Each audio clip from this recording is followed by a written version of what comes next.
Our Incarnation of the Strongest Sword, God audiobook by Kevin. Chapter 1881, Disaster Incarnate. When Aqua Rose activated Vulcan's Psi, which was powered by the source of blazing fire, darkness suddenly flooded the sky above the battlefield, following which a gigantic spatial tear opened up in the sky. Meanwhile, at this moment, the players and the monsters on the battlefield had frozen in their tracks, gazing at the black hole in the sky in fear. What did she do? Wind Hunter, who currently stood on Ancient Rock City's city wall, shuddered in fear when he saw the hill-sized eyeball inside the black hole. Right now he could clearly feel death looming over him, let alone Wind Hunter. Even the Tier 4 NPC whales turned pale when he sensed the dreadful aura coming from the gigantic eyeball. He couldn't even move his body right now. As the aura intensified, the black hole spat out flaming meteors. In the blink of an eye, the flaming meteors illuminated the sky brightly. Before anyone could react, the flaming meteors descended on the evil beast and evil demon army, the impact causing countless explosions and screams of agony to resound in the battlefield. At this moment, it was as if Armageddon had arrived as the entire battlefield shook. Among the evil beasts and evil demons caught within the range of the flaming meteors, those at the Lord rank and below were killed instantly. Meanwhile, the meteor shower covered a 700-yard radius at the very minimum. By the time the meteor shower ended, the terrain of the battlefield had undergone an earth-shattering transformation. Aside from the monsters at the Great Lord rank and above, everything else caught within the AoE of Vulcan's Psi was now ashes. Even the two mythic evil demons, which were unfortunate enough to be in the attack's AoE, had fallen into a heavily injured state, their combat power plummeting. In just one attack, more than 5,000 evil beasts and evil demons were killed. The destructive power of Vulcan's Psi stupefied everyone on the battlefield. The dark players that were originally planning on charging into battle all gulped audibly, their backs growing cold as they watched this scene play out before them. That was close. Fortunately, we didn't charge into battle too quickly. I never thought that Zero Wing would actually have such a trump card hidden as well. Had we charged into battle, we probably would have died to this large-scale destruction spell. However, Zero Wing is already at the end of its tether. The number of evil beasts and evil demons killed is nothing to Beast Emperor. How does Zero Wing plan on repelling Beast Emperor's remaining forces? I refuse to believe that Zero Wing still has another magic scroll like that. I guess you're right. Once Zero Wing's members get scattered by the evil beasts, it'll be our turn to make a move. Zero Wing's members are all walking sacks of money. We'll be able to make a fortune if we manage to kill a few of them. Although everyone was shocked by the might of Vulcan's Psi, none of them was an ordinary player. They understood that such a powerful large-scale destruction spell could be used only once. This was merely Zero Wing's last gasp before it got annihilated. It wouldn't stop Beast Emperor's forces from giving chase. At this moment, Snowscar, who was watching the battle from a short distance away, unsheathed the two sabers he carried in his bag and commanded, "Prepare to move out." This was the moment he had been waiting for. When cornered, even a rat would bite back at the cat, not to mention a guild like Zero Wing. Meanwhile, now that Zero Wing's last-ditch defense was over, it was the perfect opportunity for them to take action. At Snowscar's words, the eyes of Blackwater's members glowed with excitement and anticipation. The experts of the Heavenly Eagle Legion in particular had long since been dying to make a move. If not for Snowscar holding them back, they would have charged at Zero Wing's army already. However, just as the Blackwater members and dark players were preparing to rush down on Zero Wing's members, a deafening roar suddenly came from the fiery plains created by the meteor shower. Following the first roar, more roars shook the battlefield one after another. Then the meteors that landed on the battlefield started transforming. The flames surrounding the meteors grew considerably. As for the meteors themselves, they took on a humanoid form. In the blink of an eye, over 500 flaming giants appeared on the battlefield. Even the weakest among these flame giants was a level 75 Great Lord that was 10 meters tall. Meanwhile, the majority of the flame giants on the battlefield were 20-meter-tall Grand Lords. There were also 4 60-meter-tall mythic flame giants. These 4 mythic flame giants looked like 4 flaming mountains as they stood on the battlefield. Everywhere these mythic flame giants passed became a sea of flames. Lava also flowed down from their bodies continuously, turning the area within 100 yards of the mythic flame giants into a lava field. Any evil beasts and evil demons caught within this lava field got burned and lost chunks of HP over time. After taking shape, these flame giants slaughtered the evil beasts and evil demons before them and charged straight towards ancient Rock City. The level 83 mythic flame giants in particular were simply unstoppable, sending even the mythic evil beasts flying with a single slap. Meanwhile, the Lord-ranked evil beasts caught within the lava fields formed by the mythic flame giants lost HP at a rate visible to the naked eye. In the blink of an eye, several hundred evil beasts and evil demons had been killed. The battlefield had been turned into a sea of flames as well. It was no exaggeration to say that this legion of flame giants was disaster incarnate. "Damn it! Stop them! Quick! We must not let them enter the city!" Beast Emperor shouted, his complexion turning deathly pale when he saw the flame giants charging toward ancient Rock City. The flame giants' bodies were massive. If they entered ancient Rock City, the destruction they would cause would be unimaginable. This was especially true for the mythic flame giants. Their entry would spell disaster for the city. "Damn it! Zero Wing, just you wait. The evil god's temple will flatten you sooner or later," Wind Hunter bellowed as he glared at Zero Wing's army, gnashing his teeth.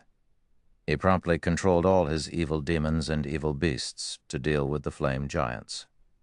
Ancient Rock City was the evil god's temple's foothold in the Ore Empire.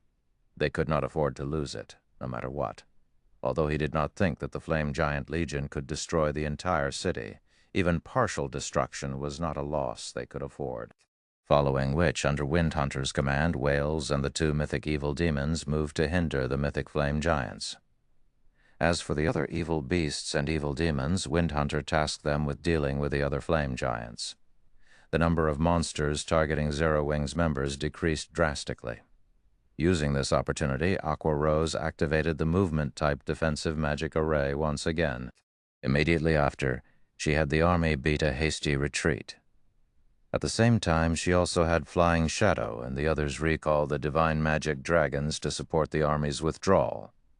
Right now, the Flame Giant Legion was more than enough to handle the front line. This sudden development gave the players seeking to attack Zero Wing's members pause. With the 3 divine magic dragons guarding Zero Wing's army, no player could poke their nose into this battle. Moreover, Zero Wing's defensive magic array was up again. There were also the 200 miniature ballistas continuously firing exploding arrows. "We're retreating," Snowscar said, sighing as he sent a glance at Zero Wing's receding army. But the other members of the Heavenly Eagle Legion felt unreconciled as they looked at Snowscar. "Do you think you can handle those 3 divine magic dragons?" Snowscar asked as he eyed the 20-plus players behind him. They might be able to do something about the defensive magic array and 200 miniature ballistas, but they would be helpless against the 3 divine magic dragons. Although the divine magic dragons were heavily injured, as they were controlled by players, the combat power they possessed was still above that of ordinary mythic monsters. Not to mention, with the divine magic dragon's basic attributes, all they needed was 1 hit to kill current players. "If we use our trump card, what will those 3 divine magic dragons amount to?" a white-clad Tier 2 summoner argued. "Trump card?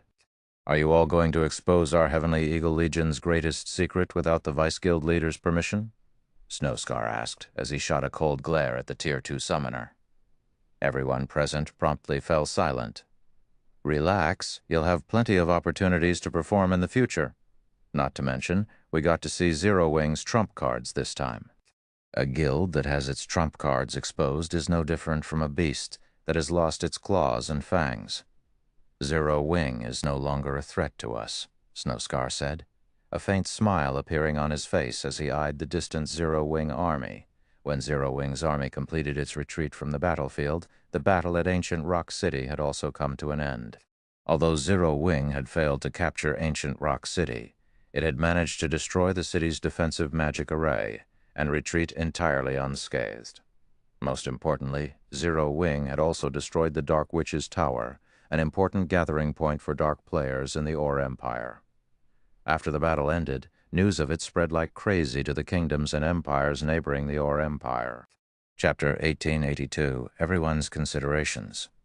Chapter 1882, Everyone's Considerations. Dark Knight Empire, Dark Knight City. Many players roamed along the city's streets. Players visiting the city for the first time were awed by its prosperity. As one explored the busy streets, they'd encounter level 55 or above players who wore level 50 secret silver equipment. Tier 2 experts were also relatively common. Meanwhile, Starlink's guild residence sat at the heart of the city. It was one of the most eye-catching sights within the city, and there was always a long line of players seeking to join the guild outside its entrance. Why does it feel like more players have applied to join Starlink recently? I've even heard rumors that players from outside of the Dark Knight Empire have come to join Starlink. That's only natural. I've heard that Starlink has acquired a magic crystal vein, so the guild no longer lacks magic crystals. Moreover, the guild recently cleared a path to the Sea of Trees and can now travel to the area. The Sea of Trees? Are you talking about the Dark Knight Empire's rumored Dream City? Of course, what else would I be talking about? I've heard that the Sea of Trees is a wonderful place protected by the 6 great primordial elf kings. It also has a passage that allows you to complete your promotion to Tier 2. You can actually skip the regular Tier 2 promotion quest. The passage is also easier than the normal promotion quest, although once you complete the trial, you don't get one of the main Tier 2 classes, but a special Tier 2 class. A special Tier 2 class? That's right. It's a semi-support class called Traveling Bard. The class is a combination of the Berserker, Elementalist, Cleric, and Oracle classes. How awesome! You can actually skip the normal Tier 2 promotion quest. The Tier 2 promotion quests are so difficult that you're not guaranteed to pass, if even with the full support of a large guild. I wonder when we'll get to visit the Sea of Trees. Even if I can't complete my normal Tier 2 promotion quest, becoming a Tier 2 traveling bard isn't a bad idea. At the very least, I'll be much stronger than a Tier 1 berserker. Keep dreaming. That's the Sea of Trees we're talking about. How could it be so easy to visit? Only Starlink, the force responsible for opening the path to the city, can lead a large number of players to it. Why do you think experts from other countries are coming to join Starlink? Everyone's trying to get into the Sea of Trees through the guild. The independent players who loitered in the central district chatted as they watched the long line of players outside of Starlink's residence. Although they too wished to join the guild. Starlink was a large enough guild that it could even contend with the various super first-rate guilds. Its recruitment requirements were intensely strict. Not just anyone could join. Meanwhile, a dozen or so Tier 2 players had gathered in the guild leader's office in Starlink's residence. Damn that unyielding soul! They actually secured the first clear of a large-scale Hell Mode team dungeon before us and promoted their guild to 3-star. Lu Xingluo frowned as he glared at the people before him. How did this happen? We've clearly held the lead. How did Unyielding Soul get the first clear instead? Guild leader, based on our investigations, Unyielding Soul has acquired a large number of powerful weapons and tools to increase their raid team's combat power significantly. Those items are the reason that they secured the first clear, Don Webb, who was now a level 57, Tier 2 Elementalist, explained. Powerful weapons? How is that possible? The situation left Lu Xingluo confused. Despite its current dire straits, Unyielding Soul was still a super first-rate guild. Its main force should have already wielded the best equipment in God's domain. Even if Unyielding Soul borrowed equipment from other guilds, it shouldn't be able to increase its raid team's combat power by such a large margin. It's true. According to our spies, the guild has acquired a large collection of level 55 dark gold weapons. Don Webb said as he sent Lu Xingluo the information on the weapons. Although these level 55 dark gold weapons are inferior to most level 55 dark gold weapons, they are still more powerful than level 50 dark gold weapons. How did they get their hands on these? Not even super guilds have such an armory. There's no way anybody would be willing to sell a large batch of these weapons, Lu Xingluo said in surprise. Our spies have confirmed that the weapons came from Zero Wing. Zero Wing must have some special channel that allows it to collect such items, Don Webb explained. I've already had someone investigate the guild, but Zero Wing has kept a tight lid on this matter. So far, we have failed to discover the weapon's origin.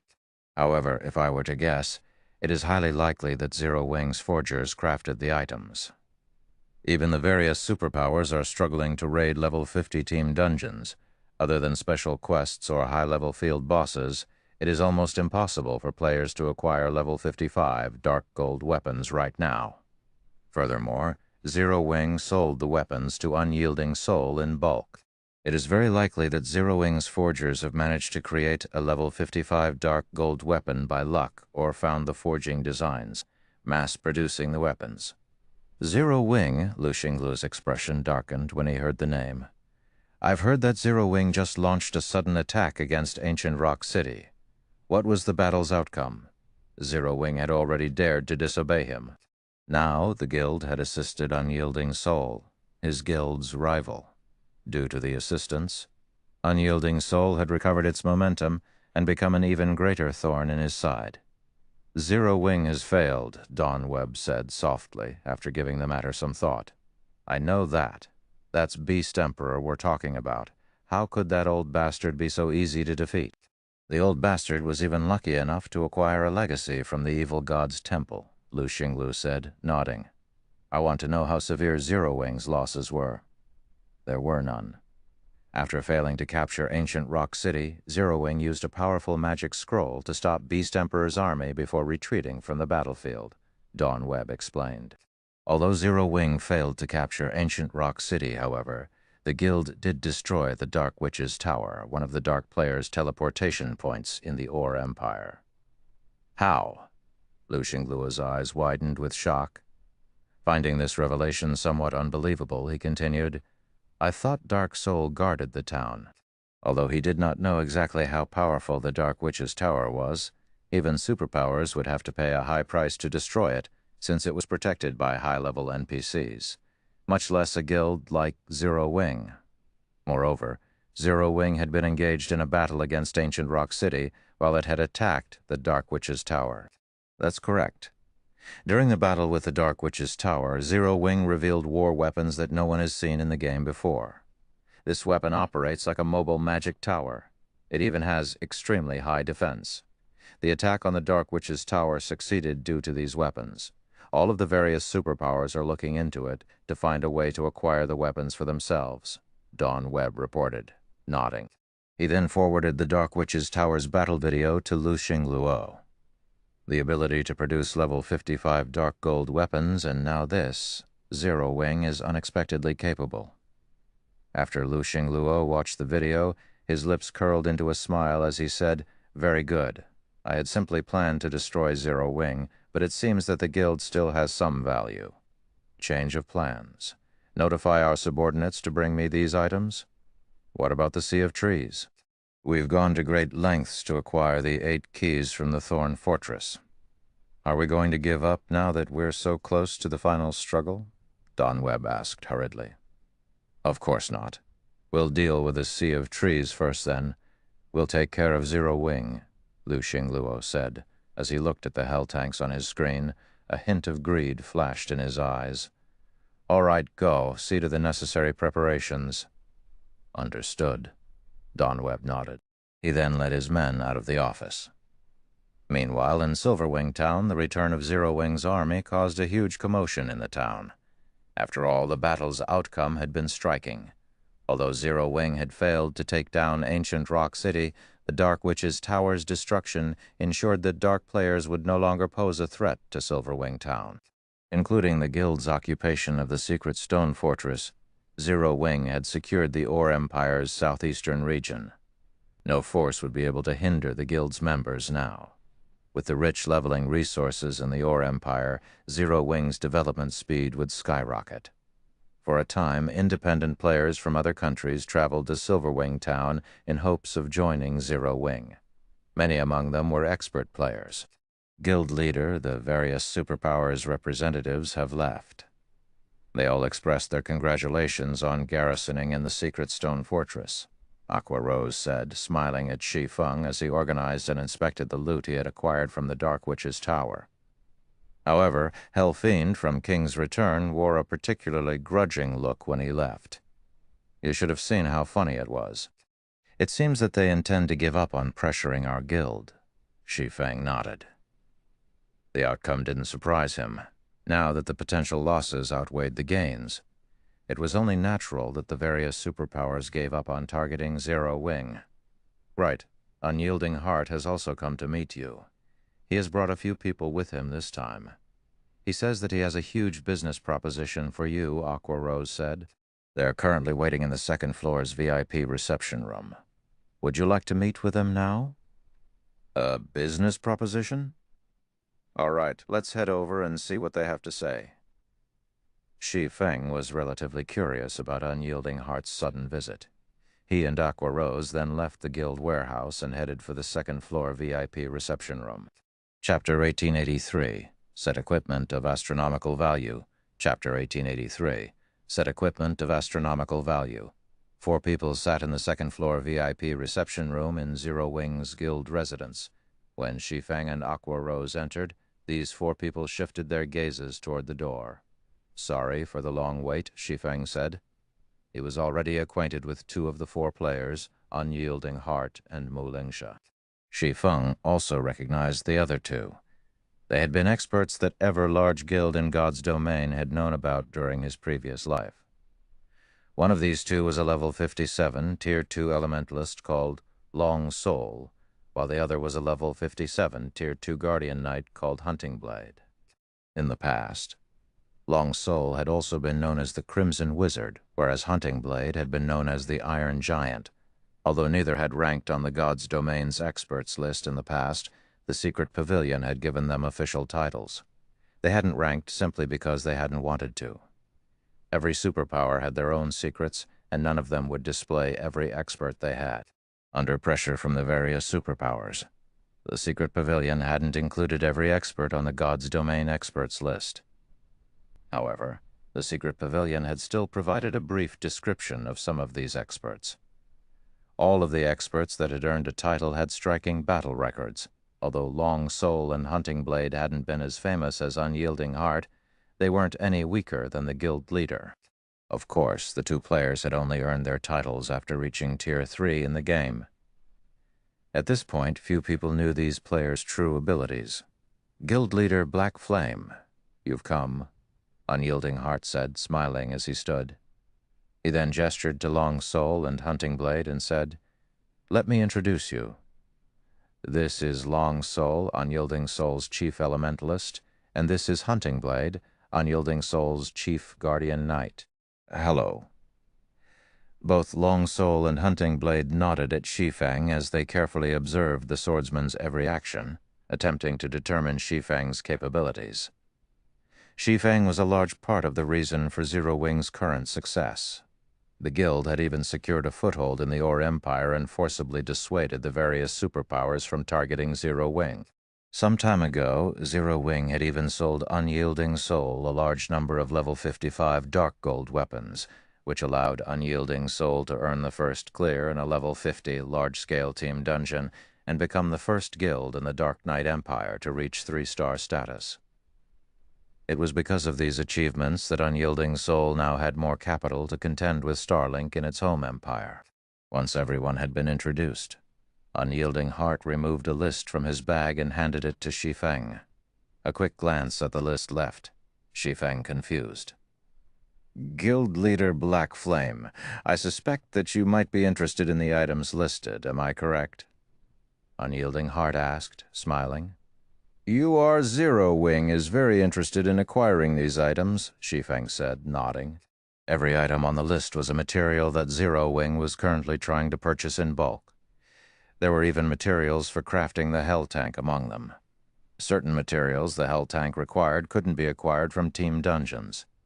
Only a few special maps produced these materials. Unfortunately, the various large guilds valued these materials and usually didn't sell them. Melancholic Smile could only try her best to purchase these materials from other countries' independent players. Since he had no real reason to hide the fact, Shi Feng acknowledged his need for these materials. Any large guild could easily deduce that Zero Wing was attempting to collect materials after all. Only these guilds did not know what Zero Wing wanted the materials for. Unyielding Soul is willing to sell these materials to Zero Wing in bulk and at market price, Unyielding Heart said. You're willing to sell Zero Wing? Shi Feng smiled.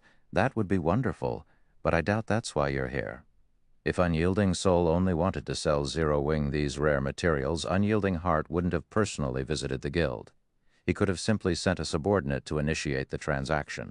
Moreover, Unyielding Heart had gone so far as to bring the Crimson Wizard and Iron Giant with him.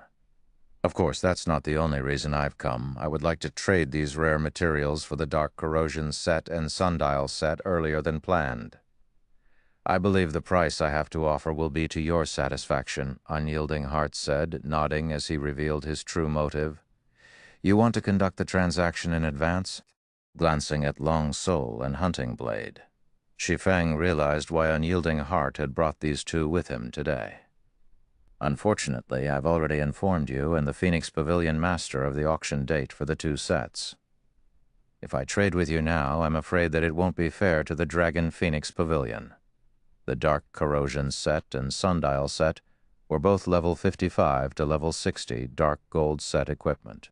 If Long Soul and Hunting Blade could use these sets now, they could be of great help to their guild. It was no wonder why Unyielding Heart wished to conduct the transaction ahead of time.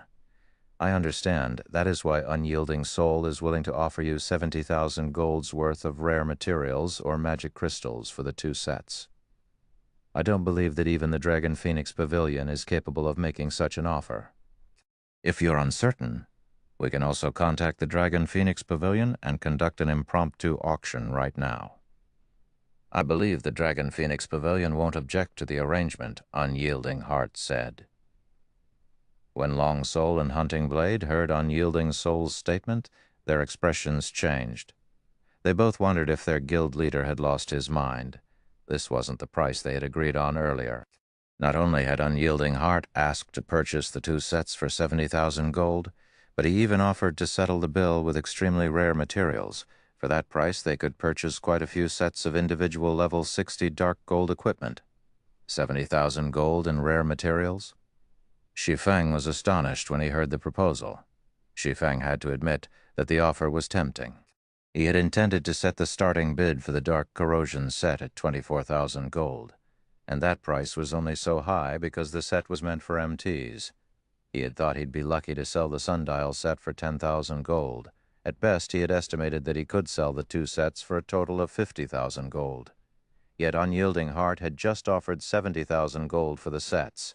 Moreover, he was willing to pay with the rare materials Shi Feng needed to produce the Hell Tank. As Unyielding Heart had stated, Phoenix Rain couldn't match such an astronomical price. The Dark Corrosion set and Sundial sets were only level 60 Dark Gold set equipment at best, not epic equipment, which could be used until level 100 or beyond. Aqua Rose, who stood quietly to the side, flashed Unyielding a surprised expression. She hadn't expected the other guild leader to be so mad. Now that Zero Wing had garrisoned in the Secret Stone Fortress and transferred a large number of guild members to it, the guild urgently needed a large number of coins and resources.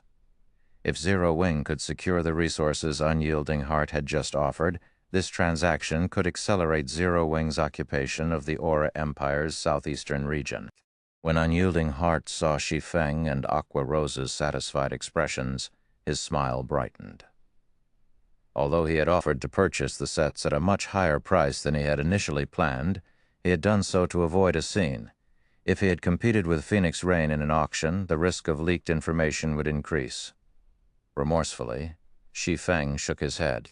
70,000 gold is indeed tempting, but please, allow me to refuse, Shi Feng said, as he returned the list to Unyielding Heart, firm determination in his eyes.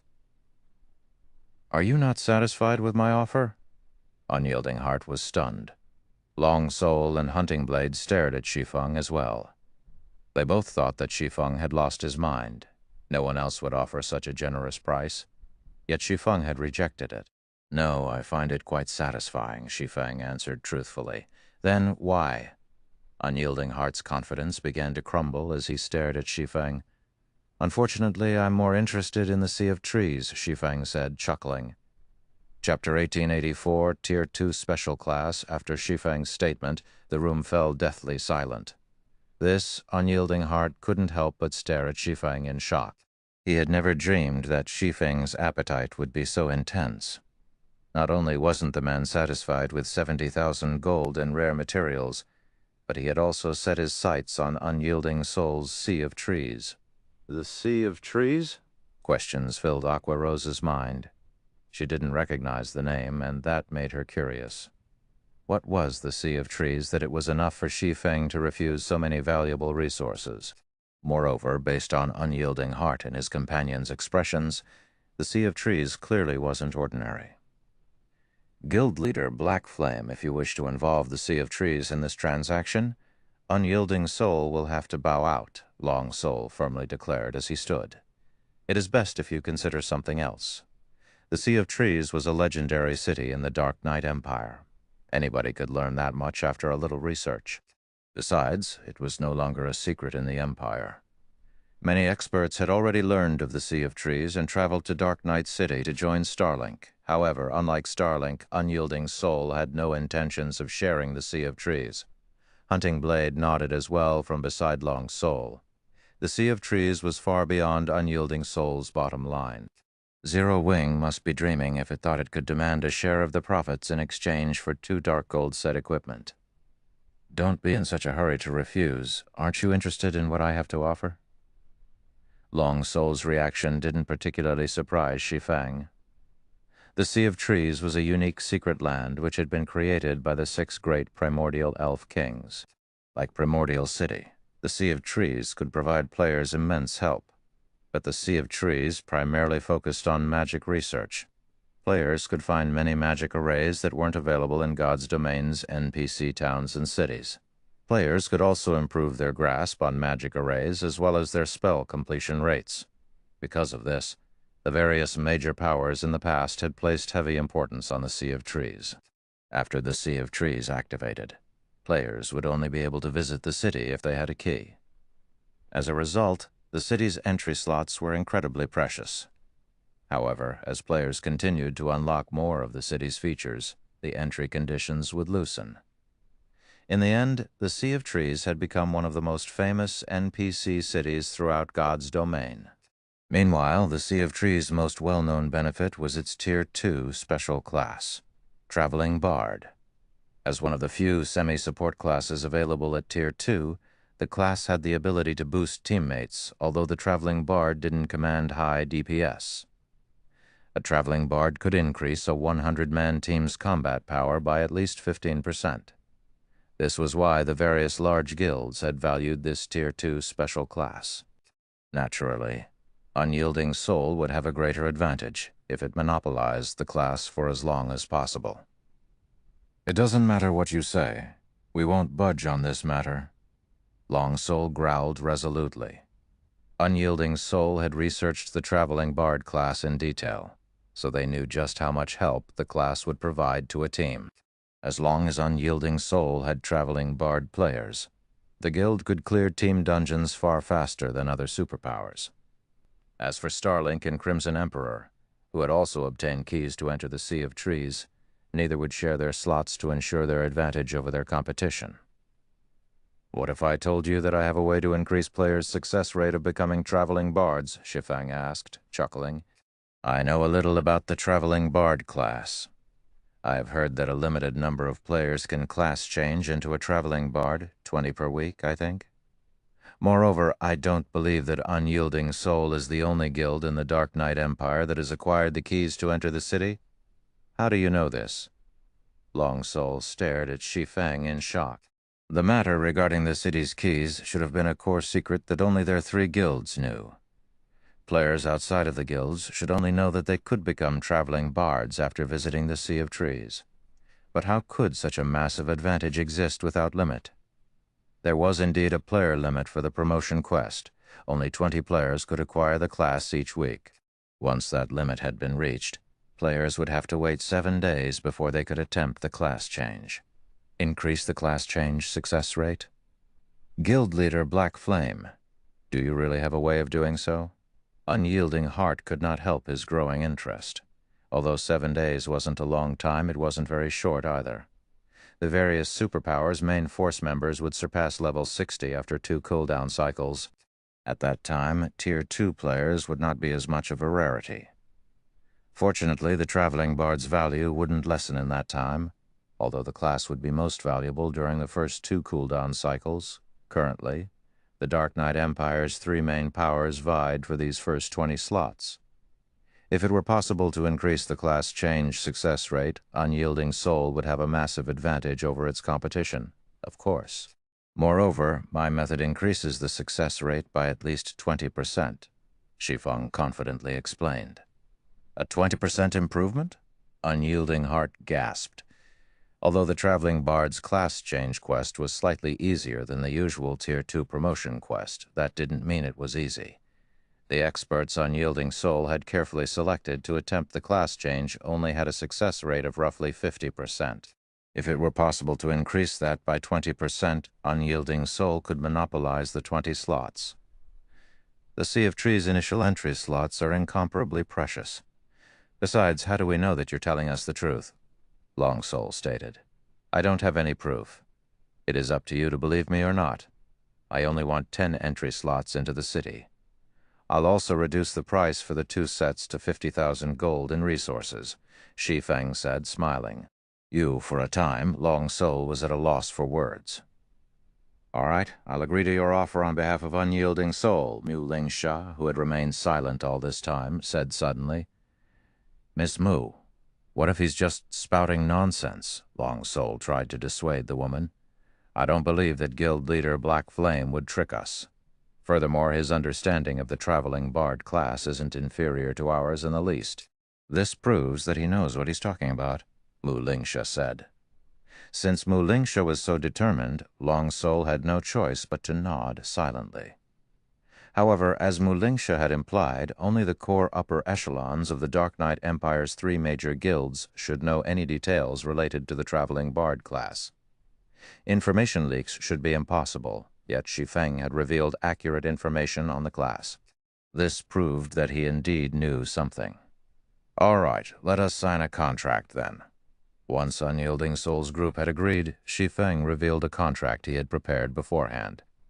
He then filled in some of the blank areas of the contract before handing it to Unyielding Soul's representatives. The conditions were very simple. Unyielding Soul would give Zero Wing 10 entry slots to the Sea of Trees and 50,000 gold in rare resources. In return, Zero Wing would hand over the 2 dark gold set equipment and the information on how to increase the class change success rate for the Traveling Bard class. After both sides had signed the contract, Shi Feng revealed his method to Mu Lingsha. In truth, the method was very simple. Learn how to produce magic arrays. As long as one could manufacture intermediate magic arrays, players would have a far easier time when attempting the Traveling Bard class change quest. Although the method was simple, nurturing players to the intermediate magician standard wouldn't be. Hence, Shi Feng had only asked for 10 slots. After all, the number of Tier 1 players that could craft intermediate magic arrays was incredibly low. Most expert players in God's domain would be fortunate if they could produce basic magic arrays, much less intermediate rank. Both sides then agreed to meet up in Dark Knight City 2 days before they'd head to the Sea of Trees. When Shi Feng had completed his side of the bargain, he received 50,000 gold in resources. These materials should be enough to set up the basic teleportation device. Shi Feng smiled at the magic crystals and materials Unyielding Heart had transferred to him. Although the system had awarded a basic teleportation device, setting it up in a town or city required additional magic crystals and materials. In fact, the task demanded 20,000 magic crystals and roughly 4,000 gold in materials.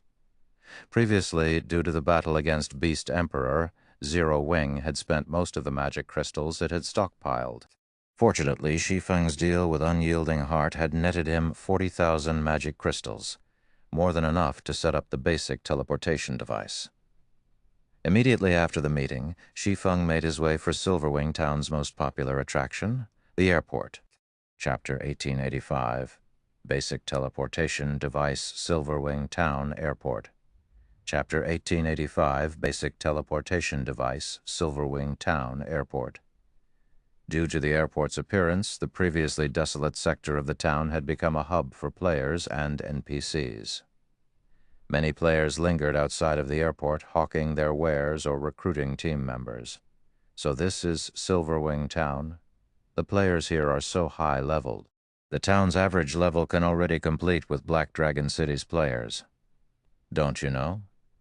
Many expert players have come to develop in Silverwing Town since it has become easier to travel here from Star Moon City, and the town's transportation quests offer such bountiful rewards. I've heard that players can even purchase cheap secret silver weapons and equipment from Silverwing Town's transportation firm from time to time. As players left the airport, some couldn't help their surprise when they saw how prosperous Silverwing Town had become. Practically every player roaming the street outside the airport was level 53 or above, with the majority being level 54 and 55. Tier 2 experts were also common. However, the players selling equipment and tools were the most shocking.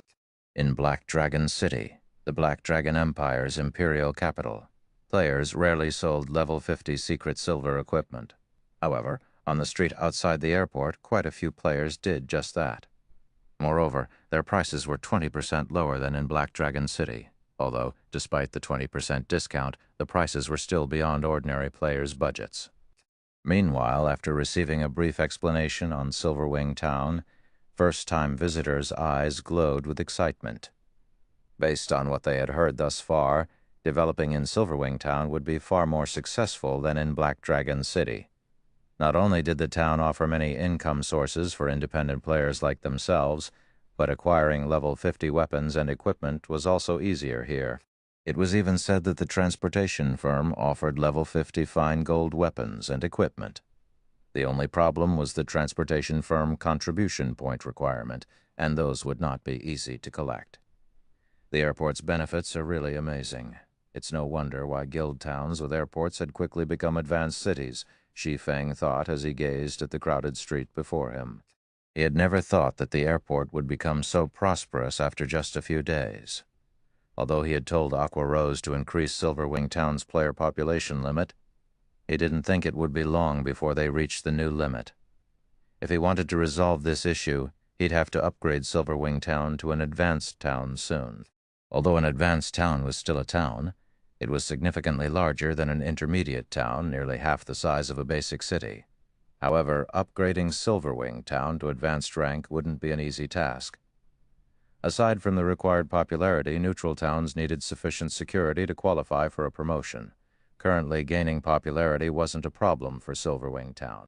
With how many players the airport and transportation firm attracted, Silverwing Town gained a large amount of popularity each day. It wouldn't be long before Silverwing Town met the requirement for an advanced town. Unfortunately, doing the same for the town's security would be challenging.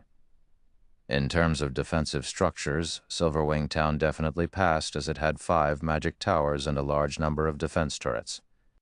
However, any additional defense turrets wouldn't provide much to the town's security. A town or city's security was divided into 2 factors: defensive structures and NPC soldiers. There were 2 methods of increasing NPC soldiers' strength. The first involved improving the soldiers' combat standards. The second required upgrading the NPC soldiers' weapons and equipment.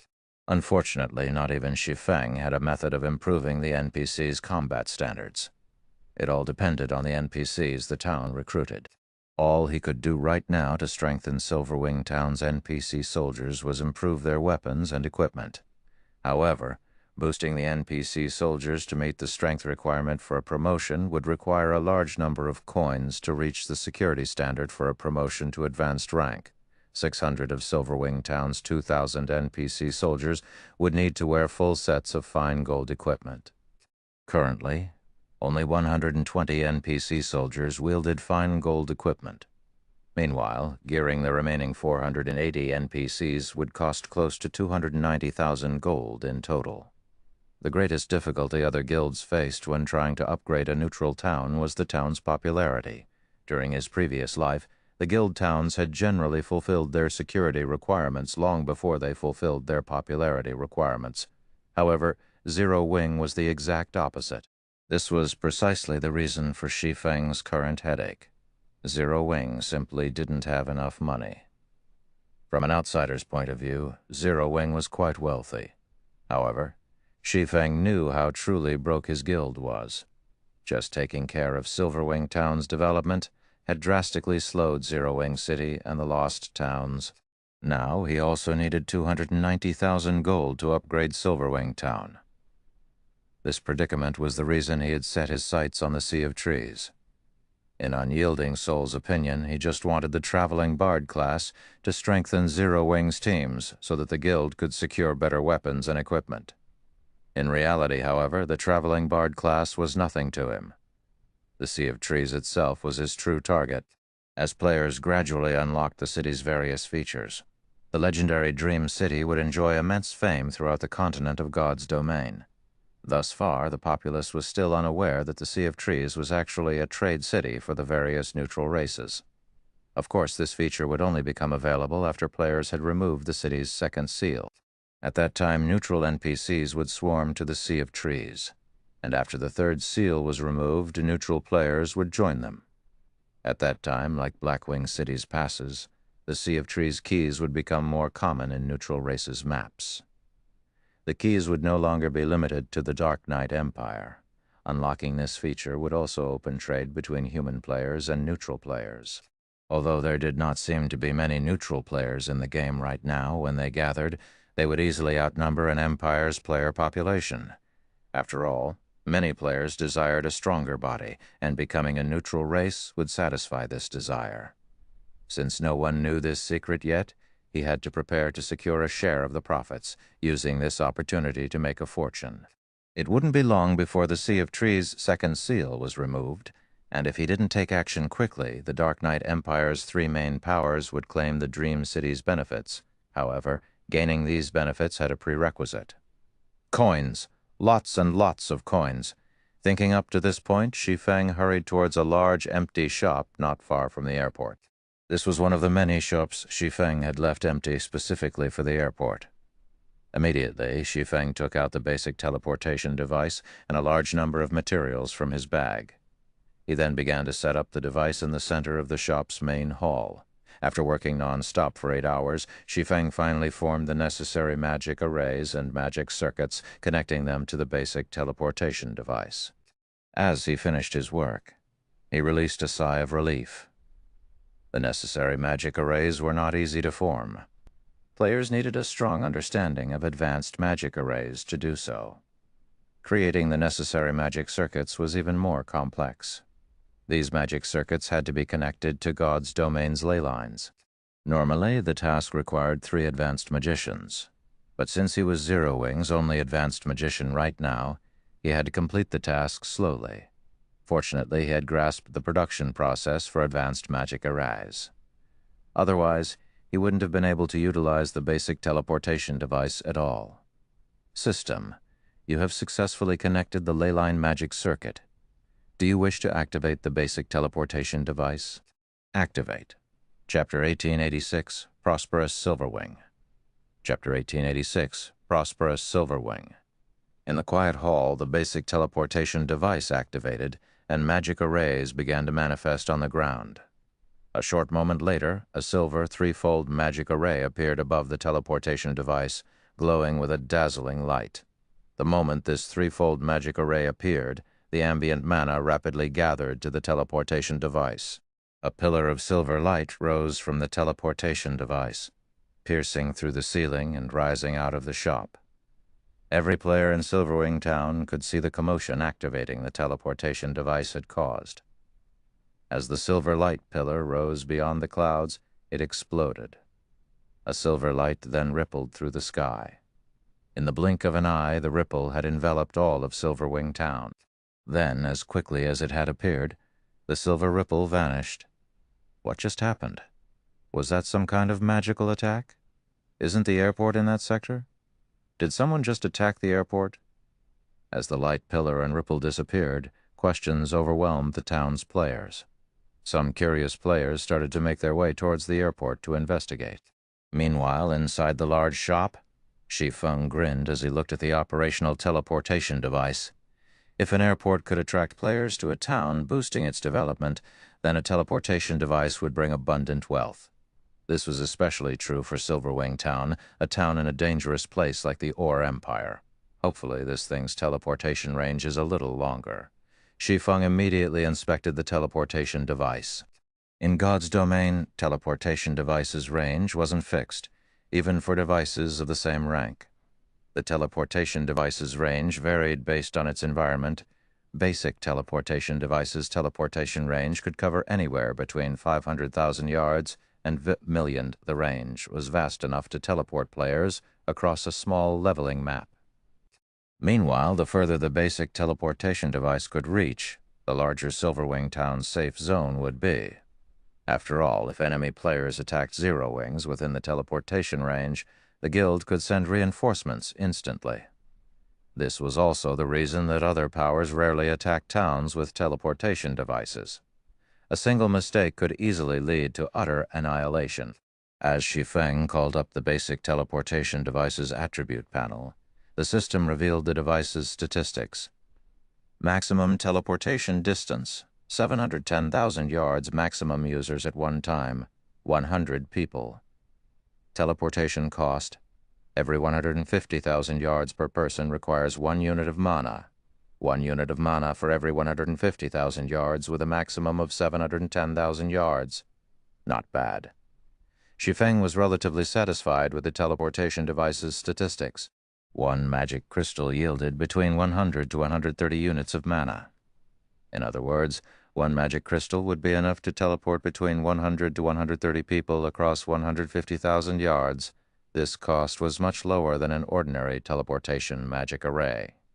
For example, the teleportation house in White River City cost 1/5 of a magic crystal to teleport 1 player from White River City to the Twin Towers Kingdom, which was 20 units of mana or more. After inspecting the statistics, Shi Feng transferred 20 NPC managers from the battle arena to the basic teleportation device. He also set this shop up as Silverwing Town's teleportation point. As for the usage fees, he had set it at 80 copper per 150,000 yards per person. Although the profits wouldn't be astronomical with this price, even ordinary players would find it acceptable. This would no doubt attract many players to the teleportation service, which would, in turn, generate massive income. At the very least, Silverwing Town's teleportation device would earn him more than the Secret Stone Fortress's teleportation service. Although the teleportation array in the fortress consumed far less mana than this teleportation device, the fortress's managers only received a portion of the profits after deducting the operation costs. Once Shi Feng finished with the shop, he instructed his NPCs to open it to the public.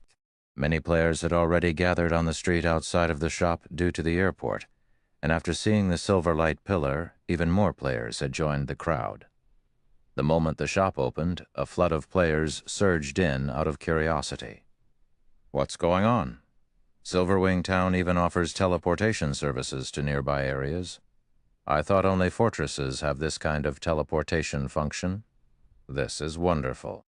Traveling into the Ore Empire's inner region to quest is such a pain.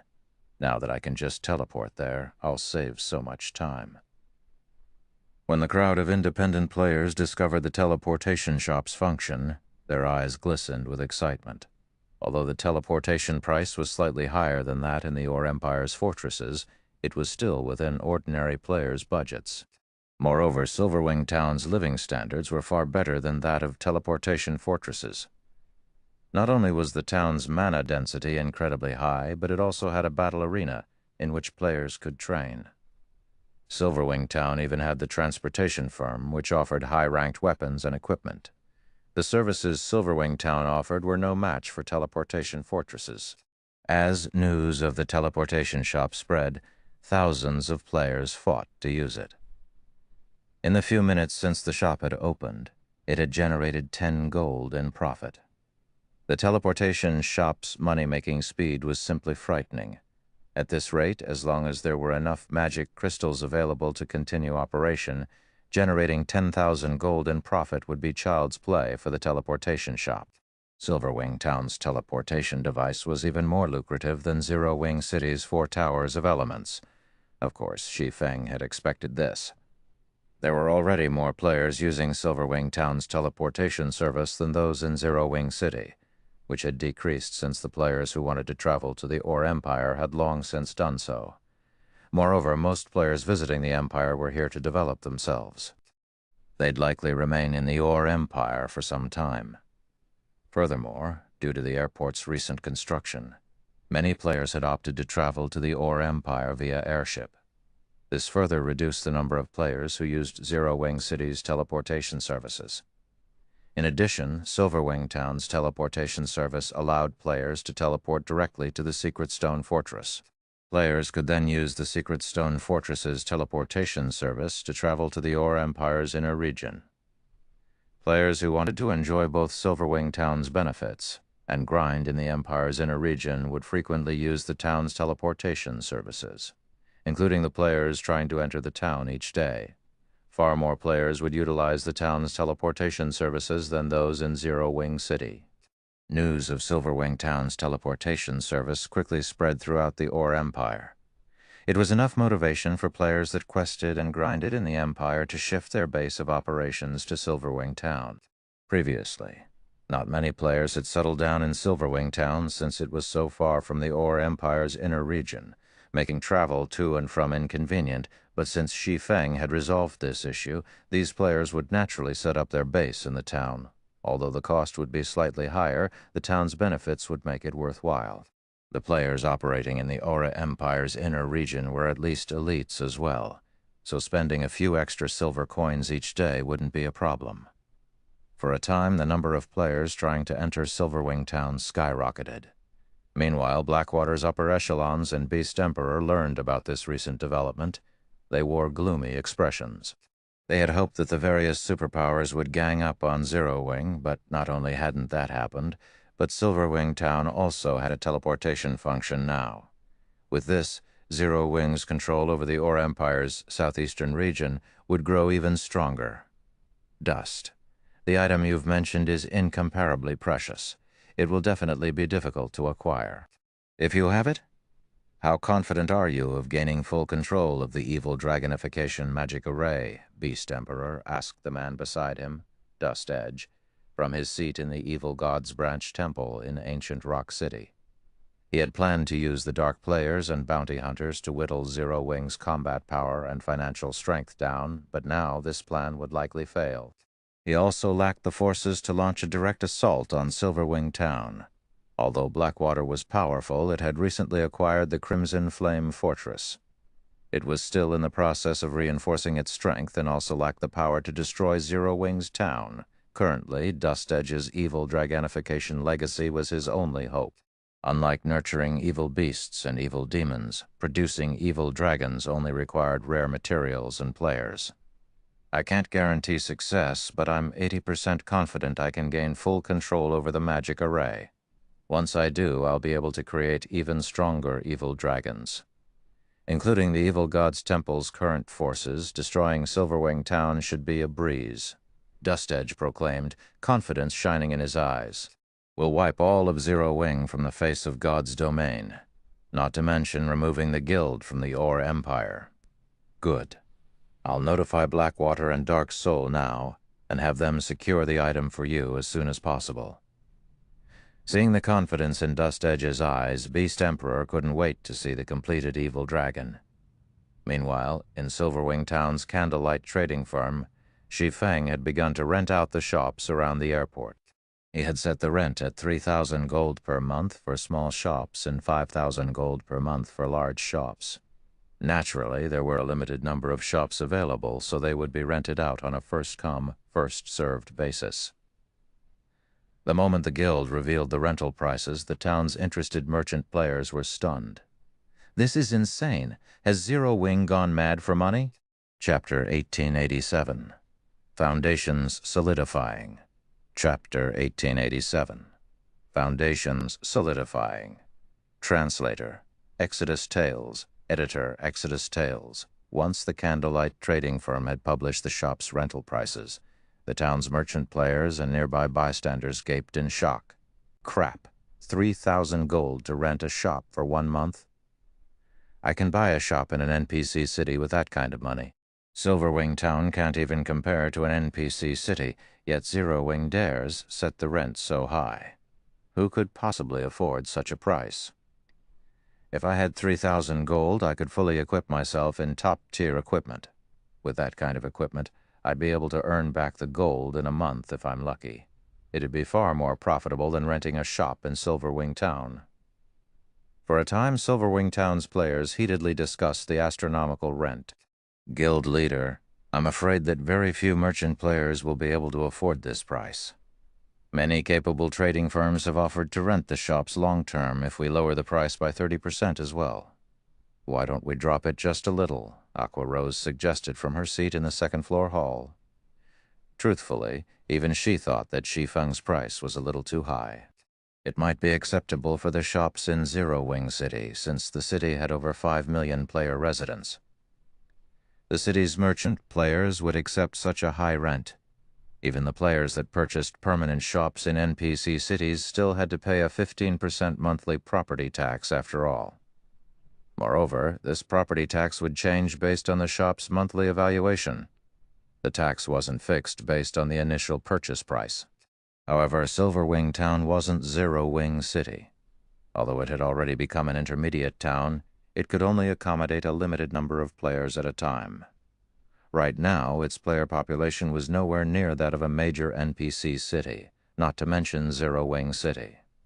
Tell them that my price isn't that high considering Silverwing Town's current prosperity. If they refuse, we won't push the matter. However, I can't guarantee that the prices won't increase after another fortnight, Shi Feng said nonchalantly. Silverwing Town was home to the treasure trove known as the Transportation Firm, which allowed players to purchase rare items. If players purchased these rare items before reselling them in other countries, they could make quite a profit. In addition, the shops themselves could be used as warehouses to store items. If his plans for the Sea of Trees hadn't required so many coins, he wouldn't have chosen to rent out Silverwing Town's shops yet. Guild leader, I've also received a report regarding the Orc capital city. It seems that Blackwater has removed the seal on the Orc capital city's armory. The various large guilds have already dispatched expert teams to explore the armory. Although we are attempting to do the same, Blackwater's surveillance around the regional dungeon is quite tight. If we approach, Blackwater's members will intercept us. We can't get anywhere near the city, Aqua Rose said worriedly. However, the Orc capital city's armory is guaranteed to contain a plethora of war weapons. If we let Blackwater claim them, it'll be detrimental for our guild's development in the Empire. They've opened the Orc capital city's armory. Shi Feng frowned. Blackwater is certainly impressive. The Orc capital city was an Asura-mode regional dungeon, which doubtlessly had bountiful resources. Needless to say, plenty of war weapons were stored within regional dungeons' armories. It was a perfect location to secure war weapons for the large guilds that lacked such things. However, since Blackwater controlled the Crimson Flame Fortress, it essentially controlled the path to the Orc capital city. Moreover, Blackwater would have a much easier time eliminating Zero Wing's members once they entered the city, since the guild had the home ground advantage. If Blackwater truly acquired a large number of war weapons, it would become a detriment to Zero Wing. Zero Wing had solidified its position in the Orc Empire because it had far more and stronger war weapons than other guilds. If it lost this advantage, Blackwater would have a much easier time capturing Silverwing Town. The various superpowers might even take advantage of the situation to strike at Zero Wing while it was down. Based on our reports, the various superpowers have begun to prepare for the armory's exploration, if we fall behind. Aqua Rose felt utterly helpless about the situation. While Zero Wing could sneak some of its experts into the Orc capital city, they could only send in so many before attracting Blackwater's attention. If they didn't send in enough, however, the participating superpowers could easily chase them away. We'll give up on the Orc capital city, Shi Feng decided after considering the matter. Give up. But Shi Feng's response surprised Aqua Rose. If they gave up on the Orc capital city, Zero Wing's situation would become quite awkward once the various superpowers had explored the armory and acquired a stock of war weapons. I'm not done. Although we'll give up on the Orc capital city, we can still explore other locations. The Orc capital city isn't the only regional dungeon in God's domain, Shi Feng said, chuckling. How many Tier 2 players do we currently have? Thanks to the Primordial Souls, our members have had an easier time with their Tier 2 promotions than other guilds' members.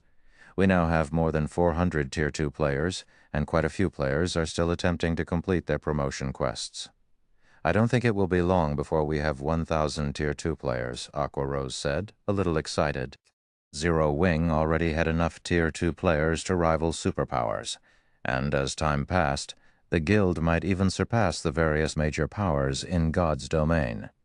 She had to admit that monopolizing a large fraction of Primordial City's resources gave Zero Wing a massive advantage.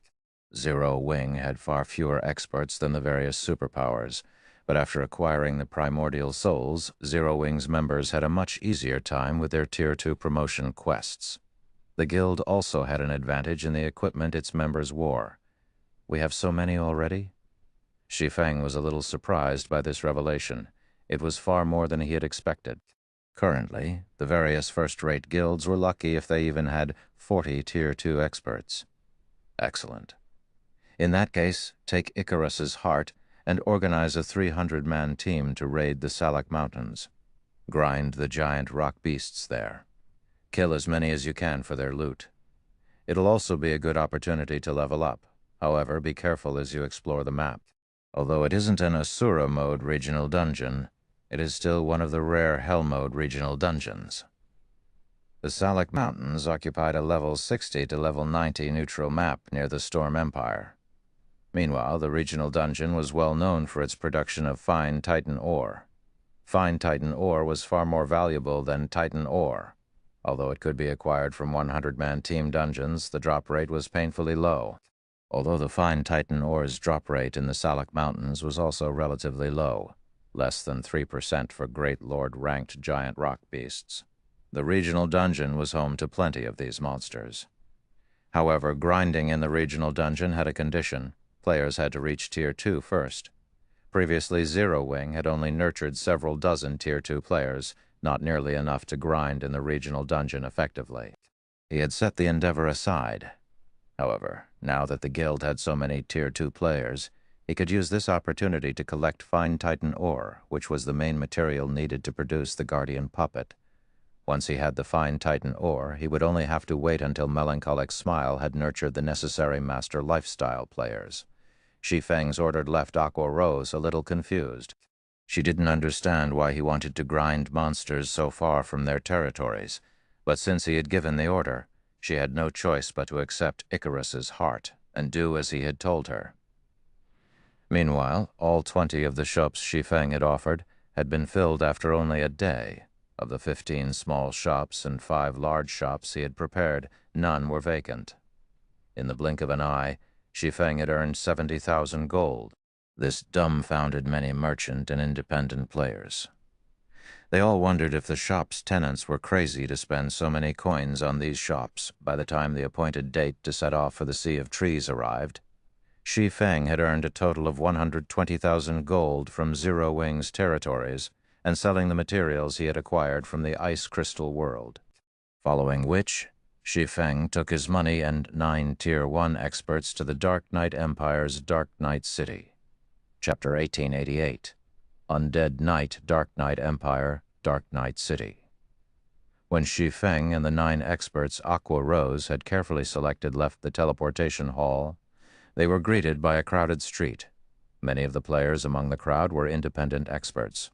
Many of these independent players were at level 55 or above and very wake-equipped with quite a few pieces of level 50 secret silver equipment.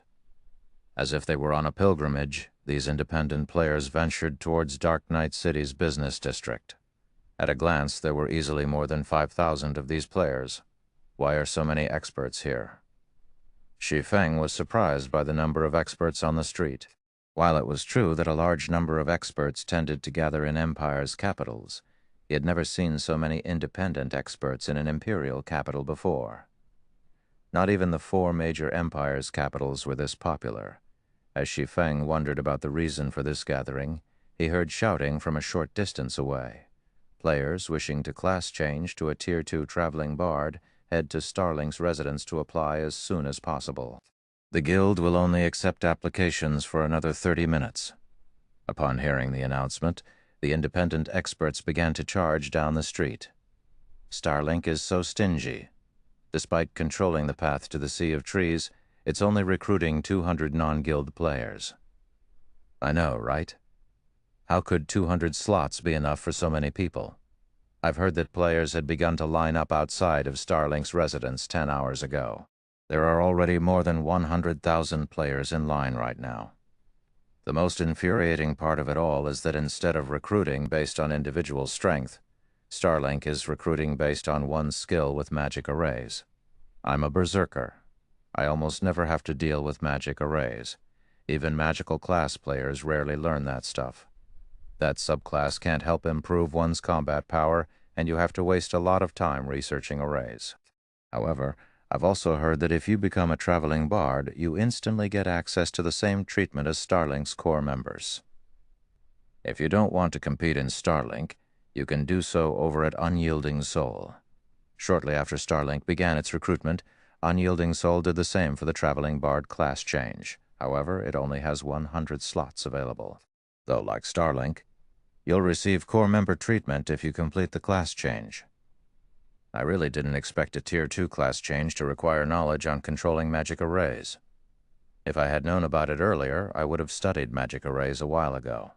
The players on the streets chatted as they watched the swarm of players rush towards Starlink and Unyielding Soul's guild residences, discussing the 2 guilds' recruitment standards. They also expressed their regrets about not learning to control magic arrays earlier. Starlink is recruiting players with knowledge on magic arrays. Shi Feng frowned a little when he overheard the nearby players' conversations. Does Unyielding Soul have a leak? Aside from himself and Aqua Rose, only Unyielding Soul's members knew about the method of increasing players' success rate during the Traveling Bard's class change quest at this stage of the game, unless Starlink had discovered it as well. Its recruitment conditions wouldn't have been so specific. Magic arrays were usually only useful to lifestyle players. The benefits of manipulating magic arrays would be minuscule at best to combat players. Moreover, that was limited to magical classes. Knowledge regarding magic arrays was basically useless to physical classes. While Shi Feng and his group traveled toward the Purple Knight Plaza, the agreed meeting place, players crowded every inch of the plaza. Of thousands of players from Unyielding Soul, Starlink, and Crimson Emperor surrounded the area, and every one of these players wore full sets of level 50 secret silver equipment at minimum. Some of these guild players even carried level 50 dark gold weapons. The scene made the lingering independent players envious. Meanwhile, only these 3 guilds' members were allowed to enter the Purple Knight Plaza right now. Outsiders could only watch from a distance. As Shi Feng and his group approached, Mu Lingsha, who had been waiting for them for quite some time, led them to an area Unyielding Soul's members had cordoned off, instantly attracting many players' attention. Who are those people? Didn't they say that the 3 guilds have reserved the entire plaza? Based on their guild emblems, they don't seem to be from Unyielding Soul.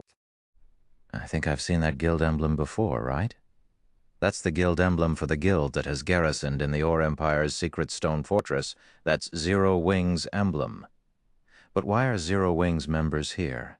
Didn't they say that the 3 main guilds weren't even giving the Sea of Trees slots to players from first-rate guilds? Zero Wing is pretty impressive. It actually gained Unyielding Soul's favor and earned some slots for itself. So what if Zero Wing got some slots? It's not like they're guaranteed to complete the class change. As Shi Feng led his team into the Purple Knight Plaza, his 9 guildmates grew nervous. This was the first time they had encountered such a large group of experts. Of the tens of thousands of players in the plaza, all would be rare experts in a kingdom. With so many in one place, they radiated an immense pressure. Experiencing such a phenomenon would likely be rare for first-rate guilds' upper echelons. Moreover, Unyielding Soul and Starlink's members stared each other down in the center of the plaza. A chilling atmosphere lingered between the two guilds. As for Crimson Emperor, their players seemed slightly more relaxed, but although the guild was acting like a spectator, it would take action if given the opportunity. Bright Dawn, I had truly never thought that you would betray the guild to join Starlink. Just what benefits did they offer you? Unyielding Heart hissed, rage flashing in his gaze as he glared at the indifferent man beside Lu Xingluo. The indifferent man carried a bone greatsword across his back. When Shi Feng saw the indifferent man, he was stunned. This man was none other than Bright Dawn, Unyielding Soul's third vice guild leader. Bright Dawn was also a Tier 2 undead knight, given the title Undead Swordsman by the Secret Pavilion. In terms of strength, Bright Dawn was on par with Unyielding Heart. He had been one of Unyielding Soul's 3 main pillars. As far as Shi Feng knew, Bright Dawn hadn't betrayed Unyielding Soul in the past, yet he had done so now. This wasn't the history he remembered. In response to Unyielding Heart's question, the indifferent man revealed a calm smile and responded, "You should be fully aware of Unyielding Soul's situation. Rather than fall with the ailing Unyielding Soul, isn't it better to join the rising Starlink? Moreover, the Starline Corporation has offered me far more than Unyielding Soul. Why don't you join me? With your fame and strength, the Starlink Corporation won't offer you any less than it has me. As for breaching your contract, the corporation will handle everything." Chapter 1889, Change in Trajectory. Chapter 1889, Change in Trajectory. Translator, Exodus Tales. Editor, Exodus Tales. At Bright Dawn's invitation, Unyielding Soul's members gasped. They finally realized why a Vice Guild leader like Bright Dawn would dare to betray Unyielding Soul. Tight restrictions tied every upper echelon to their guild. If an upper echelon wished to withdraw from the guild and retain their game accounts, they only had 2 choices. The first required automatic expulsion from the guild, while the second option required the upper echelon to pay a high compensation fee for breaching their contract. For a Vice Guild leader that had spent more than a decade with Unyielding Soul, the required compensation wouldn't be trivial. It wouldn't have been odd if Bright Dawn had even gone bankrupt after paying the compensation fee. Yet, not only had Starline Corporation foot the compensation fee, but it had even offered Bright Dawn a high salary, including Starlink's limitless potential due to the Starline Corporation's backing. It was only natural that the guild had lured over Bright Dawn. Of course, I'm sure that you have no interest in these factors. In that case, I'll tell you about something that will definitely catch your attention. A fantasy star. Unyielding Soul will never get its hands on something like it. Why don't you give the option some consideration?" Bright Dawn smiled at Unyielding Heart, who had aged past his vibrant youth. Everyone's eyes glowed as they listened to Bright Dawn's offer. Fantasy stars were a special ore that humanity had discovered during the interstellar era, and they only had one purpose. When worn, these stars would recover and retain a human's youth for a long time. Although fantasy stars couldn't extend one's lifespan, if one consumed the Green God Company's products while wearing a fantasy star, they could extend their youthful glow for another decade or 2 even without physical training. In other words, a middle-aged individual, around 40 years old, that didn't maintain their physical fitness could look like an early 20-year-old with the fantasy star's help.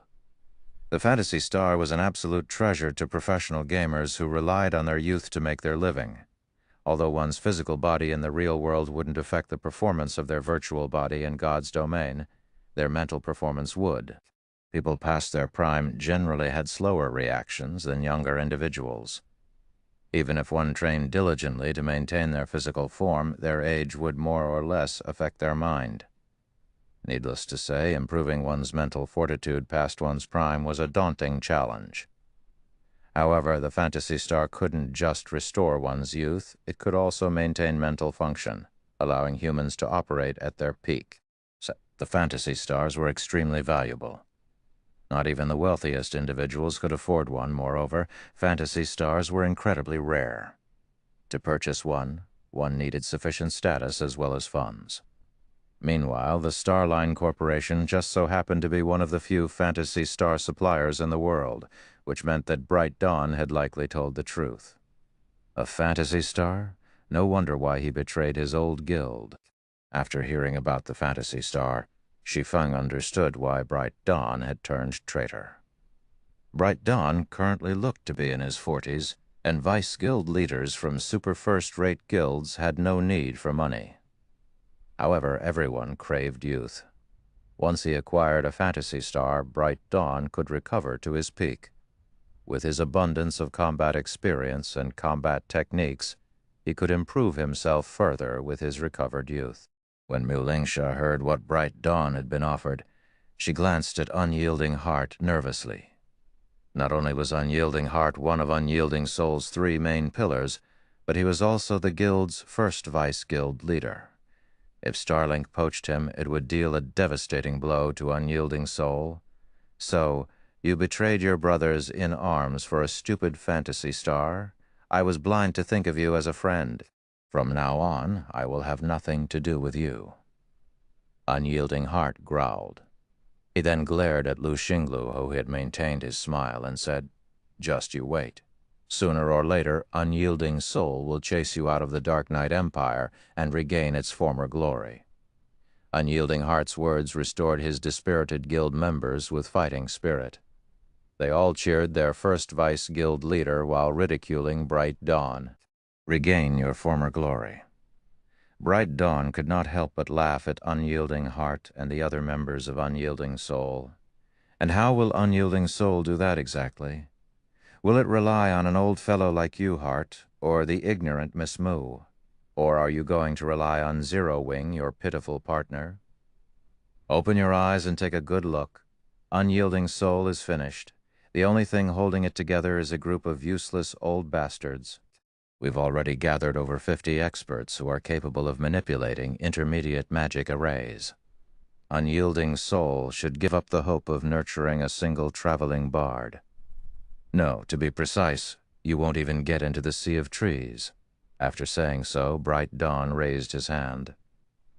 In response, some of Starlink's members in the Purple Knight Plaza began to make their move, each holding a silver crystal ball. As these Starlink members completed an incantation, silver magic arrays began to manifest before them, releasing a bright light. A massive barrier then enveloped both Unyielding Soul and Crimson Emperor's members in the plaza. Have fun inside this barrier. It isolates everything within in a different dimension. Although this barrier requires 288 level 50-plus players to sacrifice 5 of their levels permanently, the barrier will hold every one of you for 8 hours. With that said, we'll be taking our leave now, Bright Dawn said, laughing at Unyielding Heart. He then took a key from his bag and opened a teleportation gate to the Sea of Trees. Unyielding Soul and Crimson Emperor's members could only watch as Starlink's members entered the teleportation gate and disappeared from the plaza. No matter how much they attacked the magic barrier, they couldn't damage it in the slightest. To make matters worse, the surrounding NPC soldiers were ignoring the magic barrier. Damn it, to think they had planned such a trap. Unyielding Heart cursed as he attacked the illusory magic barrier with his greatsword. However, it felt as if he attacked nothing but air. The barrier didn't react as his greatsword sliced through it. Currently, the magic array in the center of Dark Knight City's Purple Knight Plaza was the only path to the Sea of Trees. Unfortunately, since they were now trapped in this magic barrier, they could open a teleportation gate even if they had the keys to enter the Sea of Trees. If they were truly stuck in this barrier for 8 hours, Unyielding Soul would fall behind Starlink. Starlink's players would likely complete at least 1/3 of their class change quests by the time they were freed. How were they supposed to catch up in that case? Meanwhile, Mulingsha glared at the barrier before her, clearly livid. Unyielding Soul had gone to great lengths to obtain the first clear of a level 50 large-scale team dungeon in the Dark Knight Empire, allowing the guild to catch a breather. However, if Starlink monopolized all 20 of the initial traveling bard slots, Unyielding Soul would suffer unimaginable consequences. After attacking for more than 2 minutes, Unyielding Soul's members gave up. They had no other choice but to wait until the barrier faded. Shi Feng, however, approached the barrier step by step, his nonchalant expression seeming as if he were admiring the purple night plaza's view. At the same time, he pulled a magic scroll from his bag. Huh? What is he trying to do? Does he plan to test the barrier as well? It's pointless. Both our guild's experts and those from Crimson Emperor have tried everything we can think of. What could one person from Zero Wing possibly do? The place's occupants watched Shi Feng approach the barrier in confusion, including Unyielding Soul and Mulingsha. They had already expended a precious Tier 4 magic scroll to attack the barrier, but they had accomplished nothing. Even if Shi Feng did the same, nothing would change. When Shi Feng arrived before the barrier, he activated the Summon Guard scroll in his hands. Immediately, a golden-haired beauty in sacred robes appeared beside Shi Feng. Destroy this magic array. Chapter 1890, Breaking the Barrier in One Hit.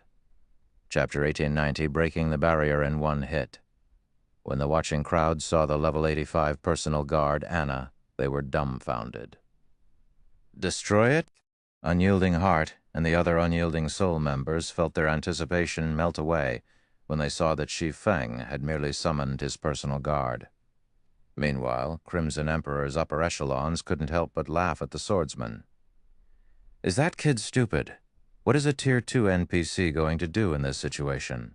A woman in white robes among Crimson Emperor's members said as she shook her head. She had a tall, slender figure and radiated a mature charm. While Anna was no doubt the highest-leveled personal guard she had ever seen, Anna was still only Tier 2. She wasn't much different than the players trapped in the plaza. Magic arrays couldn't be destroyed simply by someone with a high level. Otherwise, a level 200 Tier 1 NPC should be just as capable of destroying a town's defensive magic array as a level 80 Tier 4 NPC. Unfortunately, that was not the case. In reality, a level 200 Tier 1 NPC would struggle to damage a defensive magic array, whereas a level 80 Tier 4 NPC would have no trouble doing so. This was the power of tiers. Not only did higher tiers provide quantitative transformations, but they also qualitatively improved one's power. This was the case for magic arrays as well. The higher ranked a magic array was, the purer its mana would be, depending on the purity of the mana powering the magic array. The barrier could be as weak as paper or as tough as iron. Hence, Anna was only superior to Tier 2 players on a quantitative level. There was no difference in the quality of their strength. Since none of the players in the barrier had managed to deal any damage to it, Anna wouldn't be able to either. Vice Guild leader, Starlink's trap is simply vicious. We have no choice but to sacrifice one of our players. We can have them pass the key to the guild leader to prepare another team.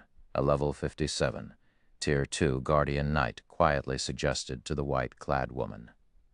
The white-clad woman was none other than Illusory Words, Crimson Emperor's second Vice Guild leader.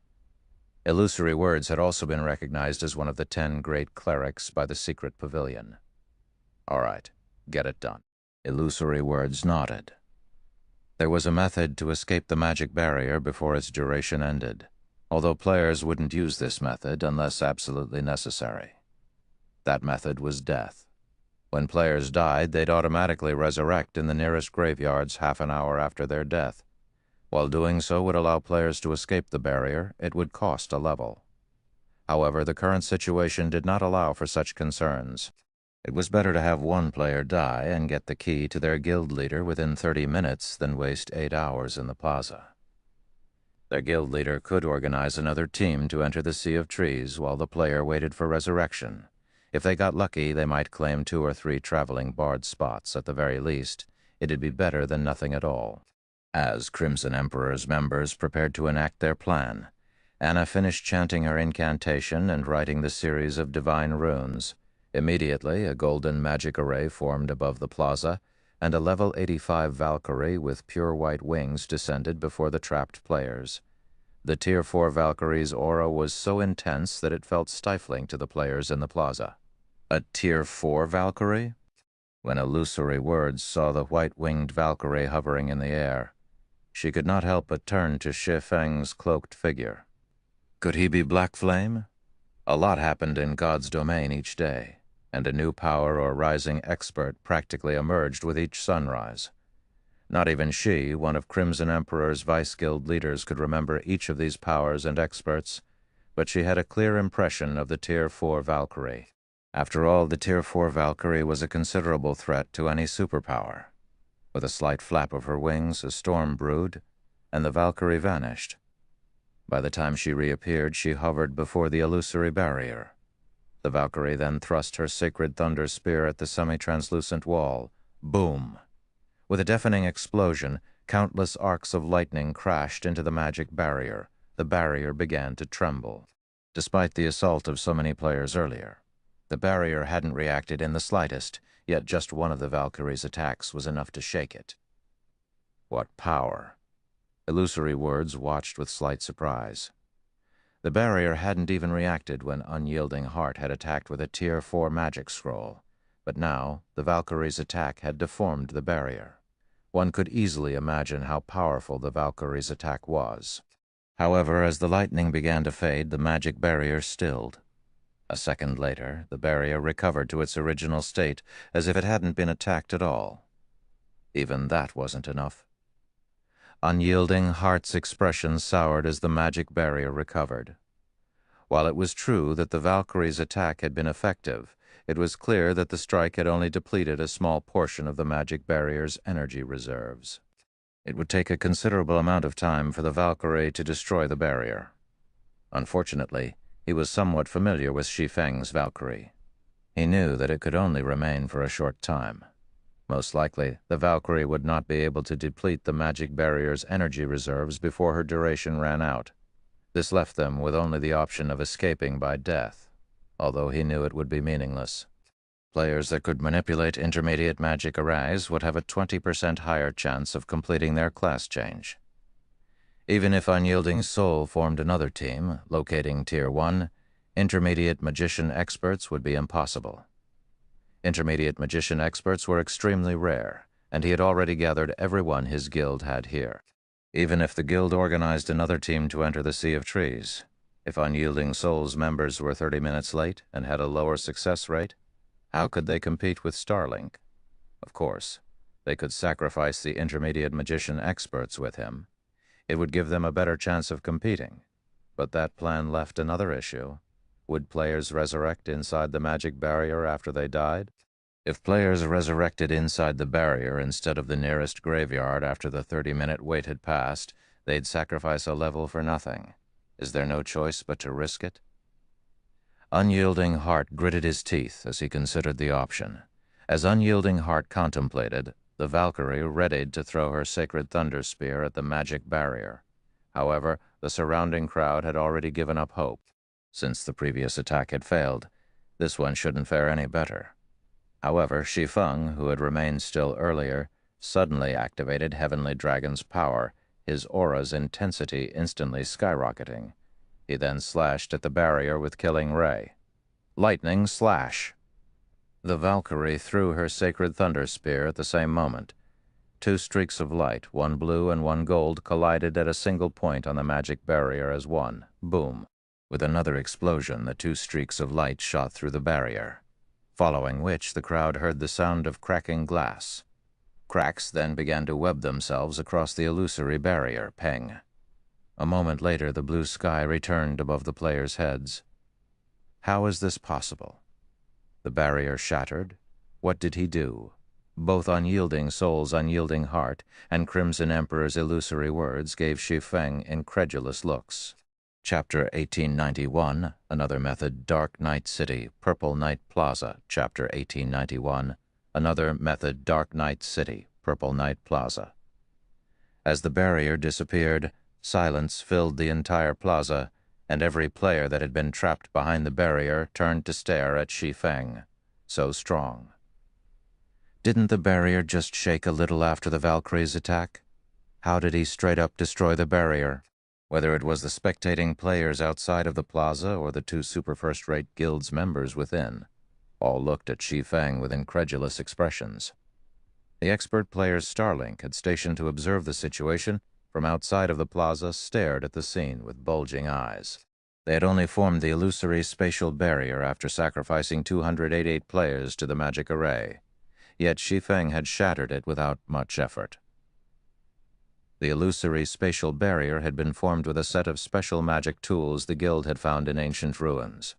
Starlink had exhausted a lot of time and resources to explore the various ruins, and by the time the guild had completed the required set to form the magic array, the guild had suffered over 5,000 casualties, all of which had been elite or expert players. Once the illusory spatial barrier had been activated, not even a Tier 4 monster should be able to escape. The Tier 4 monster would have no choice but to wait through the barrier's 8-hour duration. Moreover, even if players died inside the barrier, they would resurrect within it instead of in the nearest graveyard. Yet Shi Feng had shattered the barrier in one hit. While everyone was still shocked, Shi Feng sheathed Killing Ray and turned to Unyielding Heart and his companions. "The magic array has been dealt with. Let's hurry to the Sea of Trees," Shi Feng said as he gestured to the magic array in the heart of the Purple Night Plaza. Calmly, he continued, "It hasn't been long since Starling's members left. We should be able to catch up if we hurry." Hearing Shi Feng's reminder, Unyielding Heart and Mu Lingsha quickly snapped out of their daze and gave the swordsman grateful looks. If Shi Feng hadn't shattered the magic barrier, they wouldn't have been able to compete with Starlink. Immediately, Unyielding Heart took a key from his bag and activated the teleportation gate to the Sea of Trees. Mu Lingsha then directed their experts to enter the teleportation gate. Meanwhile, illusory words couldn't pull her gaze from Shi Feng, astonishment filling her eyes. Strength? Combination? When illusory words recalled the attack Shi Feng had executed with the Valkyrie, a playful smile graced her lips. "It seems that Black Flame is far more capable than I thought. It's no wonder why the secret pavilion has such a high evaluation of him." The Valkyrie's strength hadn't been quite high enough to shatter the illusory spatial barrier alone. Shi Feng had actually combined his strength with the Valkyrie's to compensate. Executing the strength combination technique with another individual was many times more difficult than using it alone. One's grasp of timing and positioning had to be extremely accurate. It wasn't a casual feat to accomplish. Yet Shi Feng had smoothly executed the technique, which even domain realm experts found challenging. Although Shi Feng hadn't combined his full strength with the Valkyries, it had been enough to exceed the magic barrier's limit. Thus, the magic barrier had shattered. "Vice Guild Leader, the magic barrier is gone. Let's hurry as well," a tall, muscular berserker said. "All right. Activate the teleportation gate." Illusory words nodded. She then directed her selected players into the teleportation gate, following which white light enveloped Unyielding Soul and Crimson Emperor's members one after another as the players teleported to the Sea of Trees. While Unyielding Soul and Crimson Emperor's members left for the Sea of Trees, the observing Starlink members hurriedly reported to Lu Xingluo and Bright Dawn. "What did you say?" Unyielding Soul broke through the illusory spatial barrier. When Bright Dawn heard his subordinate's report, his mind instinctively wanted to reject the notion. "That's impossible. Not even Tier 4 monsters can break out of the barrier. I know full well what Unyielding Soul is capable of. They definitely don't have the power to destroy the illusory spatial barrier." As Unyielding Soul's ex-vice guild leader, he was fully aware of the guild's current prowess. He even knew the guild's trump cards. At best, the guild could expend 5 Tier 4 offensive magic scrolls, which wouldn't be enough to destroy the illusory spatial barrier. The illusory spatial barrier really shattered, but Unyielding Soul's members didn't do it, the reporting assassin said. "Not Unyielding Soul's members. Was it Crimson Emperor?"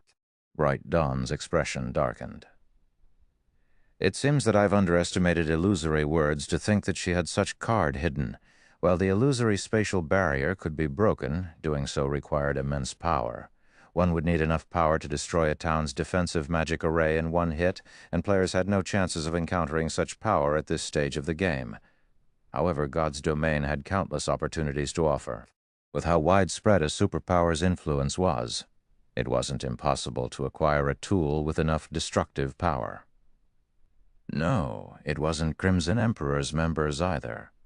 Based on our information, one of Zero Wing's members destroyed the barrier." the assassin said as he sent an image of Shi Feng to Bright Dawn. Zero Wing? Bright Dawn blinked in surprise as he looked at Shi Feng's cloaked figure and the sacred sword in the swordsman's hand. When Lu Xinglu heard the report, he was surprised as well. He had never thought that Zero Wing actually had a means to destroy the illusory spatial barrier. It seems that Zero Wing isn't all talk after all. It's no wonder why Unyielding Soul agreed to share some of its profits with the guild. Lu Xinglu said, chuckling, "Unfortunately, even if they get into the Sea of Trees, it's too late. Starlink will claim the first 20 slots. Not long ago, they had learned that not only could a limited number of players class change to the Traveling Bard class, but the quest only accepted a limited number of applicants as well.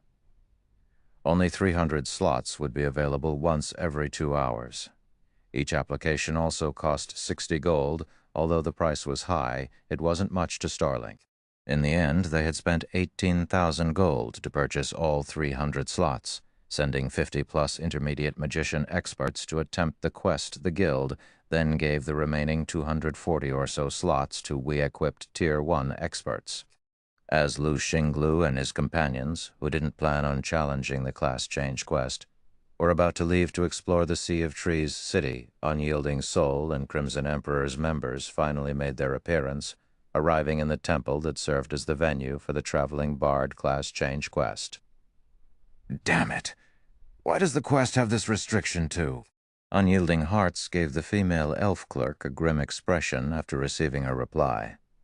They had just broken through the barrier with great difficulty, yet they had been told that there were no applicant slots remaining. They'd have to wait another 2 hours before they could attempt the quest. Unyielding Heart felt as if the system were playing some cruel joke. Illusory words wore a similarly ugly expression. She hadn't expected the restriction either. Sure enough, there are no more slots available. Shi Feng could not help but sigh as he looked toward Lu Xinglu and his group, who stood a short distance away. Well, I didn't plan for them to take the normal class change quest anyway. Following which, Shi Feng switched his title to Demon Hunter and approached the exchange counter beside the registration counter. There was more than one way to obtain the Traveling Bard class. The first was the normal method, but the second required purchasing a trial emblem and taking part in the original class change trial the primordial elf kings had left behind. However, the trial emblem wasn't easy to purchase. One needed to be a noble of the Sea of Trees to gain access. Other players would have to complete a long string of quests to become a noble in this city. But Shi Feng, who had the Demon Hunter title, didn't. Players with the Demon Hunter title were considered world nobles, so Shi Feng would be viewed as a noble in an NPC city like the Sea of Trees. "Lord Demon Hunter, how may I be of service?" the NPC elf asked, smiling brightly. "Here, we can provide a trial emblem that will allow you to take part in the trial the primordial elf kings had left behind for us.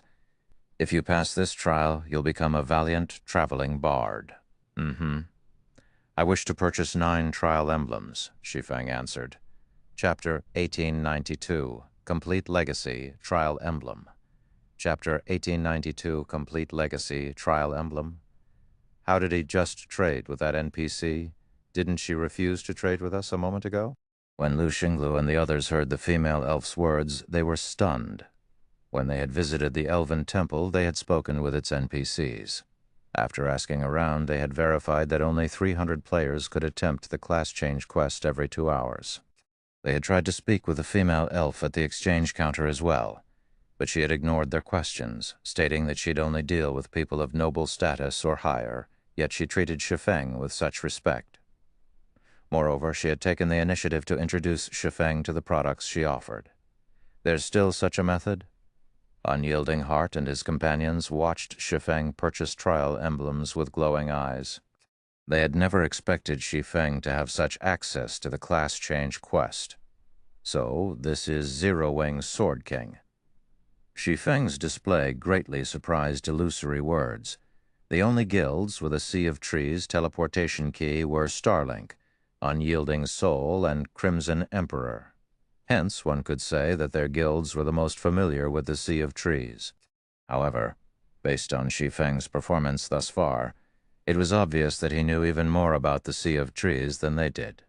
In fact, he even possessed a special status in the Sea of Trees. As the crowd watched, Shi Feng spent 450 gold to purchase 9 trial emblems. He then handed the emblems to the 9 Zero-Wing members he had brought with him. Purchasing a trial emblem was the same as applying for the class change quest. Only this method was 10 gold cheaper. Using the trial emblems when attempting the quest also granted 2 difficulty modes to choose from: normal mode and hard mode. Normal mode was no different than the class change quest without the emblem, but if players chose hard mode, they'd be sent to a different trial. However, if players chose to challenge hard mode, they would be sent to a different trial.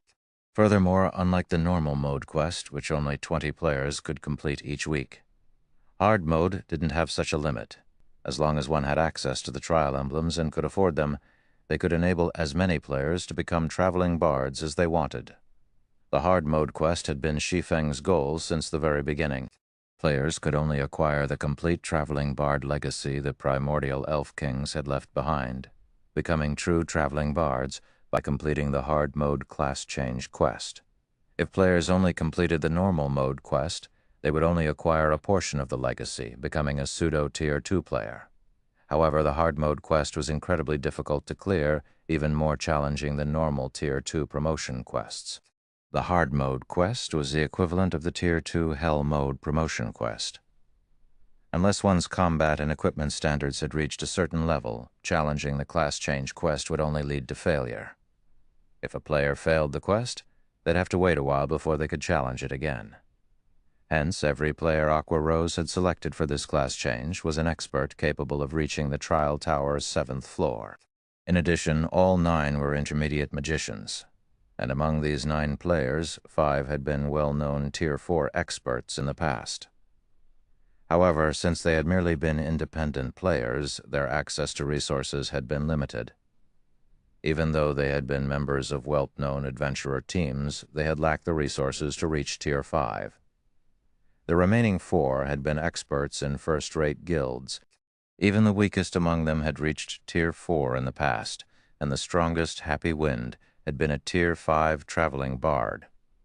Naturally, things had changed in this life, and all 9 of these players had joined Zero-Wing. With these 9 players' combat standards, their chances of completing the hard mode quest should have been quite low, but Aqua Rose had given each of them a primordial soul before they had come to the Sea of Trees.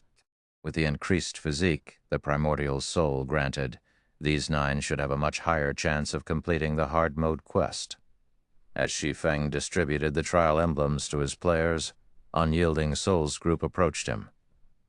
"Guild leader Black Flame, can I trouble you to help us purchase some trial emblems as well? I will buy them at a 50% markup." "Of course.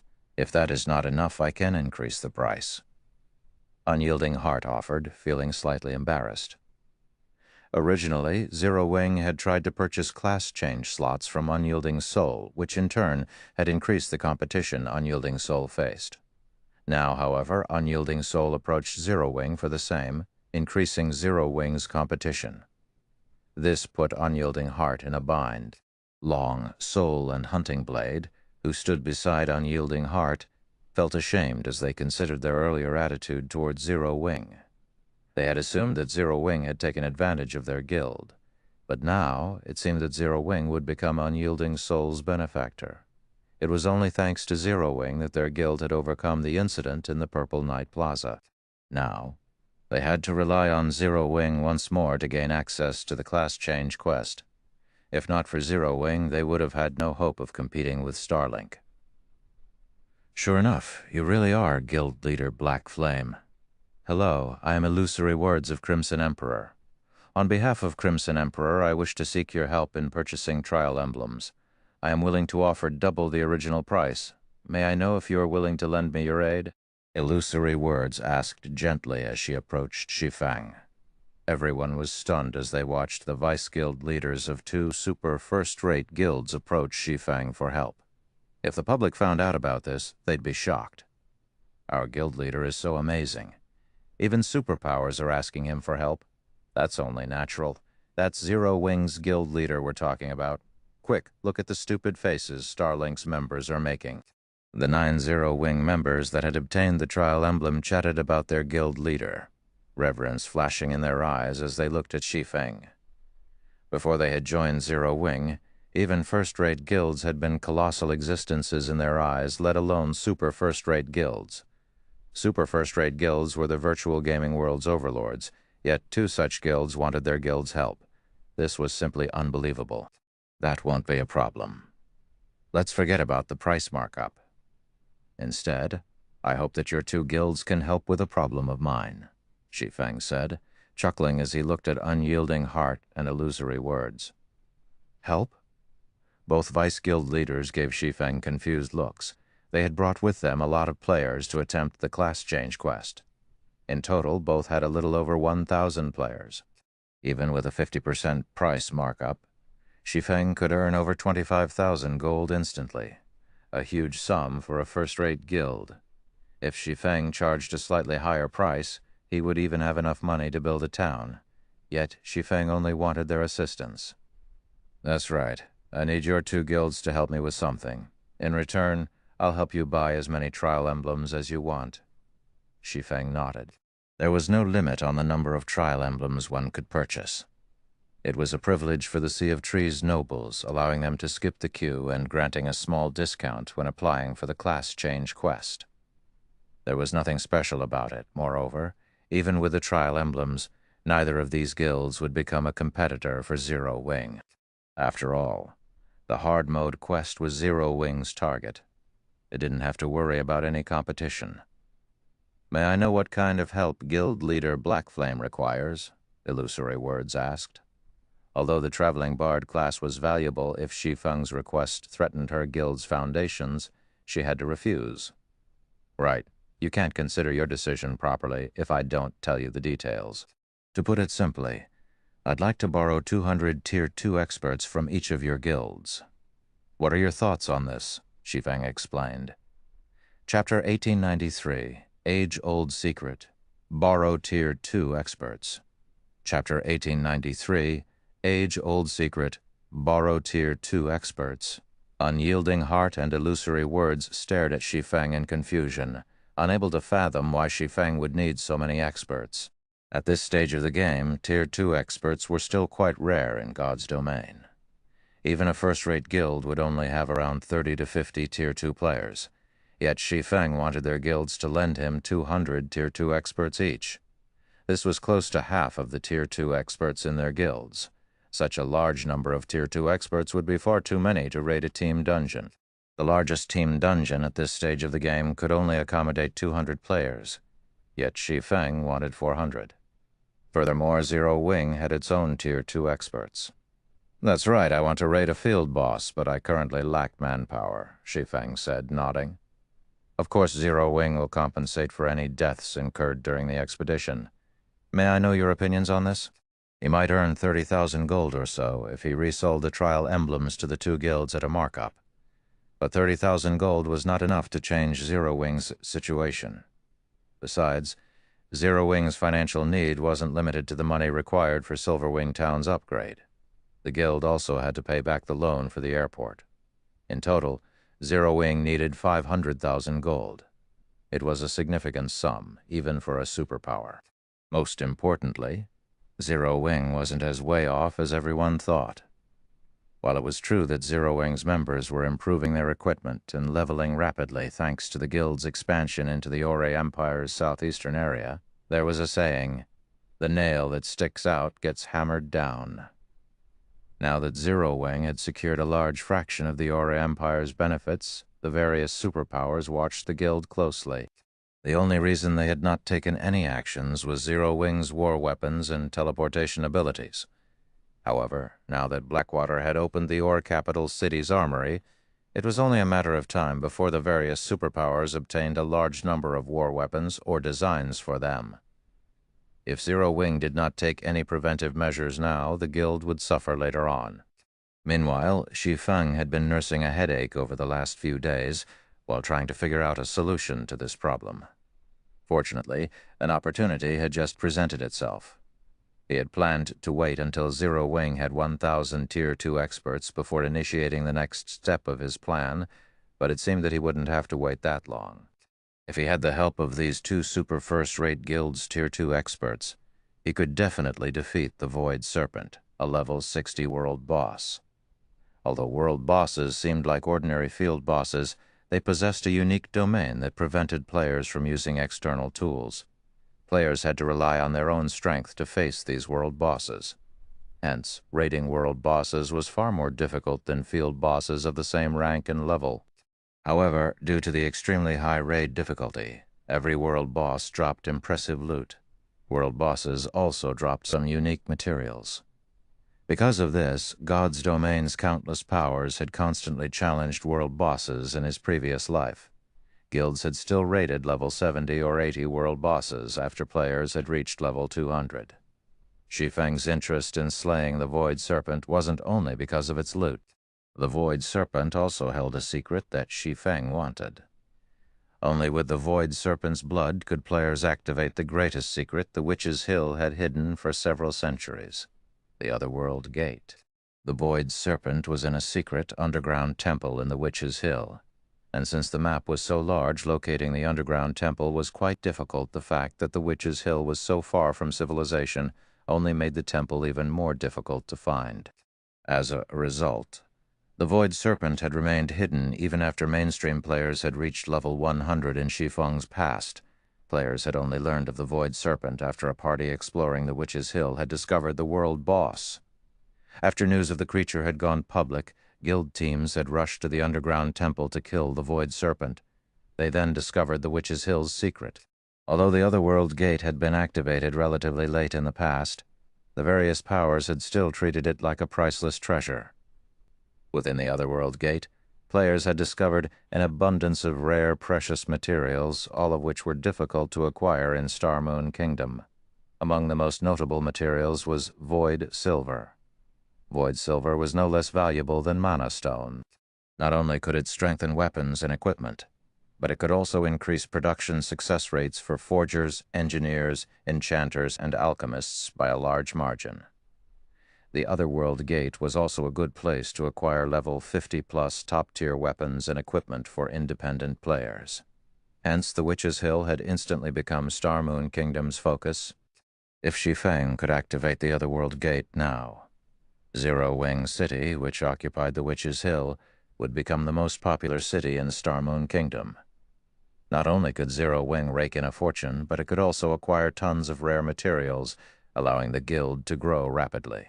He had wanted to raid the Void Serpent for a while, but unfortunately, Zero Wing lacked the strength to do so. A world boss was not an easy raid, and he didn't have a quest to take advantage of, drastically weakening the Void Serpent as he had with the Flame Demon King. If he wanted to raid the Void Serpent, he'd need at least 1,000 Tier 2 players. Meanwhile, after pondering on Shi Feng's suggestion for a short moment, both Unyielding Heart and Illusory Words nodded. "All right. I'll agree to your proposal on Unyielding Soul's behalf," Unyielding Heart said. Although he did not know what Shi Feng wanted with so many Tier 2 players, saving over 10,000 gold by lending the swordsman 200 experts to raid a boss was a worthwhile transaction. "May I know when Guild Leader Black Flame needs our players?" Illusory Words asked. "Naturally, the sooner the better," Shi Feng said. "My side will need some time to gather the necessary manpower. After all, many of our Tier 2 experts are either questing or raiding dungeons right now. I'll need a little over a day to gather 200 Tier 2 experts, so can we gather in 2 days?" Illusory Words proposed a time after giving the matter some thought. "That won't be a problem. I need to see to certain preparations as well," Shi Feng replied, nodding. In truth, even if Illusory Words hadn't suggested it, he'd still need 1 or 2 days to prepare. "Since both of you have agreed to the arrangement, let's establish a contract." Following which, Shi Feng signed a contract with Unyielding Heart and Illusory Words, in exchange for helping the 2 guilds purchase 1,000 trial emblems in total. Each of the guilds would send 200 Tier 2 experts to help Shi Feng hunt a boss. Once the contract had been signed, the two guilds handed Shi Feng the coins to purchase the trial emblems. When Unyielding Heart and Illusory Words had the emblems in hand, they turned to distribute them to their respective guild members. These players then activated their trial emblems and teleported to the legacy grounds. While the exchange between Shi Feng and the two super first-rate guilds seemed cumbersome, they had completed the entire process in less than 5 minutes. It wasn't enough time to provide Starlink any noticeable advantage. Moreover, to the two super first-rate guilds' surprise, they had the option of choosing the quest's difficulty, and hard mode didn't have a slot limit. However, the two guilds sent the majority of their experts into normal mode to increase their chances of success. They only sent a small number of experts to test the hard mode quest. Suddenly, 1,000 players vanished from the lively hall, stunning Lu Xingluo and the other nearby Starlink members. How is this possible? They ignored the application limit? Lu You's expression darkened as he watched Unyielding Soul and Crimson Emperor's members disappear. He then turned to Shi Feng, killing intent flashing in his eyes. "Black Flame, you dare to ruin my plans once again. Do you really think that I won't strike at Zero Wing just because you managed to partner with Unyielding Soul?" 1,000 players. If these players participated in the class change quest, it would severely affect Starlink's performance. However, Shi Feng paid no attention to the killing intent Lu Xingluo directed at him. He simply glanced at the man before leaving the temple and heading for the city hall. They were in the Sea of Trees. If Lu Xingluo and his companions wanted to attack him here, they'd suffer the consequences, not him. Chapter 1894, City of Foreign Races. Chapter 1894, City of Foreign Races. The Sea of Trees was located in a secret land the primordial elf kings had created. A forest enveloped the city, and unlike Dark Night City, which was populated by tall buildings, this city was crowded with towering trees. Every tree pierced the clouds like a skyscraper. Houses had been built within the gigantic trees, and thick vines connected one tree to the next. Currently, Shi Feng rode his mount down the spacious roads made of vines. When he looked down, he gazed at a sea of clouds below him. Since the Sea of Trees hadn't been fully unlocked, most of the people wandering on the streets were NPCs. Aside from the 3 superpowers members who had begun to explore the city, Shi Feng didn't spot a single player. Sheltered by the 6 great primordial elf kings, the Sea of Trees had a long history. Most of the NPCs living here were elves, although some were NPC merchants from other races. Human NPCs only made up a small majority of the city's residents. Meanwhile, the weakest soldiers patrolling the city were level 180, Tier 1 NPCs. There were well-equipped Tier 2 soldiers as well. Each patrol squad was led by a level 200, Tier 3 knight. However, these soldiers' levels and tiers weren't their most eye-catching aspects. All of these soldiers wore ancient equipment engraved with advanced battle arrays. When the advanced battle array activated, the Tier 2 soldiers could even take down Tier 4 players. The patrol captain's equipment sported master battle arrays. With these patrol captains protecting the city, not even Tier 5 players would last long if they tried to cause trouble. According to the legends, the primordial elf kings had also left behind immortal guardians to protect their Sea of Trees. Although these immortal guardians were not Tier 6 existences, they had the combat power to face gods. If a Tier 6 player entered the city, the secret land would forcibly suppress them to Tier 5. Hence, on the continent of God's domain, the Sea of Trees' security was even superior to Blackwing cities. During Shi Feng's previous life, Tier 5 and Tier 6 players had frequently caused trouble in NPC cities, but none had dared to do so in the Sea of Trees. This was also the reason that the Sea of Trees had become the most well-known NPC city in God's domain, attracting tons of normal and neutral players. These players didn't have to worry about their safety while inside the city. After roughly 20 minutes, Shi Feng arrived before the largest, oldest tree in the city. This primordial tree was both the Sea of Trees City Hall and the city's heart. There are so many foreign race merchants here already. As Shi Feng approached the city's central district, he noticed many NPC merchants hawking their wares alongside the road. These merchants all sold rare goods such as magic scrolls, potions, materials, tomes, engineering tools, weapons, equipment, etc. The sight was dazzling. The 3 superpowers members who had arrived before him browsed the goods with sparkling eyes. They could easily make a fortune by reselling these items, especially the magic scrolls, weapons, equipment, and rare materials. Some merchants even offered Tier 2 magic scrolls and level 50 dark gold equipment. Only the items' prices were far higher than market value. However, the superpowers members weren't fools. Rather than purchasing any of these items, they first investigated every NPC merchant's goods. They then proceeded to survey the central district, empty lands, and establishments, compiling the information to allow their companions in the city hall to make the best decision when purchasing the city's lands for their guilds. When Shi Feng stepped into the city hall, the merchant players that represented the superpowers had already busied themselves with researching the lands and shops, carefully selecting which to purchase. Naturally, the 3 superpowers had sent these merchant players since they were more adept with business negotiations than the guild's upper echelons. Moreover, the merchant subclass allowed them to bargain for discounts and learn more from NPCs. But despite their expertise, these merchant players had headaches as they selected lands for their guilds. The Sea of Trees lands were just so expensive. Even the ordinary lands in the city's outer area cost between 7,000 gold and 15,000 gold, whereas lands in the city's inner area cost between 12,000 gold and 30,000 gold. The cheapest plot of land in the central district cost 50,000 gold, while the more expensive options cost over 100,000. Even superpowers at this stage of the game couldn't afford to purchase the Sea of Trees lands casually. But that wasn't the most important issue. To purchase the central district's lands, one needed sufficient status and reputation. For the moment, they could only purchase the lands in the city's outer and inner areas. But since there were so many to choose from, they couldn't make a proper decision without further understanding of the city's layout. "Lord Demon Hunter, how may I be of service today?" A male elf in a suit and tie asked gracefully as he approached Shi Feng. "I wish to see some of the city's hotels and restaurants for rent," Shi Feng said. "All right. Please follow me." The male elf bowed before leading Shi Feng to a VIP reception room. As the elf led Shi Feng to a reception room, the 3 superpowers representatives watched him leave the main lobby with astonished expressions. "What's going on? How did he get an invite to a VIP room? We've already bought 2 plots of land and earned quite a few contribution points, yet we haven't earned such treatment. Clearly, he's an idiot.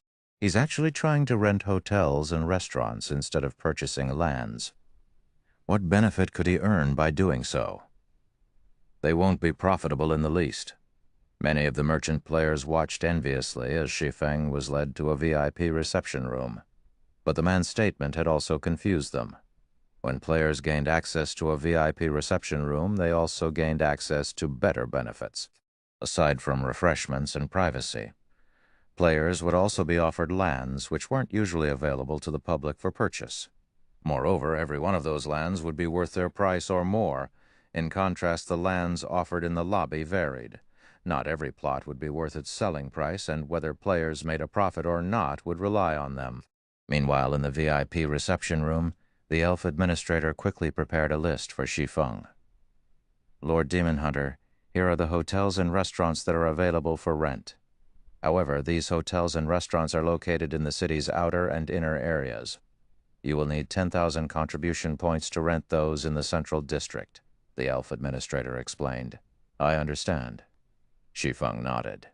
He then lifted the stack of paper to inspect.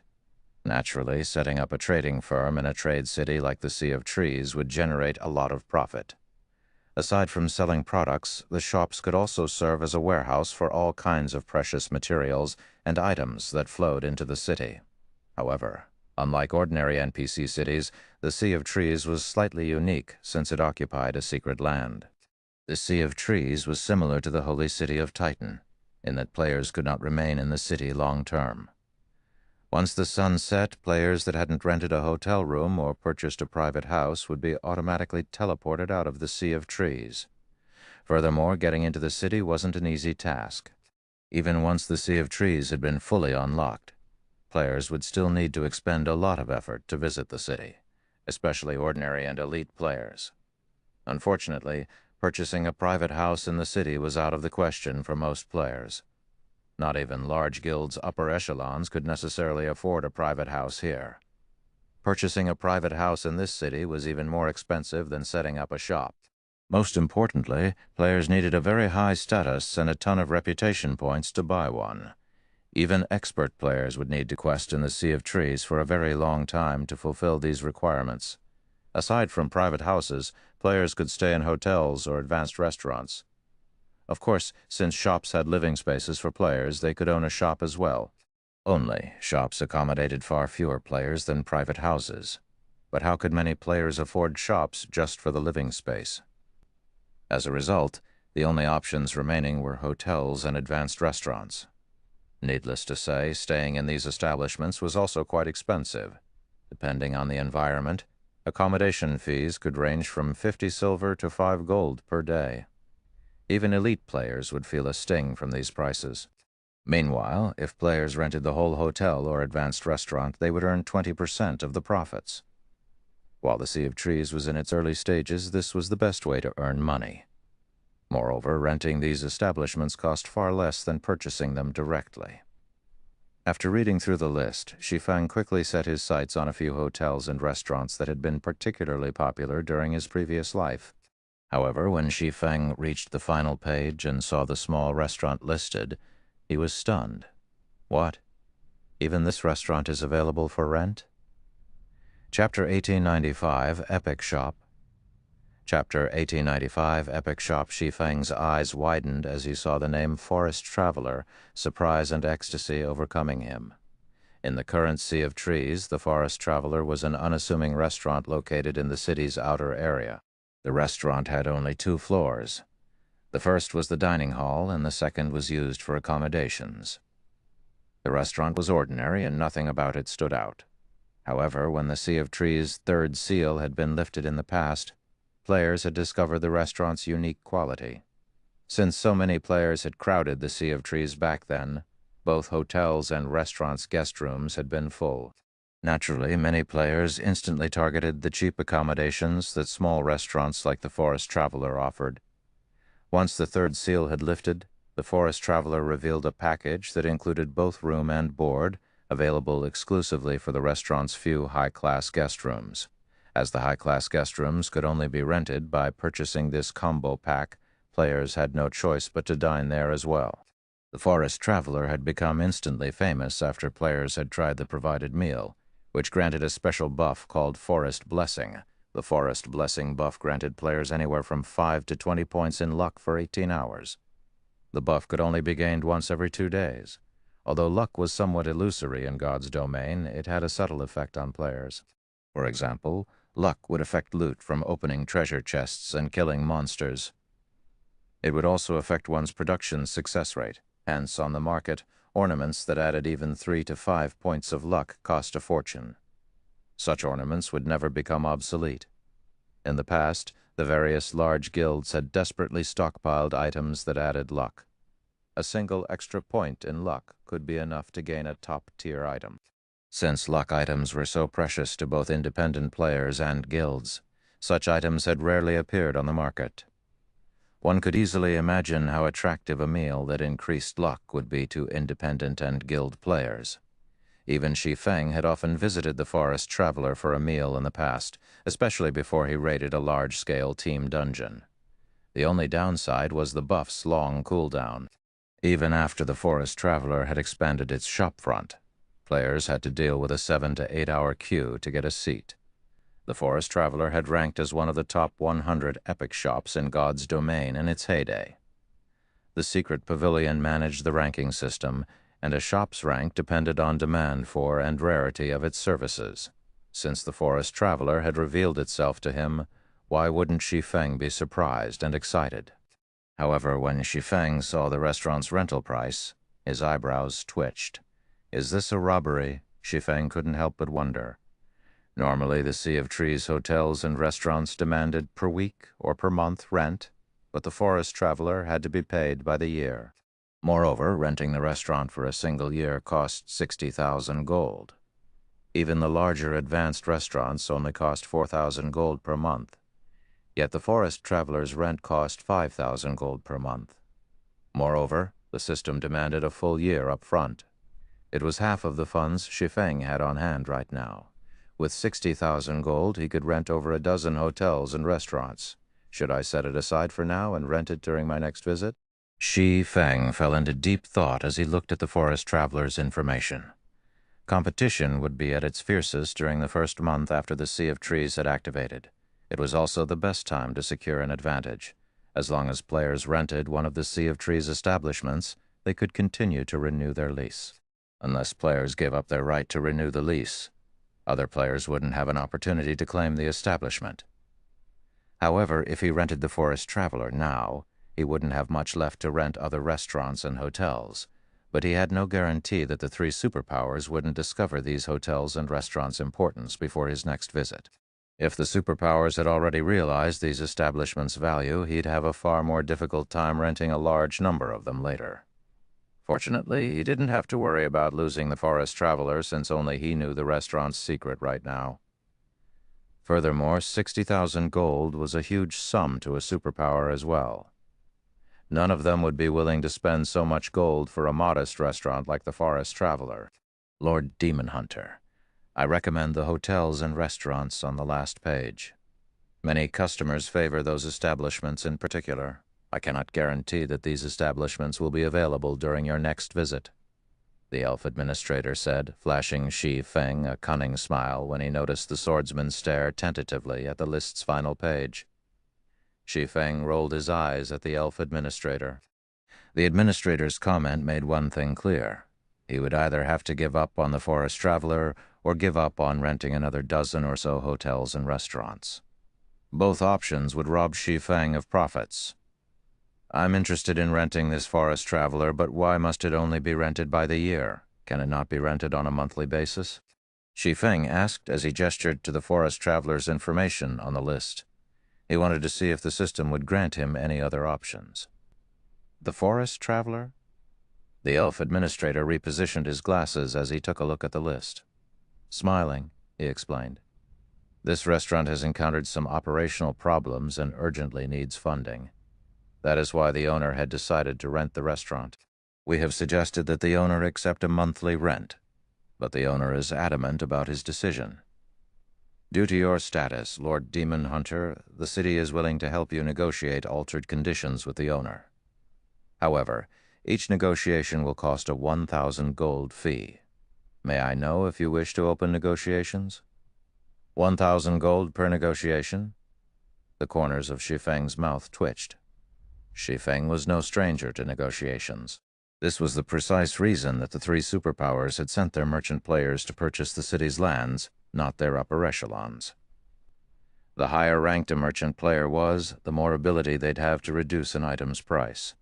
Some merchant players could even negotiate for price cuts by offering NPCs favorable conditions. However, this was the first time Shi Feng had encountered a 1,000 gold negotiation fee. That's right. As a noble in our city, you have the right to 3 negotiation attempts. Of course, the city cannot guarantee the negotiation's results, the elf administrator explained. All right, let's open the negotiations then. Shi Feng sighed as he took 1,000 gold from his bag. After receiving the money, the elf administrator left the room. To put it simply, the purpose of these negotiations was to convince the owner to adjust the rental requirements. Whether or not the player gained the upper hand would depend on their luck. After 5 minutes, the elf administrator returned with new rental conditions for the Forest Traveler. Now, instead of paying a full year of rent for the Forest Traveler, Shi Feng could secure the establishment for 10 months of rent at 54,000 gold. While this new condition had reduced the total payment and shortened the required lease duration, the average monthly rent had increased considerably. This wasn't a favorable option. Declining the option, Shi Feng paid 1,000 gold for another negotiation attempt. The second negotiation's outcome still required annual rent, but it could be paid in installments. Shi Feng would have to pay a 50,000 gold down payment, however. He'd then have to pay 15,000 within 1 month. Seeing this result, Shi Feng regretted leaving Icarus's heart with Aqua Rose. If he had the godly necklace with him right now, he might have had a better result. With no other choice, Shi Feng gritted his teeth and paid for the third negotiation attempt. If the conditions were still too stringent, he would have to give up on the forest traveler for now. After all, the forest traveler would not generate much income within a short period. Meanwhile, he was extremely tight for money right now. Although the forest traveler was tempting, he needed to earn a large sum of coins quickly. As the elf administrator returned for the third time, Shi Feng silently prayed that the new rental conditions were in his favor. "Congratulations, Lord Demon Hunter. After our third round of negotiations, the forest traveler's owner has agreed to adjust the lease's duration to 6 months. However, you will have to pay 45,000 gold. In exchange, you will receive 40% of the forest traveler's profits instead of 20% during those 6 months. Chapter 1896, 2-Star Restaurant. Chapter 1896, 2-Star Restaurant. Half a year and 40% of the profits for 45,000 gold. Shi Feng fell deep in thought after hearing the elf administrator's final results. Once the forest traveler introduced the meal that granted the forest blessing buff, the various major powers would visit before any major operation. However, as the restaurant's business was limited by its size, and its overall income wasn't much more than a large hotel's, players would only gain the forest blessing buff when they ate the food that provided the buff in the restaurant. The food would not grant the buff if consumed elsewhere. Hence, Shi Feng had considered giving the forest traveler up, selecting a dozen or so ordinary restaurants and hotels instead. However, the forest traveler's latest conditions were far better than they had been, especially the 40% profit sharing. This would grant him twice as much income as normal from the restaurant. With the forest traveler's advantage, it could generate enough income to rival a dozen or so establishments. "All right, I agree to the owner's conditions," Shi Feng said after giving the matter some thought. Although renting a single restaurant for 45,000 gold was a little extravagant, not only would he get double the profits in return, but he would also have an advantage when gaining the forest blessing buff. This would ensure that Zero Wing's members wouldn't have to wait in line for hours to get a seat before raiding an important team dungeon. He could simply reserve a table for Zero Wing's exclusive use. No power had taken control of the forest traveler in his previous life. It had been under NPC's full control. As a result, the restaurant's development had been left to the system's discretion.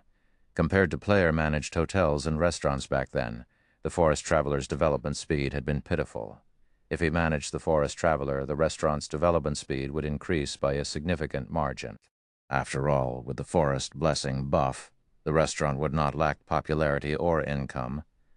If he played his cards right, he could earn a fortune through the restaurant. Immediately, Shi Feng signed a lease contract with the elf administrator. In addition to the 45,000 gold for the forest traveler, he spent another 70,000 gold to rent 23 hotels and restaurants. Although the hotels and restaurants he had rented varied in size, they were all situated in strategic locations throughout the city. They were all near important buildings and special establishments. Once the city's second seal had been removed, which should happen in the next few days, a large number of players would surge into the Sea of Trees. At that time, his hotels and restaurants would officially begin to make money. The 24 hotels and restaurants he rented should generate even more profit than Silverwing Town's teleportation service. Silverwing Town's teleportation service would lure players to the town and increase its competitive edge. As a result, the town could only earn a small amount of money from each player with the teleportation service. However, such considerations weren't necessary when operating the Sea of Trees hotels and restaurants. Even if he only received 20% of the profits from each customer, he should earn at least 10 times more per customer than from Silverwing Town's teleportation service. Once Shi Feng had rented his establishments, he left the VIP reception room. The 3 superpowers merchant players were still carefully selecting lands for purchase. Over 20 of the available lands had already been bought, many of which were located in the city's inner area. Shi Feng had to admit that these superpowers' spending power was astonishing. Zero Wing simply couldn't compare. If these superpowers had known the value of leasing the city's hotels and restaurants, they would have claimed half of the city's establishments by now. They would have monopolized every hotel and restaurant, not including those in the central district, by the time the second seal was removed. They wouldn't leave other powers the opportunity to claim a share of the profits. However, the value of these establishments had been discovered quite late in the past, and the various major powers had still rented quite a few for themselves. As Shi Feng returned to the lobby, the superpowers representative spared him a glance before returning to their lists. Now that my business here is done, I should take a proper look at the forest traveler. After glancing at the other players, Shi Feng left the city hall, making his way towards the forest traveler. He was not interested in competing with the three superpowers over the city's lands in the slightest. His lack of reaction wasn't due to a lack of interest in purchasing the city's lands, but because he didn't qualify to do so. Purchasing a plot of land and setting up a shop here would easily cost more than 10,000 gold. Although these shops would pay for themselves in the long run, he currently needed his money. He could not afford such long-term investments right now. After riding his demonic flame tiger for half an hour, Shi Feng arrived before a two-story restaurant near the edge of the city. This area wasn't as lively as the central district, as there were only a dozen or so NPCs roaming the street. Meanwhile, the street's few shops only sold groceries, and the highest-class building was a three-story smithy. Smoke swirled out of the smithy as the sound of metal on metal echoed down the street. The view here was one of a kind. A sea of clouds enclosed the district, and flying beasts occasionally soared by. Due to the refreshing scenery, many leisure players would settle here long-term. Sure enough, business here is bleak. When Shi Feng entered the forest traveler, he noticed that, aside from the restaurant owner and two staff members, there was nobody inside the restaurant. The two waitresses were members of foreign races. One was a female catkin with cat ears and tail, while the other was a female foxkin with a pair of pointed ears atop her head and a bushy tail. The restaurant owner was a long-haired elf, but unlike most elves, the man was burly. He looked like a Natura Bobom shield warrior or berserker. Based on the scars gracing the elf's arms and neck, it was clear that he had once been an adventurer. "Welcome, Lord Demon Hunter. Thank you for renting our restaurant. I am Joseph, the owner of this establishment." Joseph the elf said respectfully when he noticed Shi Feng enter the restaurant. "May I know what business you have here?" When the two half-beast women saw Shi Feng, they nervously lowered their heads. They did not even dare to look Shi Feng in the eye. Of course, Shi Feng didn't find this strange. Although the Sea of Trees was a trade city that welcomed both humans and members of neutral races, the secret land that contained the Sea of Trees was still within the Dark Knight Empire's borders. Meanwhile, humans weren't generally friendly towards other races. Surviving in the Sea of Trees wasn't easy for them. The half-beast women couldn't afford to provoke nobles in particular. A single mistake could even result in their enslavement. "I wish to see all of the information available on this restaurant. Can I trouble you to prepare it for me?" Shi Feng asked. Although he had rented the restaurant, he only had partial management rights. This was the case for other NPC-operated establishments as well. It was impossible for players to acquire full management rights over an NPC establishment. Players could only gain full rights over the establishments and lands sold at the city hall. "All right, please wait a moment," Joseph said. A short moment later, Joseph returned with a thick tome. He then set the book before Shi Feng. "Amazing. This restaurant has 2 master cooking recipes. It's a pity that the required materials are so rare. The shopfront is also the cheapest variety. It's no wonder why business is so terrible." Shi Feng was surprised as he read the restaurant's information. Many players in God's Domain had chosen the chef subclass. Not only were chefs capable of creating delicious dishes, but some of those dishes also provided additional effects, such as temporary attribute increases. Master dishes, in particular, provided significant attribute boosts, high enough to rival the effects of master potions. Although players could cook master dishes after becoming master chefs, producing one of these dishes was actually quite difficult. The first issue was the lack of recipes. Even a master chef would struggle when concocting a master cooking recipe in the past. 8 out, often basic master chefs lacked a master cooking recipe. The second issue was the lack of materials. Yet the forest traveler actually possessed 2 master cooking recipes, which gave it an advantage over larger restaurants. Unlike the forest blessing meal, these master dishes would still be effective when consumed outside of the restaurant. Meanwhile, the attribute increase they provided was even superior to master potions. Both dishes would see very high demand. If he could mass-produce the dishes, he could make a fortune. When Shi Feng inspected the restaurant's shopfront, he noticed that the forest traveler already met most of the conditions for its upgrade to a 2-star restaurant. All it lacked was sales. However, even NPCs weren't willing to visit the area. How could the restaurant earn an income without any customers? If the restaurant wanted to attract NPC customers and increase its sales, the easiest way to do so was to upgrade the shopfront. Only upgrading the shopfront would require 5,500 gold. The thought of gaining a 2-star restaurant tempted Shi Feng. Immediately, he chose to upgrade the shopfront. Suddenly, the system deducted 5,500 gold from the 3,000 plus he had remaining in his bag. Chapter 1897, Master Dishes. As soon as Shi Feng chose to upgrade the shopfront, the forest traveler started to change. In less than 5 seconds, the forest traveler transformed from a shabby 2-story restaurant into an exquisite 3-story establishment. The restaurant was now far more appealing than the surrounding shops. However, the interior had changed far more than the restaurant's exterior. The space inside the restaurant had more than doubled. Originally, the first floor had only had room for a little over 10 tables, but now it could hold more than 30. The second floor had also become a dining area, and the living area had been moved to the 3rd floor.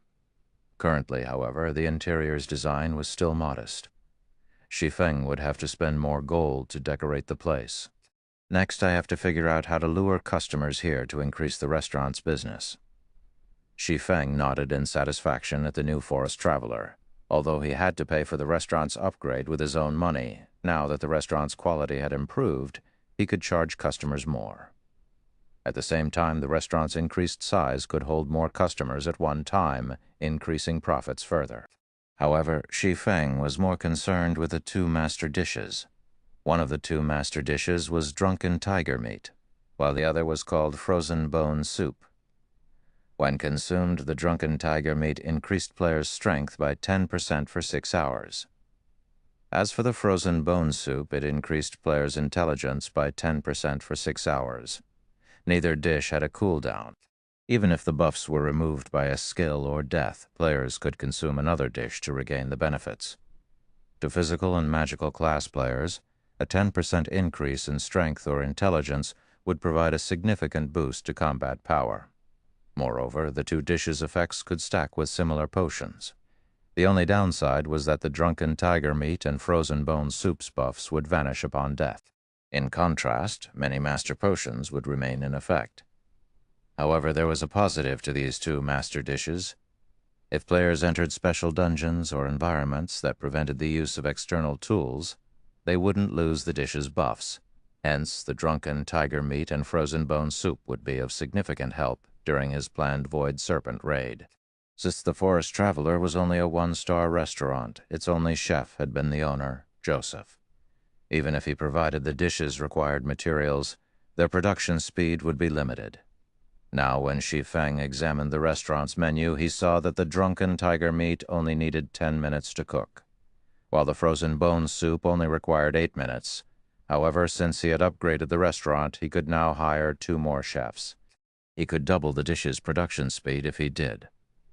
As for the required materials, Zero Wing could collect them in a short time, following which, Shi Feng called up the forest traveler's system interface.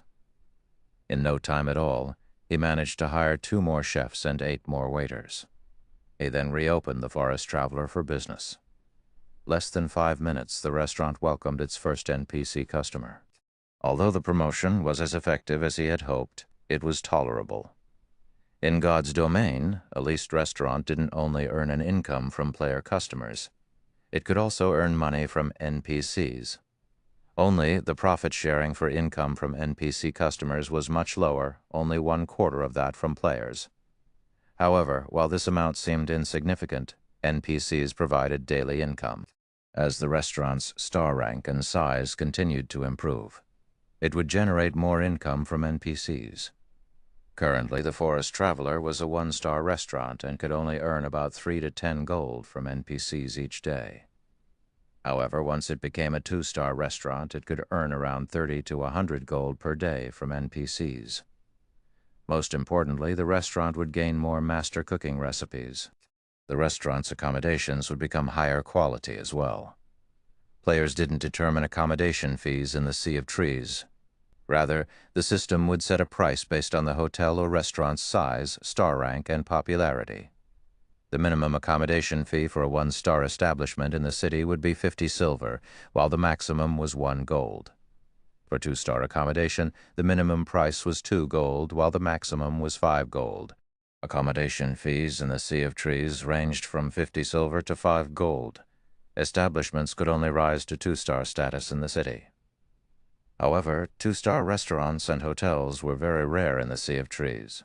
They were all concentrated in the central district, but players would need sufficient status and contribution points to rent these establishments. Though once players crowded the Sea of Trees, those who owned 2-star hotels and restaurants would earn a massive income from their establishments.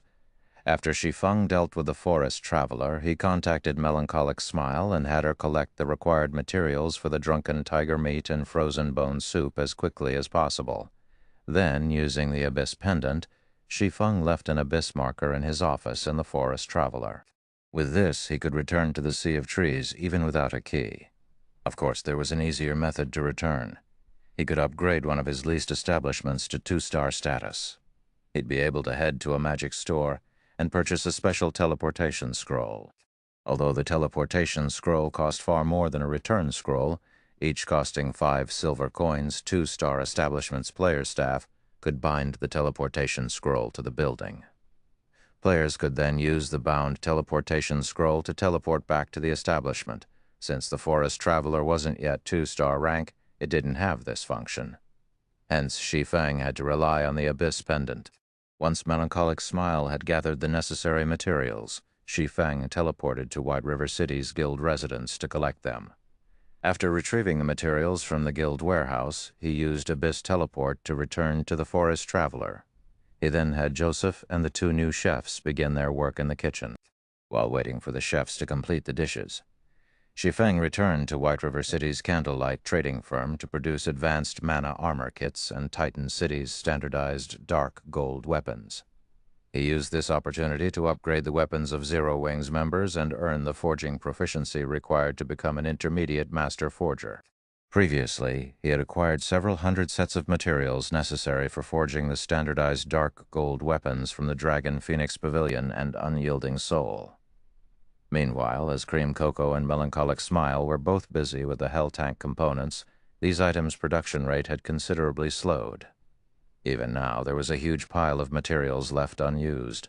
In his special forging room, Shi Feng forged weapons without rest, steadily and rapidly filling his experience bar. As he crafted dark gold weapons, not only did his forging proficiency increase, but he also gained EXP faster than grinding normal monsters. After 2 days of work, Shi Feng had reached 70.5% of level 69.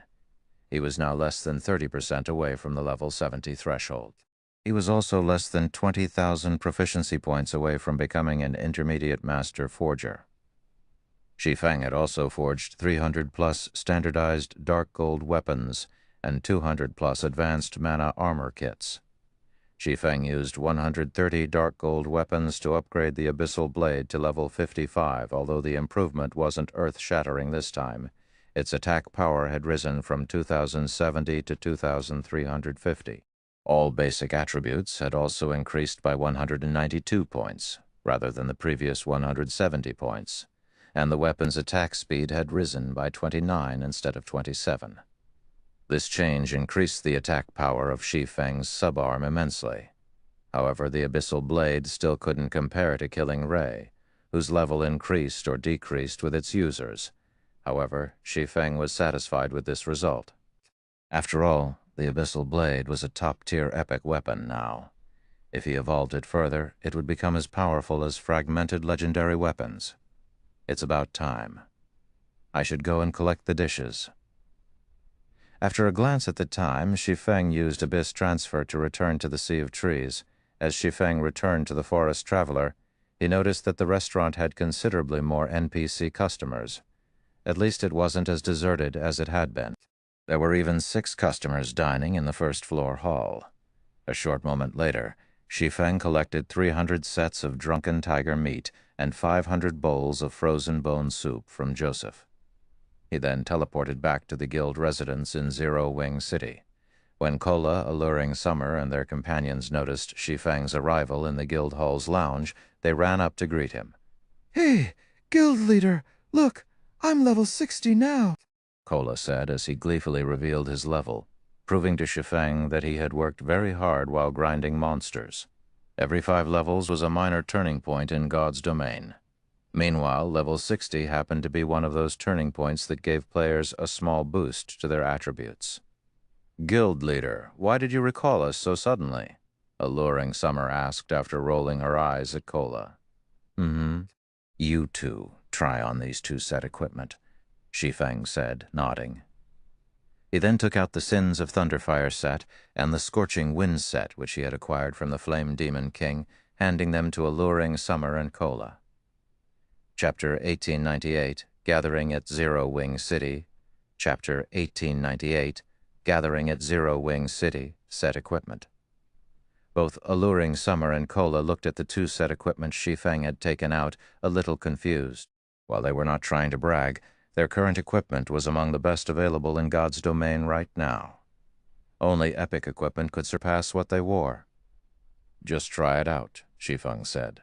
Although he could see the confusion plaguing the 2, he didn't bother to offer any additional explanation. With no other choice, Alluring Summer and Kola complied, trying on the set equipment.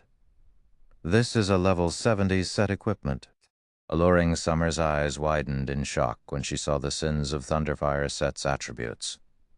The Sins of Thunderfire set was a level 70 fine gold set equipment, though Shi Feng had only given her 4 of the 6 pieces. Even so, the Thunderfire set's attributes were far superior to the level 60 dark gold equipment she currently wore.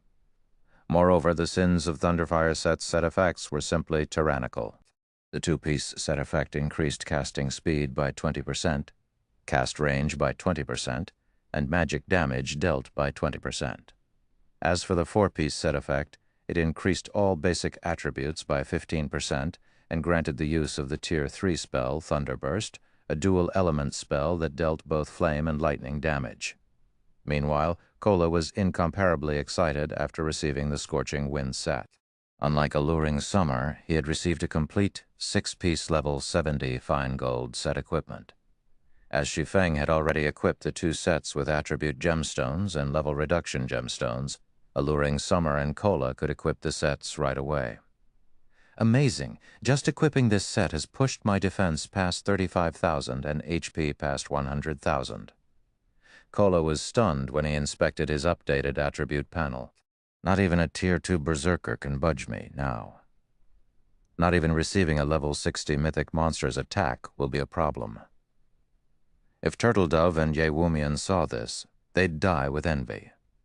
Even without any team buffs, he had 100,000 HP. He was basically a humanoid boss. Reaching 120,000 HP shouldn't even be impossible with team buffs. Currently, Turtledove and Yewumian only had 85,000 HP after receiving team buffs, which only the best Tier 2 MTs had at this stage of the game. Not only had his HP soared past his 2 companions, but he was also a strength-focused MT. He had only invested a small fraction of his free attribute points in endurance. "All right, it's time to go." "We can't keep the other guilds waiting for too long," Shi Feng said, nodding in satisfaction when he saw Kola and Alluring Summer's attributes. With this, he was more confident of taking down the Void Serpent. Following which, Shi Feng led Kola and the others to one of the 4 Towers of Elements, the meeting point he had agreed upon with Unyielding Soul and Crimson Emperor. The members of both super first-rate guilds had already arrived, but to avoid attracting attention, they all wore black cloaks. Despite their efforts, however, the group of 400 players was simply too large to ignore. Furthermore, these players were all Tier 2 experts from major guilds, so the aura they radiated instilled fear in others. Although these experts had done their best to suppress their auras, the combined energy of 400 experts was stifling. Who are those people? I don't mean to brag, but I can be considered an expert player as well, so why do those people feel so dangerous? I caught a glimpse of their equipment a moment ago, and they're all wearing multiple pieces of level 50 fine gold equipment. I've spent many days grinding to reach level 54, but even now I only have one piece of level 50 secret silver equipment. Yet they have multiple pieces of level 50 fine gold equipment. Could they be members from a top adventurer team? Curiosity pulled at the passers-by when they looked at Unyielding Soul and Crimson Emperor's members, but the super first-rate guild's players simply ignored the surrounding crowd, waiting in the tower's main hall in silence. Vice Guild Leader Zero Wing is quite impressive.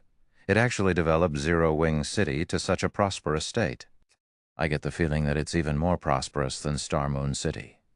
A slender youth wielding a wooden staff commented, astonished as he observed the players in the tower. Indeed, Zero Wing City's development is surprising. It's no wonder why so many corporations are trying to invest in it.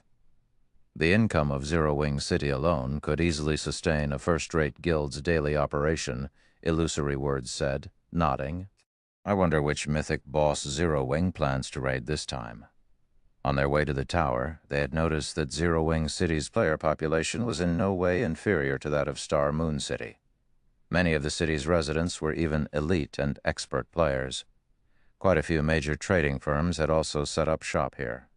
However, the most unbelievable part about the city had to be its number of NPC merchants, which sold plenty of rare items. According to our investigation on Star Moon Kingdom, there are only 16 known mythic bosses between level 50 and level 60 in the kingdom. Since Zero Wing has gathered us in Zero Wing City, I assume that they are targeting the level 56 Emerald Dryad in the Witches' Hills Forest. However, I have heard that the Emerald Dryad is extremely difficult to deal with. There will be several hundred treants guarding the Dryad as well, all of which are level 50 lords and above. Among them are more than 30 Great Lords and 4 Grand Lords. Even with the combined strength of our guild's team and Unyielding Souls, raiding the Emerald Dryad will be quite challenging. If we include 600 Tier 1 and Tier 2 experts from Zero Wing, our chances of success are, the slender youth said, shaking his head. Just dealing with the several hundred treants would be a major problem, not to mention defeating the mythic boss itself. Zero Wing should have a plan. Otherwise, they wouldn't have given up such a good opportunity to make money hiring our guild's experts. Instead, Illusory Words reasoned. God's domain had many tools to offer, and with an appropriate tool, challenging a field mythic boss wasn't that difficult. One of the most common examples of such tools was the variety of magic arrays. While Unyielding Soul and Crimson Emperor's members wondered how Zero Wing planned to take down the Emerald Dryad, a large group of cloaked players appeared in the tower's entrance. These cloaked players were none other than Zero Wing's members. The group consisted of exactly 600 players. Naturally, such a large team's arrival attracted the attention of the players in the tower. How is this possible? The slender youth beside Illusory Words stared at the approaching Zero Wing members with a flabbergasted expression. What's wrong? They're not Zero Wing's members? Illusory Words asked strangely. The slender youth was Dawn Master, one of Crimson Emperor's top 10 elementalists. He also possessed an identification skill called Demon Eye, which allowed him to ignore Black Cloak's concealment. No, they are all from Zero Wing, but those people, they're all Tier 2. Dawn Master explained in a trembling voice. Chapter 1899, World Boss. Chapter 1899, World Boss. They're all Tier 2? Illusory Words spun towards the approaching Zero Wing members after hearing Dawn Master's statement. In a low tone, she asked, "There are 600 people here. Are you sure you're not mistaken?" Although she could tell that the approaching players were powerful experts, she found it a little frightening that all 600 were Tier 2. All of the various superpowers had an increasingly large number of players that had already completed their Tier 2 promotion quests, but even the weaker superpowers were still some time from amassing a 500-man Tier 2 team, let alone a 600-man team. The Tier 2 promotion quests weren't easy challenges to overcome. The quest had heavy requirements of both technique and equipment standards. Of course, some players, such as independent players with good equipment and techniques, would challenge the lowest difficulty promotion quests. The advantage a Tier 2 class had over a Tier 1 was simply too massive. Not only would players gain a huge boost to their basic attributes once they reached Tier 2, but their physique would also improve significantly. With these improvements, players would have a much easier time questing and grinding monsters. However, players that selected a low-difficulty promotion quest would face severe consequences. Their Tier 3 promotion quest would be far more difficult than normal. The majority of independent players chose to acquire their Tier 2 class as soon as possible to secure better resources now. But large guild experts were a different story, as these experts had their guild's support. They didn't lack resources. Naturally, to ensure that they had an easier time with their Tier 3 promotion quests, these experts would challenge the harder Tier 2 promotion quests. They invested a lot of time in improving their levels, equipment, and techniques to complete the higher difficulty promotion quests, establishing a sturdy foundation so they could walk a smoother path in the future. Meanwhile, Zero Wing was a guild with abundant resources due to its gold mines like Zero Wing City and Silver Wing Town. There was no doubt that Zero Wing had prepared its experts to challenge high-difficulty promotion quests. However, just how many members did Zero Wing possess? How many experts had the guild nurtured? Comparing Zero Wing to a superpower was akin to comparing a firefly to the moon. The two were on entirely different levels. Yet the guild had just revealed 600 Tier 2 players, already surpassing many superpowers. Vice Guild Leader, I wish I were wrong, but players can't fake the Tier 2 class insignias. Every one of those players has a Tier 2 class insignia equipped. Dawnmaster said, smiling bitterly. He had inspected Zero Wing's members multiple times, but the Tier 2 class insignia beneath their black cloaks was conspicuous to his eyes. There was no way he would mistake those insignias. Moreover, he hadn't told Illusory Words everything. Among the 600 Zero Wing members, 4 were level 60 and more than 50 were level 59. He also couldn't identify Shi Feng's level. The highest level player in the Dark Knight Empire was only level 58. According to Crimson Emperor's investigation, this fact included the players that habitually hid their levels. Once players reached such a high level, they'd require a massive amount of EXP to level up.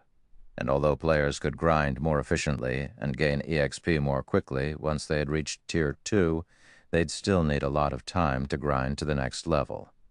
Yet Zero Wing had over 50 Tier 2 players at level 59. There were even 4 level 60 players. If the guild wished it, it could easily monopolize the top 50 spots on the Dark Knight Empire's ranking list. 1 or 2 levels higher might not mean much to ordinary players, but once players reached level 50 and gained their Tier 2 class, their natural attribute growth would increase significantly, exceeding the free attribute points each level bought up awarded. A gap of 2 levels could mean a difference of 30 points in one's main attribute. Taking into account the free attribute points, the gap would become even larger. If the level gap increased to 5 levels, the difference in attributes would be so massive that it would be akin to equipping an additional piece of top-tier equipment. This was the frightening aspect of level differences. This was also why many independent players had opted to complete their Tier 2 promotion quests as soon as possible, leveling up more quickly. Zero Wing has already developed to such an extent. When Illusory Words thought about Zero Wing openly declaring war against Blackwater and the Ore Empire, she realized the source of Zero Wing's confidence. It was no wonder why Zero Wing dared to provoke Blackwater with so many Tier 2 experts. When he saw Zero Wing's members, Unyielding Heart was similarly surprised. Unyielding Soul also had players with high-ranked identification skills, after all, but compared to Illusory Words, Unyielding Heart was stupefied by the discovery. Unyielding Heart had raided the Eclipse Throne alongside Zero Wing's members, so he had known how many Tier 2 players the guild had.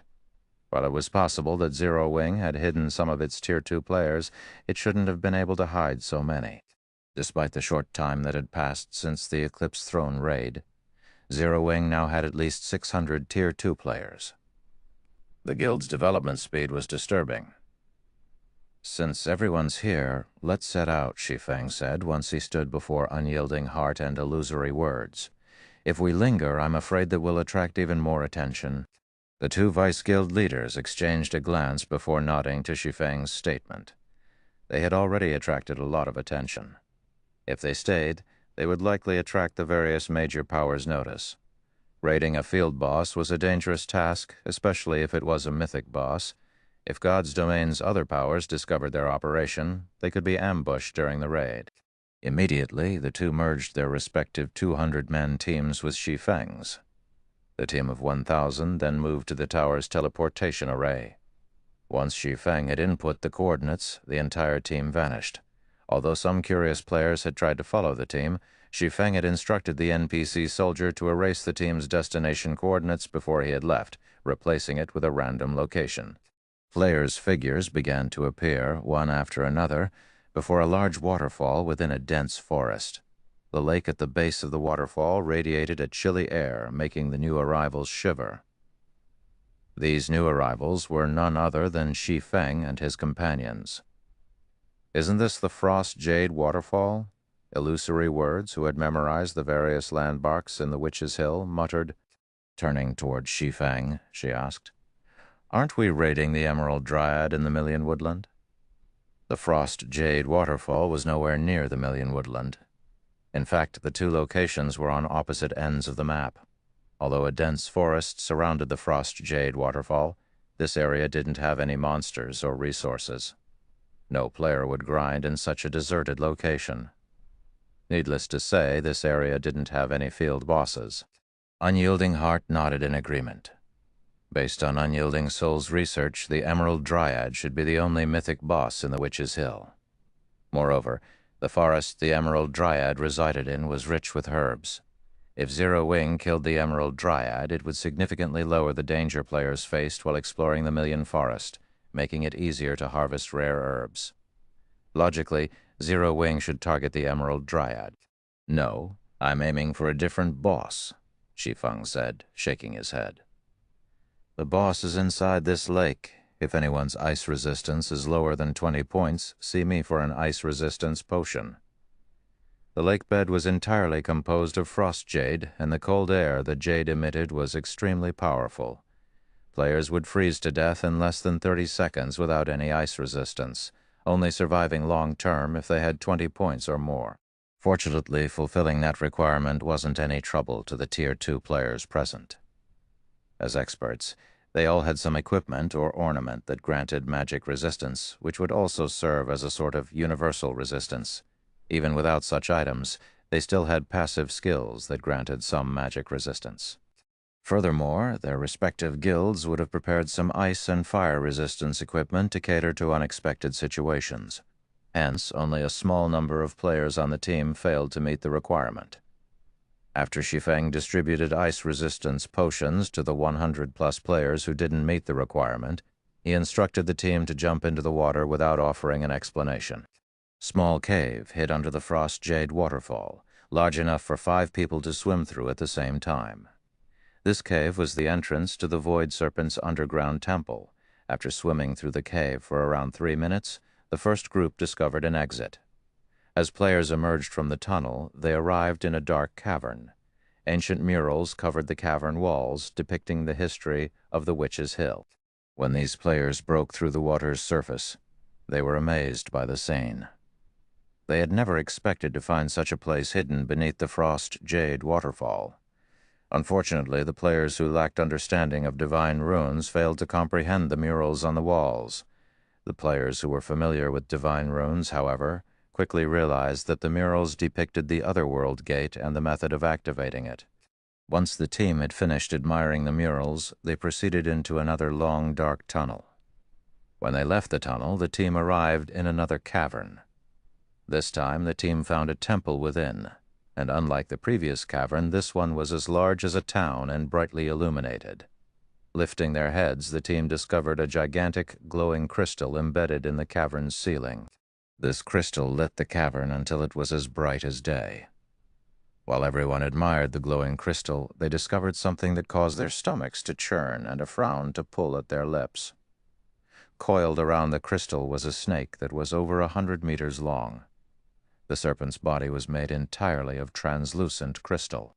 At the moment, the serpent's eyes were shut, and if not for the occasional twitch, the players would have treated it as a part of the shining crystal. The serpent's head was easily the size of a 3-story building, and its eyes alone were easily larger than a human. As they gazed up at the monster, an instinctive fear gripped their hearts. After a closer look at the serpent's statistics, many of the players felt their knees go weak. Void Serpent, Wakanat, Realm Lord, Void Creature, Mythic, Level 60 HP, 560 million, a World Boss, Ill-World Boss. Illusory Words and Unyielding Heart gasped in shock. When they saw the Void Serpent's HP bars, they felt an unprecedented pressure bear down as terror overwhelmed them. There was no definitive indication of whether a field boss was a world boss or not in God's domain. However, one thing differentiated the two: how many HP bars the boss possessed. Normal Grand Lord ranked field bosses had around 3 to 5 HP bars, while Mythic ranked field bosses had 5 to 7 HP bars. Meanwhile, based on the various large guilds' understanding of world bosses, such a monster should have 8 or more HP bars. While more HP bars didn't necessarily increase a boss's total HP, depleting each bar would alter the boss's combat method, increasing the raid's difficulty. The Void Serpent before them had a total of 9 HP bars. Chapter 1900, Madness. Chapter 1900, Madness. The Void Serpent was curled up and sleeping peacefully on the ceiling, and none of the present players dared to move for fear of awaking the world boss. They had never dealt with a world boss before, so they did not know how wide its perception range was. On the off chance that the Void Serpent discovered them, they would pay for their mistake with their lives. Guild leader Black Flame, you're not planning to fight that Void Serpent, right? Illusory Words softly asked Shi Feng, although she understood that since Shi Feng had brought them here, there was a 99% chance that the Void Serpent was his target. Her sanity urged her to confirm her suspicion. For all she knew, this cavern might have 2 bosses, and they were actually here for the other one. It's this Void Serpent. Shi Feng nodded. Illusory Words was silent for a long moment. She decided that Shi Feng must be insane. That was a world boss they were talking about. Ordinary mythic monsters were no match for the Void Serpent, and magical tools were utterly useless against world bosses. In other words, they had no special means of weakening the Void Serpent. They would have to fight it at its peak. Even with their berserk skills, peak MTs wouldn't last more than a few hits. The Void Serpent would likely kill the other classes instantly. Moreover, the Void Serpent was a realm lord. Its skills, spells, and physique were far superior to mythic monsters of the same level. Defeating this monster would be even more difficult than facing the Emerald Dryad and its several hundred guards. Although their team of 1,000 Tier 2 players met the requirements to raid a level 60 world boss, they barely managed it. If they wanted to raid the world boss effectively, all 1,000 members would have to be level 60 and wear level 50 fine gold equipment or better. Taking a deep breath, Illusory Words looked at Shi Feng and said seriously, "Guild leader Black Flame, let me say this. The dangers of raiding a world boss are too great. Crimson Emperor will only help you once. If it looks like we'll team wipe, Crimson Emperor's members will retreat. If she allowed 200 of her guild's Tier 2 experts to lose a level, her guild would suffer a massive blow. She would not follow Zero Wing in its descent into madness." Unyielding Heart, however, said nothing. He simply watched the Void Serpent before turning to Zero Wing's members. "Vice Guild Leader, aren't you going to inform Zero Wing of your limits?" Long Soul whispered. "That's a world boss we're talking about.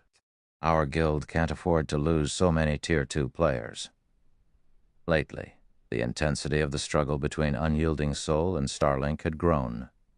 As a result, the guild needed its Tier 2 experts to manage many affairs. Unyielding Soul could not afford to weaken 200 of its Tier 2 experts for no reason. If the raid turned sour, they had to retreat to minimize their losses. However, Unyielding Heart did not answer Long Soul's question. Instead, he walked up to Shi Feng solemnly. Guild leader Black Flame, Unyielding Soul is willing to fight to the death alongside Zero Wing. In return, please consider selling Unyielding Soul a few pieces of MT equipment once the raid is over. Unyielding Heart said sincerely. Heart, are you insane? Unyielding Heart's proposal shocked Long Soul. Illusory words also turned to the other Vice Guild leader, confusion flashing in her eyes. The various superpowers still relied on special tools for a small chance of defeating ordinary mythic bosses. Yet not only were they about to raid a mythic world boss, but they also had to do so without any tools. Unyielding Heart was one of Unyielding Soul's supporting pillars of strength. He had invested a lot of time and effort into developing his guild. She couldn't understand why Unyielding Heart would take such a massive risk, especially with Unyielding Soul's current state in the Dark Knight Empire. Does Zero Wing really have a chance of defeating the Void Serpent? Illusory words could not help but wonder as she swept a glance over Zero Wing's members. She couldn't see what ability Zero Wing had to face the Void Serpent. Meanwhile, Unyielding Heart ignored Long Soul's attempts to dissuade him. Instead, he remained focused on Shi Feng as he continued. Of course, we will purchase the equipment at above market price as long as the items are level 60 fine gold weapons or equipment. The fact that Zero Wing intended to challenge a world boss had surprised him greatly, but he had witnessed the strength of Zero Wing's main force before. He doubted that the guild would attempt a challenge it wasn't confident of overcoming. After all, Zero Wing had dispatched 600 Tier 2 experts for this raid. Hence, he would gamble on Zero Wing's ability to defeat the Void Serpent. Even the various superpowers only had a small stock of top-tier level 55 equipment, let alone level 60 equipment. If he could acquire a few pieces of level 60 fine gold weapons and equipment for his MTs, it would definitely be of great help to Unyielding Soul during future team dungeon raids. Unyielding Soul had many expert teams, and a single dark corrosion set wasn't nearly enough to satisfy the guild's needs. All right, I'll see what I can do. Shi Feng replied to Unyielding Heart's sincerity with a serious nod. Level 60 fine gold equipment for MTs was nothing to Shi Feng. Selling a few pieces of such equipment in exchange for Unyielding Soul's full support in the following raid was definitely a worthwhile transaction. The difference between the combat power willing Tier 2 experts wielded and that of experts who were prepared to flee at a given moment was like the difference between heaven and earth. Thank you, Unyielding Heart said. Normally, when a guild employed another guild's experts to take down a powerful boss, it wouldn't sell any of the loot. Such items were crucial to strengthening a guild's teams and weren't usually available on the market after all. Has Unyielding Heart gone mad? Does he really believe Zero Wing can succeed? Chaos gripped Dawn Master's mind as he watched Unyielding Heart thank Shi Feng. After witnessing the exchange between Unyielding Heart and Shi Feng as they discussed the Void Serpent's loot, he wondered if the monster coiled on the ceiling was truly a world boss. He also wondered if the two players knew what a world boss was. After discussing the agreement with Unyielding Heart, Shi Feng began to split the team into smaller groups and designated tasks to each. The Void Serpent would transition through a total of 9 different combat methods as the raid progressed, and all 9 stages would be extremely dangerous. A single mistake could result in a large number of deaths. However, all of these players were experts, and many of them had even reached the refinement realm. As long as they were instructed properly, they could avoid any major mistakes. Then they'd see if the boss would die before the team was annihilated. Since there are no problems, all MTs and magical class players come here to collect a dish. I'll call up the physical class players after to collect their share, Shi Feng announced after organizing the team, following which, under Shi Feng's instructions, everyone received the dishes Shi Feng handed out. What a powerful master dish. Illusory Words was stunned when she accepted a bowl of frozen bone soup. She hadn't expected Zero Wing to be capable of securing such a top-tier dish. She was no stranger to chef's products. She knew that some dishes could enhance players' combat power. Unfortunately, most of the buff's food and beverages provided were minor, but this master dish increased her intelligence by 10%. The frozen bone soup could already rival a master potion. Moreover, the dish's effect would even be effective against a world boss. This buff reduced the raid difficulty by a considerable margin. "Cola, start the raid. Everyone else follow the plan," Shi Feng commanded once his teammates were ready. Hearing Shi Feng's command, Cola, who had long since grown restless, grinned fiercely as he charged forward to attract the Void Serpent's attention. Thank you for listening to the story on kevinaudio.com. Volume 20. Chapter 1901, Terrifying Defense Inside the Christopore-Filled Cavern. After Shi Feng gave the command to attack, the first MT party, led by Cola, charged straight at the Void Serpent. The other groups fanned out to set up an encirclement. As the Void Serpent was gigantic, even if they didn't fully understand the boss's attack range, it was common sense to stand apart from each other. If they stood too close to each other, they would present the world boss with a target-rich environment, which would easily result in a team wipe. When Cola's party got within 500 yards of the Void Serpent suddenly opened its amber eyes. Unprecedented killing intent immediately washed over everyone, causing their hearts to skip a beat. At this moment, it felt as if countless threads bound their bodies, impeding their movements. "Dirty and pitiful mortals, you dare step into my territory. I'll have you join the dust that fills this space." Following which, the Void Serpent let loose an angry roar.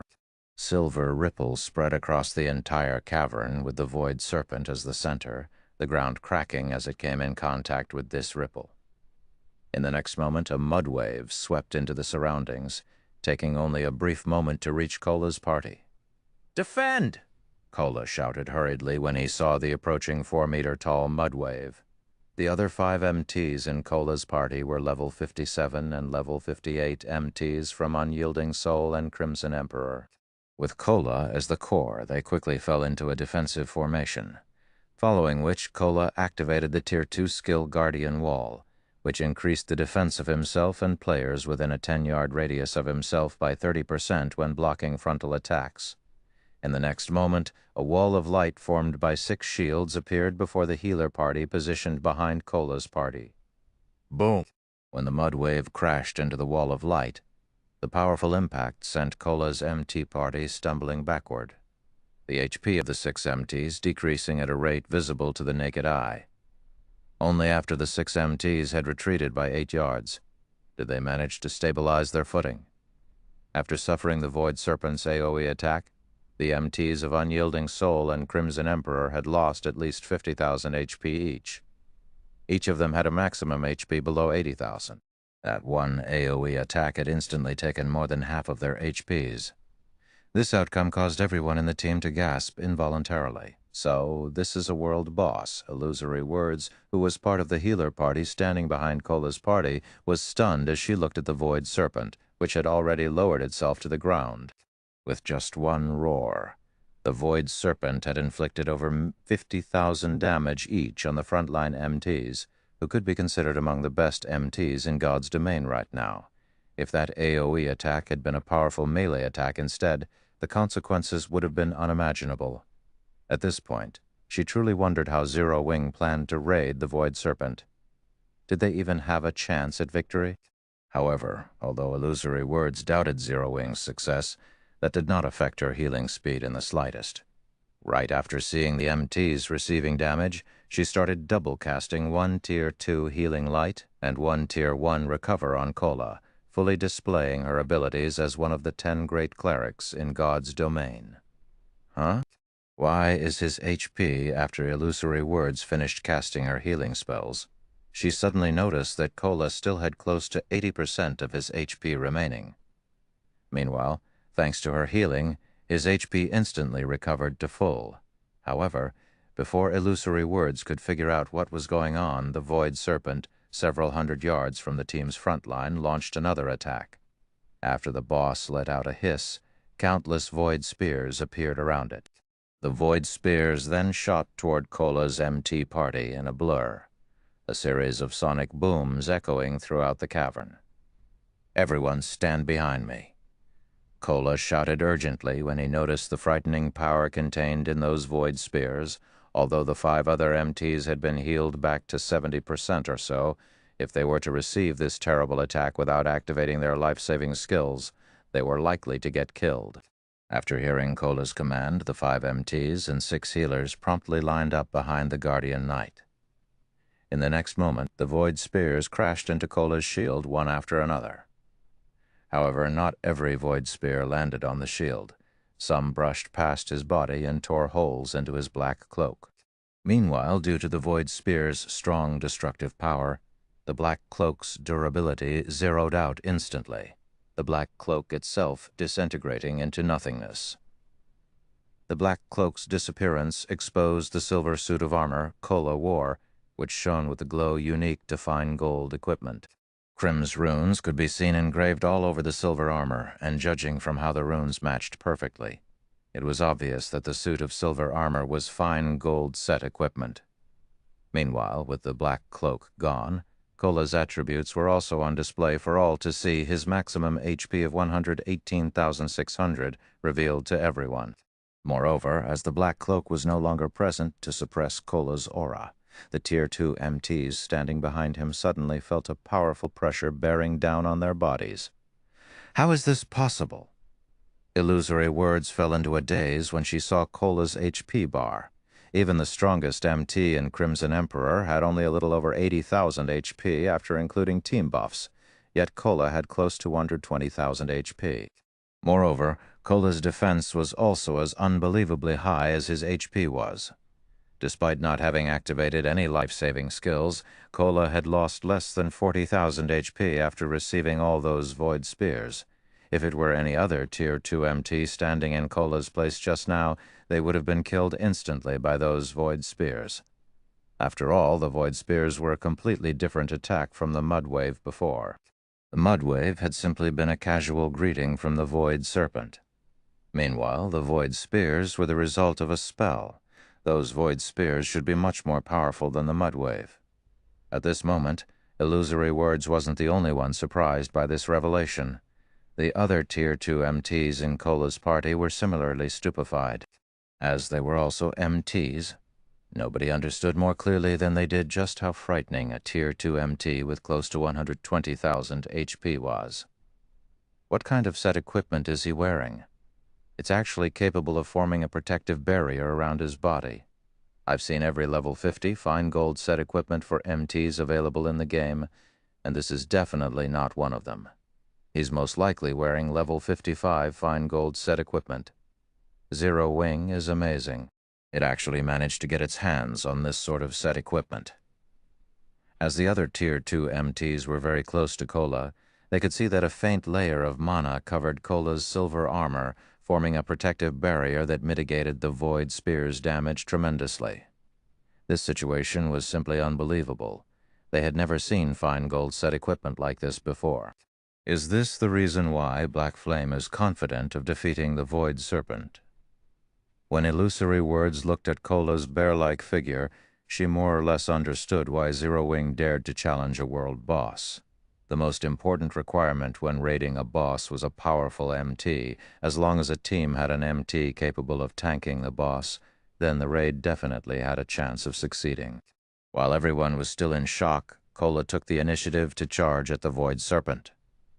He wanted to get within attacking range of the Void Serpent as quickly as possible. However, the Void Serpent showed no signs of relenting as it continuously launched void spears at Kola from a distance. Meanwhile, the healer party led by Illusory Words kept healing him, although each wave of void spears dealt close to minus 40,000 damage to Kola. The healers were still able to keep him alive and healthy without much effort. After all, Kola's massive HP granted Illusory Words and the others a lot of leeway when healing.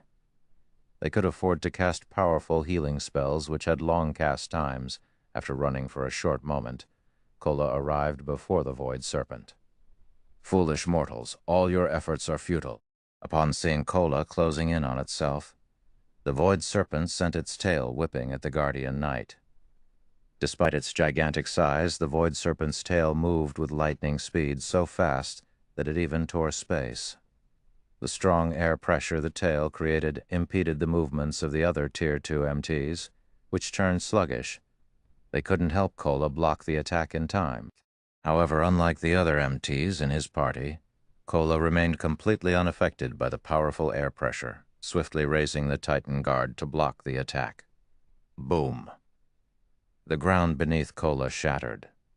The impact was so powerful that even the players standing over 100 yards away could feel the ground underfoot shaking. When everyone present saw the devastated terrain before the Void Serpent, they stared in stupefaction despite themselves. The Void Serpent's frightening, destructive power woke a sense of hopelessness in everyone. As the dust settled, everyone quickly noticed a figure standing amid the dirt and rubble. This figure was none other than Kola. Meanwhile, beside Kola's body lay the Void Serpent's tail. He managed to block even that? When everyone saw that Kola still retained over half of his HP, they could not help gaping in shock. Chapter 1902, Overwhelming DPS. Crap, 1902, Overwhelming DPS. Crap. Just how high is his strength attribute? Hunting Blade, who was currently prepared to close in on the Void Serpent, could not help his surprise when he looked at Kola. He could not bring himself to believe that Kola had actually managed to offset the power of the Void Serpent's tail strike.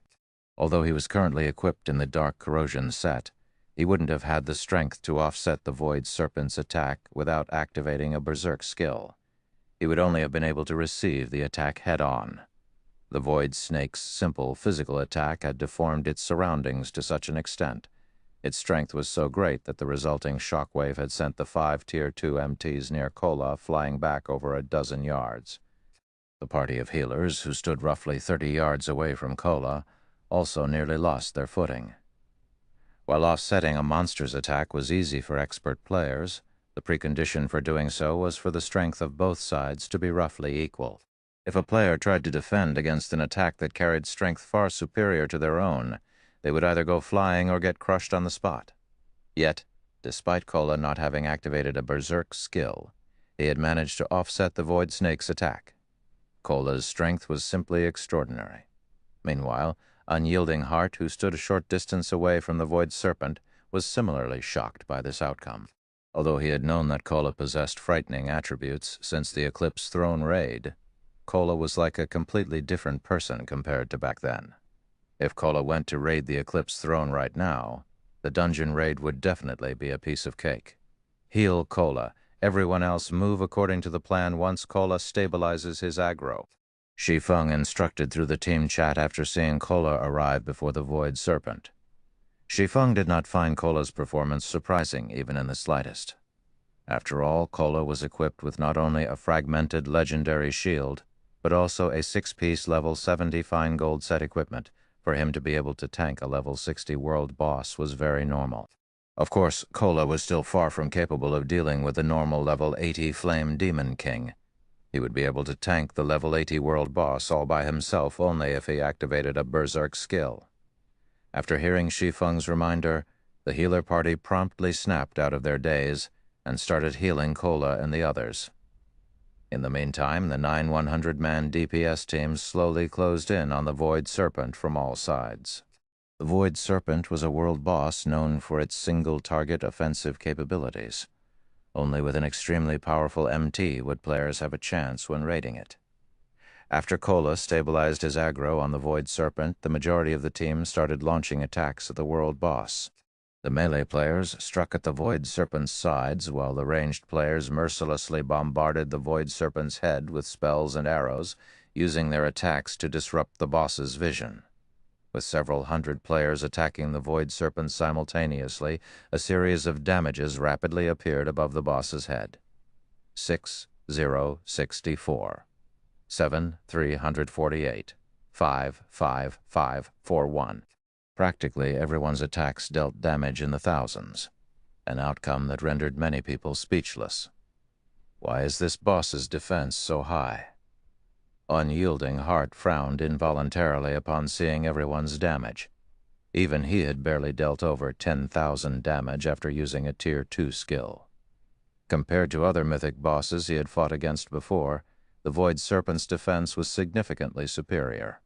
As a Tier 2 berserker, when he fought against an ordinary mythic boss, his Tier 2 skills could easily deal around minus 30,000 damage. With their team's overall DPS, they would most likely take a very long time to kill the Void Serpent. After attacking for 5 seconds, they had barely managed to chip away a little over 1% of the Void Serpent's HP. However, when the world boss's battle recovery kicked in, its HP actually reverted to full. What? Illusory words could not help but be surprised when she saw this situation, wondering what the Void Serpent had just done to recover so much HP. While everyone in the team was puzzled by this situation, Shi Feng knew exactly what was going on. This was the effect of the Void Serpent's self-healing passive skill, which doubled its battle recovery. In other words, the Void Serpent regenerated 2% of its HP every 5 seconds. This boss also had another passive skill called Void Body, which halved the damage it received and reduced chances of critical hits occurring by 70%. These two passive skills made the Void Serpent extremely difficult to deal with. If a team lacked DPS, it would only be slowly whittled to death. "Aqua, you guys can start attacking now," Shi Feng said to Zero Wing's main force members who had arrived behind the Void Serpent. Understood. Aqua Rose promptly commanded Zero Wing's main force to attack. At this moment, the advantage and attributes Zero Wing's main force members possessed revealed itself. Every one of them dealt at least minus 8,000 damage with their attacks. In the case of Aqua Rose, Flying Shadow, Shadow Sword, and Blackie, their attacks delivered at least 15,000 damage.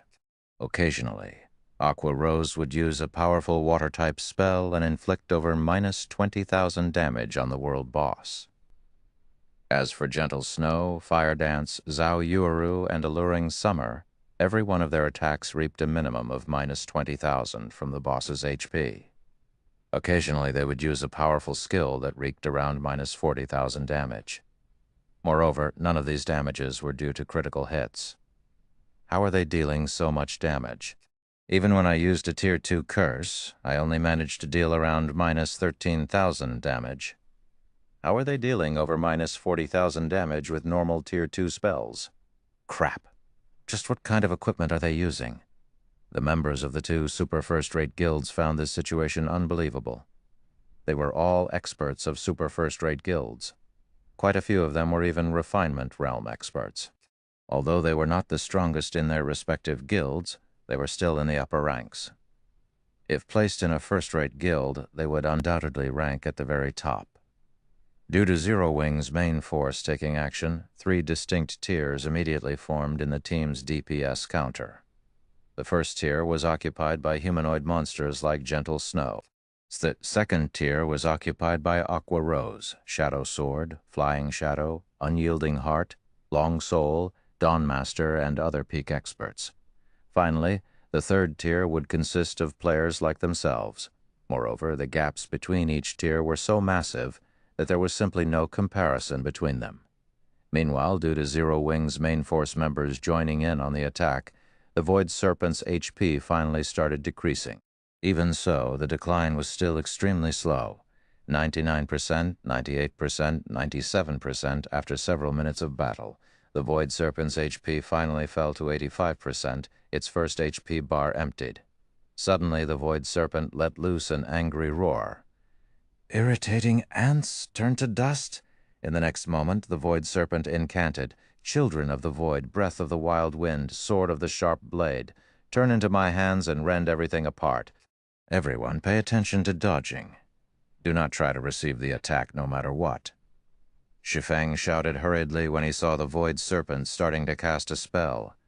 After the Void Serpent spent 3 seconds chanting, Void Blades suddenly appeared in the sky and rained down on the ground, covering a 200-yard radius around the boss. For a time, countless Void Blades bombarded the vicinity of the Void Serpent in addition.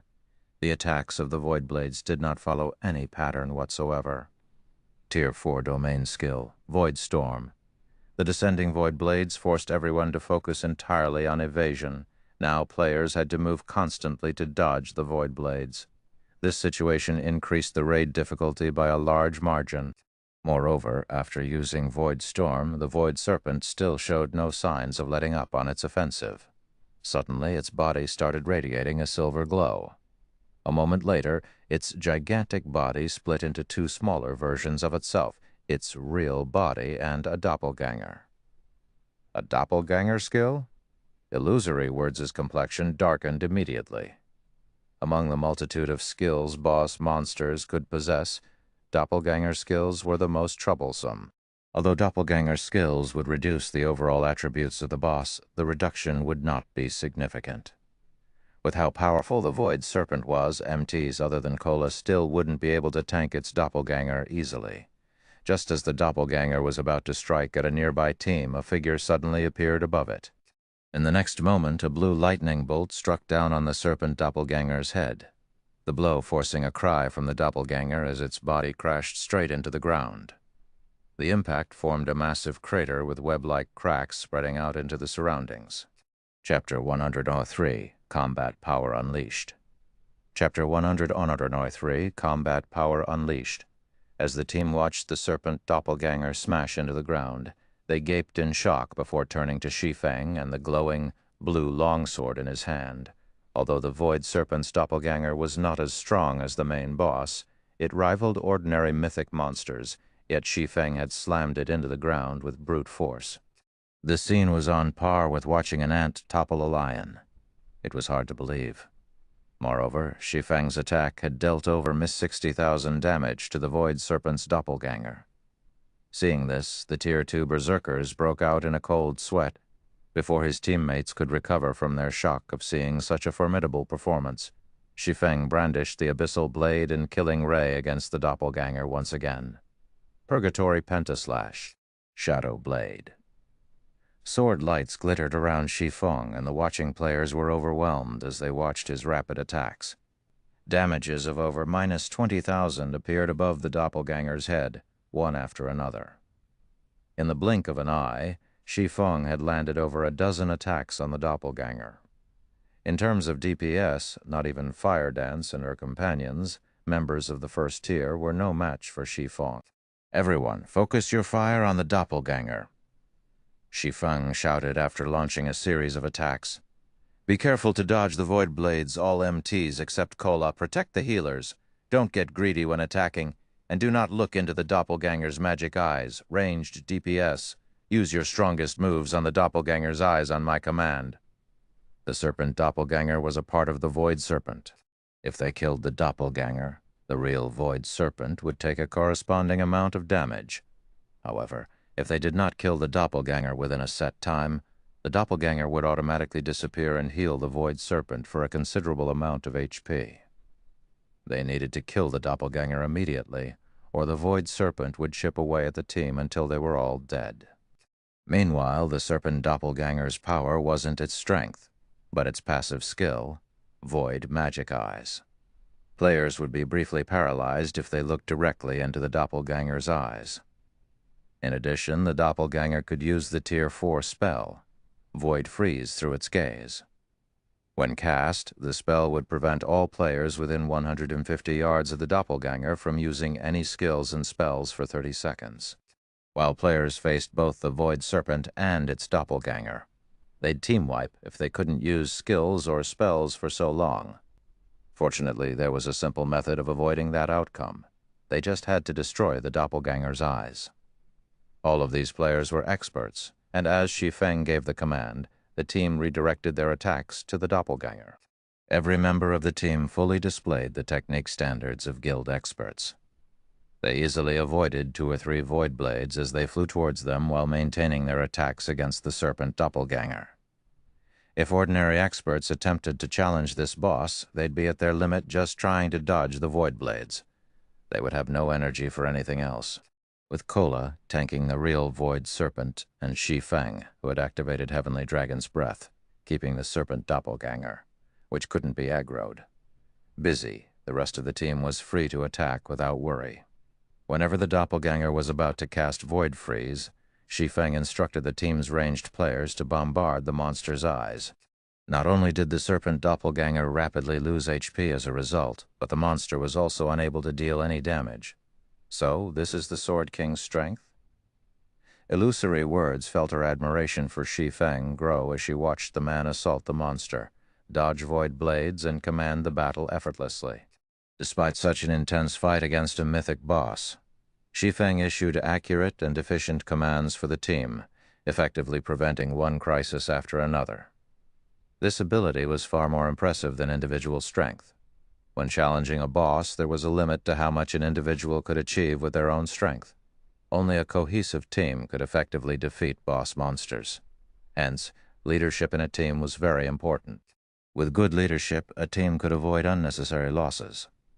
This was also why the various large guilds and adventurer teams valued players with leadership skills.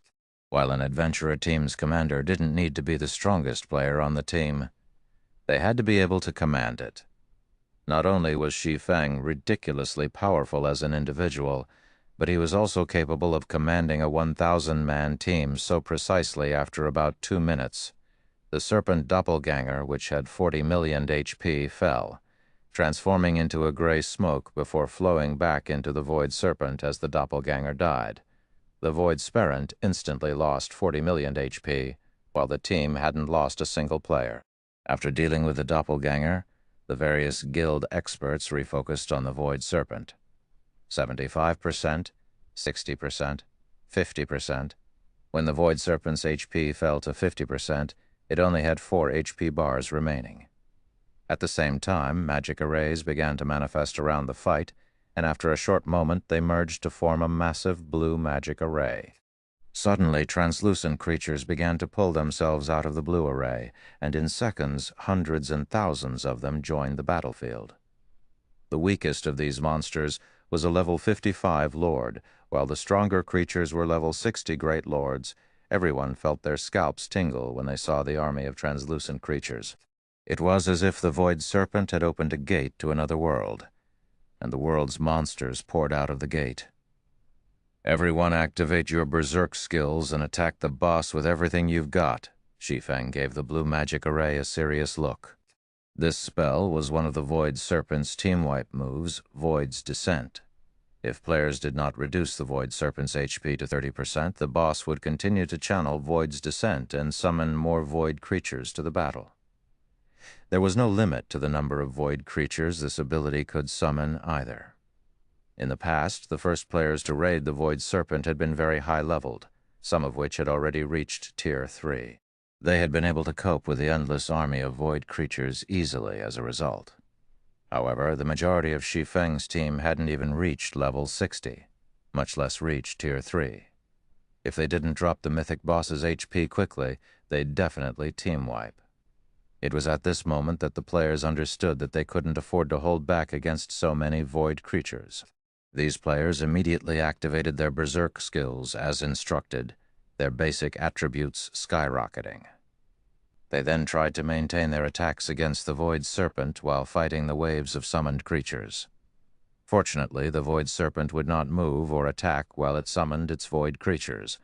Multiple void creatures assaulted every player on the team, and although they were all experts, the fight still crawled to a stalemate. Only Kola, Fire Dance, and the other humanoid monsters were able to cope with the summoned monsters. Shi Feng didn't hold back either as he activated Power of Darkness.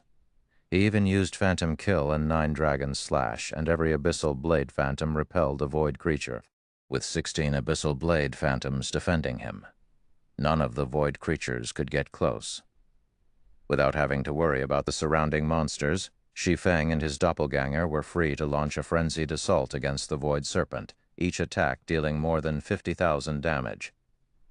Following suit, Zhao Yuuru and Alluring Summer cast one large-scale destruction spell after another, targeting the world boss. 47%, 46%. Although the Void Serpent's HP continued to fall, the team began to suffer casualties as it faced the endless torrent of void creatures. Normally, players employed Zerg tactics when raiding bosses, but this boss had turned the tables. The team experienced how frightening a boss's Zerg tactics could be, and every one of its void creatures was either a lord or great lord. 50 players had died in less than a minute after the Void Serpent had begun to summon void creatures. Vice Guild leader, at this rate, will team wipe. "Let's hurry and retreat," Dawn Master, who held off 2 great lords and 3 lords, hurriedly suggested, although they held on that would change as more void creatures joined the battle. Sure enough, a world boss is too much for current players. Illusory words frowned as less than 800 members of the team remained standing. Crimson Emperor had already suffered over 30 casualties, and most of the survivors' HP constantly danced in and out of the danger zone. The team's healers simply couldn't keep up. Everyone retreat. When they heard Illusory Word's command, Crimson Emperor's experts breathed a sigh of relief. They immediately formed a defensive circle and carved a path out of the battlefield. Once they had distanced themselves from the world boss, they used instantaneous movement magic scrolls, fleeing from the cavern. Now only Zero Wings and Unyielding Soul's members remained to face the Void Serpent. Meanwhile, the boss still had 39% of its HP remaining. Seeing this, Long Soul and Hunting Blade grew nervous, thoughts of urging Unyielding Heart to give the command to retreat surfacing. However, when Unyielding Heart saw that Shi Feng hold fast, he too chose to persist. Team members continued to fall: 650 people, 600 people, 500 people, break. When less than 400 players alive on the team, Shi Feng and his doppelganger used flame bursts simultaneously, one after another. Damages exceeding -400,000 appeared above the Void Serpent's head. By the time Shi Feng and his doppelganger finished their attacks, the Void Serpent's HP fell to 30%. As it did, the mythic monster stopped channeling its spell. The blue magic array vanished, and the summoned void creatures disintegrated into ash. Foolish mortals, you will know despair.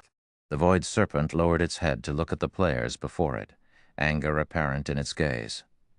The Void Serpent then spread its jaws and sucked in the void creature's ashes. The translucent Void Serpent then slowly transformed into a creature of flesh and blood, expanding and growing larger. Sharp bones jutted out along its spine, and after a short moment, the Void Serpent transformed into a gigantic, pitch-black beast, exuding turbid gas that filled the cavern. Roar, with a roar, the cavern began to tremble, shaking debris from the ceiling. This boss can grow even stronger? Long Soul felt true despair as he stared at the mountain-sized Void Serpent. Even Unyielding Heart felt discouraged. Now they, the team, had used up their berserk skills. How could they continue to fight the strengthened Void Serpent? It's finally in its complete state. Shi Feng felt an intense pressure from the Void Serpent. It seems that we don't need to hold back anymore. Kola, unleash your combat power. When Kola heard Shi Feng's order, all of his worry about the world boss vanished. Now only excitement and joy drove him. Leave it to me, guild leader. Kola grinned at the Void Serpent. He then charged at the monster without hesitation. Chapter 1904, War God of Fire. Chapter 1904, War God of Fire. With a light whip of its tail, the Void Serpent shattered the ground before the temple. Everyone could feel the stone beneath their feet quake. The Void Serpent's peerless strength and the turbid black gas instilled a sense of despair, and to make matters worse, the boss still had over 167 million HP. Unyielding Heart. Get it through your head. Our guild cannot afford to sacrifice 200 Tier 2 players. We need to retreat immediately. Long Soul growled as he turned on Unyielding Heart. At this point, the raid's outcome was clear. They had struggled against the Void Serpent when they had still had 1,000 Tier 2 players, but now not only had the mythic monster grown stronger, but the team also had less than 400 players remaining. With so few players, finishing this raid was impossible. Moreover, Unyielding Soul had already lost close to 100 players, a severe blow to the guild. This wasn't a dungeon. If players died, they would lose a full level. Even if the healers resurrected them and reduced their death penalties, the loss would still be painful. Everyone retreat. We cannot continue this crazy farce with Zero Wing. Hunting Blade, who stood beside the Void Serpent, commanded through the guild chat. Although Unyielding Heart was one of the guild's vice-guild leaders, he couldn't let the man risk the guild's future. However, as Unyielding Soul's members prepared to follow the order, Kola charged at the Void Serpent. The Guardian Knight showed no intentions of working with his companions to stop the world boss. Has he lost his mind? He's actually charging at the boss? Hunting Blade could not help but watch Kola in astonishment.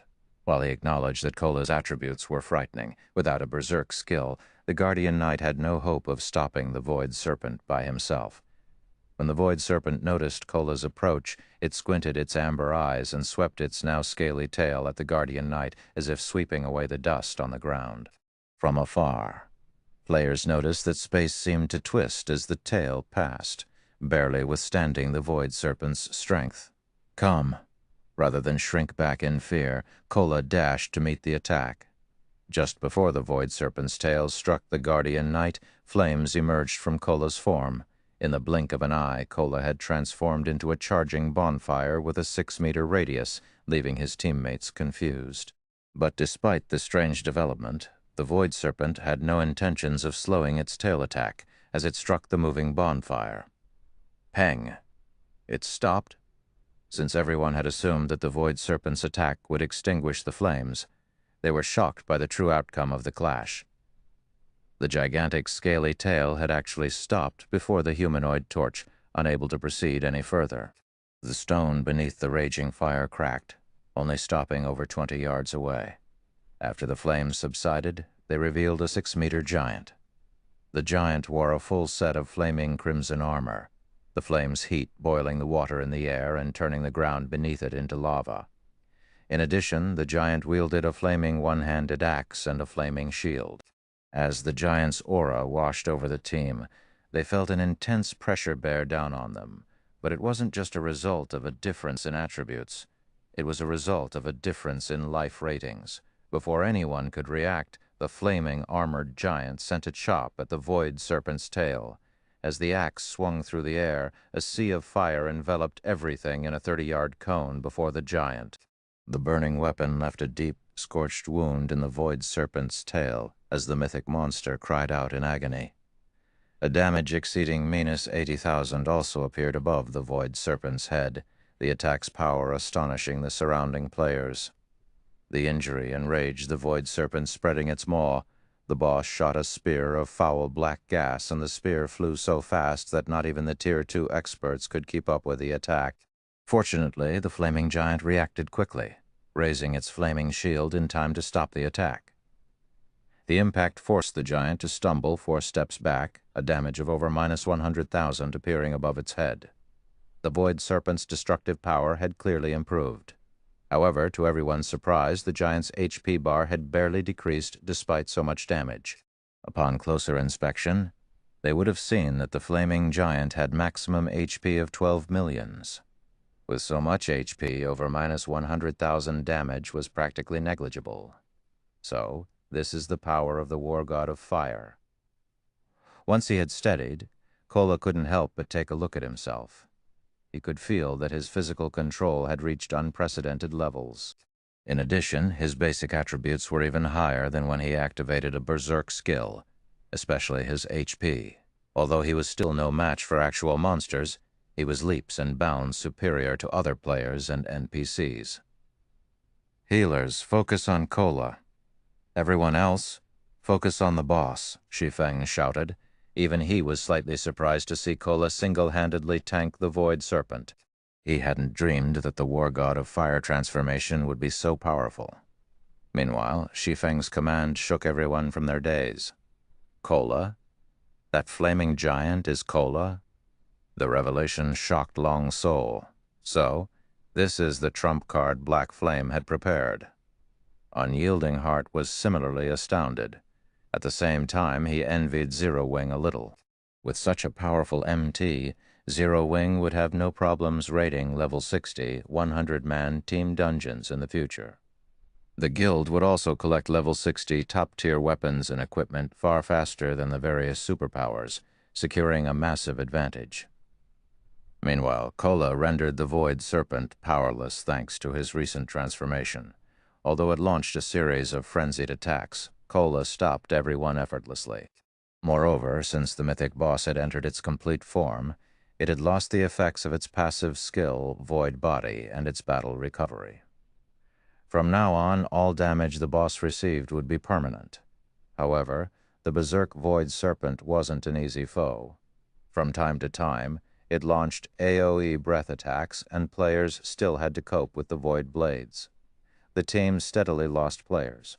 Once the situation had stabilized, Shi Feng focused on his offense. After Phantom Kill's cooldown ended, he summoned his doppelganger and used Dragon Soul, transforming his doppelganger into a black dragon. Although the doppelganger would lose its weapons and equipment after transforming, the black dragon's life rating and strength surpassed Kola's by a large margin.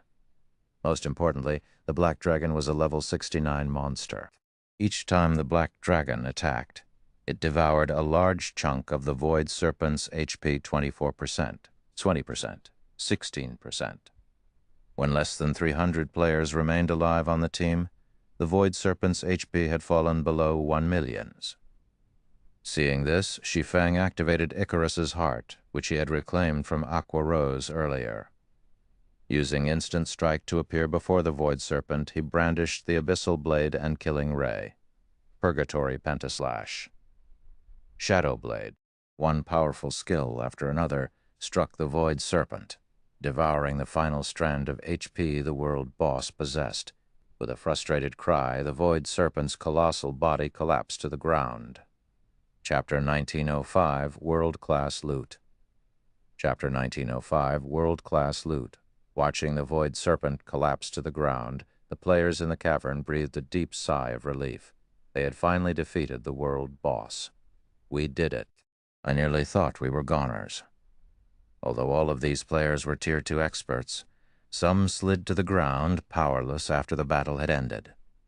The team had less than 300 survivors, and everyone was exhausted beyond belief. Their weapons and equipment's durability had been severely depleted, and had the battle gone on for any longer, they would have been at risk of losing the items during the fight. Moreover, the healers were nearly out of mana. They wouldn't have lasted more than a few minutes. Many players instantly rose from level 57 to 58 as the world boss had died thanks to the abundant EXP the Void Serpent had awarded. The boss's death had granted so much EXP that even a level 69 player like Shi Feng watched his experience bar gain a sizable chunk. However, the survivor's attention was locked on the Void Serpent's loot, rather than the awarded EXP. After the Void Serpent had died, it had dropped a small mountain of items, including items, materials, and 4 dazzling treasure chests. The cavern's mana passively gathered around the small mountain of items, making it obvious that the loot was quite extraordinary. Seeing this scene, the staring players couldn't help but gulp. So, this is a world boss's loot? Long Soul, who had managed to survive raid, was dumbfounded when he saw the large mound of items. There were easily over 100 items, maybe even more than 300. Based on what he could see, more than 10 items radiated the signature glow effect of dark gold equipment. Even more items gave off the light of fine gold weapons and equipment. The Void Serpent was a level 60 world boss, so the weapons and equipment it dropped were likely all level 60 items. In the worst-case scenario, some items might be level 55. These were the best weapons and equipment available in the game right now. Furthermore, the pile contained several gold-glowing treasure chests. Just looking at all them caused Long Soul's heartbeat to accelerate. Naturally, Unyielding Heart was similarly excited and envious upon seeing the small mountain. He hadn't expected the Void Serpent to drop so many items. Its loot could likely boost a 100-man team's combat power by a significant margin. Of course, the Zero Wing members present stared at the loot with brightly glowing eyes. Since they had participated in the raid, they'd have priority when purchasing the items. If they purchased the items now, they wouldn't have to spend as many GCPs than if they waited until the items showed up in the guild warehouse. This loot really is frightening. Even Shi Feng was a little surprised to see so many items. Normally, a world boss only dropped a little more than 100 items, but it was obvious that the mound contained far more than that. Moreover, the Void Serpent had dropped extremely rare treasure chests, following which Shi Feng began to organize the boss's loot, and the surviving healers turned to resurrect the dead, reducing the slain players' death penalties. Shi Feng had only finished with the loot after the healers had returned all of the players to life. The Void Serpent had dropped a total of 413 items. Among them, 267 were rare and precious materials. None of the rare materials were available on the market, and 17 were even inferior legendary rank. Take the Void Serpent's scales, for example. Void scales were natural armor kits and far more powerful than advanced mana armor kits. When equipped, not only would one of these scales reduce incoming damage by 10%, but it would also improve physique by 5% and basic attributes by 8%. Unfortunately, players were only able to equip one Void scale. Even so, just one offered a massive boost. The Void scales were especially potent on an MT's equipment. A total of 11 Void scales had dropped. There were also 4 Void fangs among the inferior legendary materials. The Void Fang could be used to strengthen weapons. When used, they would grant the weapon the Void Rend effect, increasing damage by 10% and ignoring one tier of defense. The last 2 inferior legendary materials were bottles of Void Blood, each containing 100 drops. Not only was Void Blood a key component in activating the Otherworld Gate, but it was also the main material to brew Void Wine. When consumed, Void Wine would permanently increase all attributes by 20 points and physique by 5%. Each bottle of Void Wine had sold for at least 600 gold during Shi Feng's previous life, but even at that price, the various large guilds had fought to claim them. The Void Wine recipe was also among the 146 items the Void Serpent had dropped, although only master chefs could brew it. Of the 146 items, 35 were level 55 to 60 fine gold weapons and equipment, including the Mana Heart set, a level 60 fine gold set equipment for elementalists, and the Earthen Protector set, a level 60 fine gold set equipment for shield warriors. Unfortunately, both sets were incomplete. Only 4 set pieces of each had dropped. The rest of the fine gold items were individual pieces. As for dark gold rank, 16 level 55 to 60 weapons and equipment had dropped, including the Magic Storm set, a level 60 dark gold set equipment for magical classes. However, only 5 pieces had dropped. To complete the set, Shi Feng would need to acquire 3 more pieces. The rest of the dark gold items were all individual pieces, the most valuable of which was the Magic Serpent Buckler. Although these fine gold and dark gold weapons and equipment were considered top tier at this stage of the game, they were subpar at best compared to the remaining weapons and equipment the Void Serpent had dropped. Of the remaining weapons and equipment, 3 pieces were epic rank, and 1 was fragmented legendary rank. All of the fine gold and dark gold items combined weren't worth the total value of these 4. The 3 epic items that had dropped were the Void Robe, Void Gloves, and Sacred Word Staff. The Void Robe and Void Gloves were part of the Void Magic set, a bona fide epic set equipment. The 2-piece set effect alone increased the wearer's maximum mana and physique by 20%. The Void Magic set was definitely the best set equipment for magical classes at this stage of the game. After all, a magical class player's mana was the equivalent of a second life. As for the Sacred Word Staff, it was a top-tier staff that allowed players to cast their 1-second spells instantly. It also increased spell completion rate by 4%. However, these 3 epic items were nothing compared to the fragmented legendary item. Even this dropped. Shi Feng was ecstatic when he saw the ring of 2 carved snakes, 1 black and 1 white. Almost everyone in God's domain had heard of this ring in the past. The Fate Ring. Chapter 1906, Fate Ring. Guild Leader, what is that ring?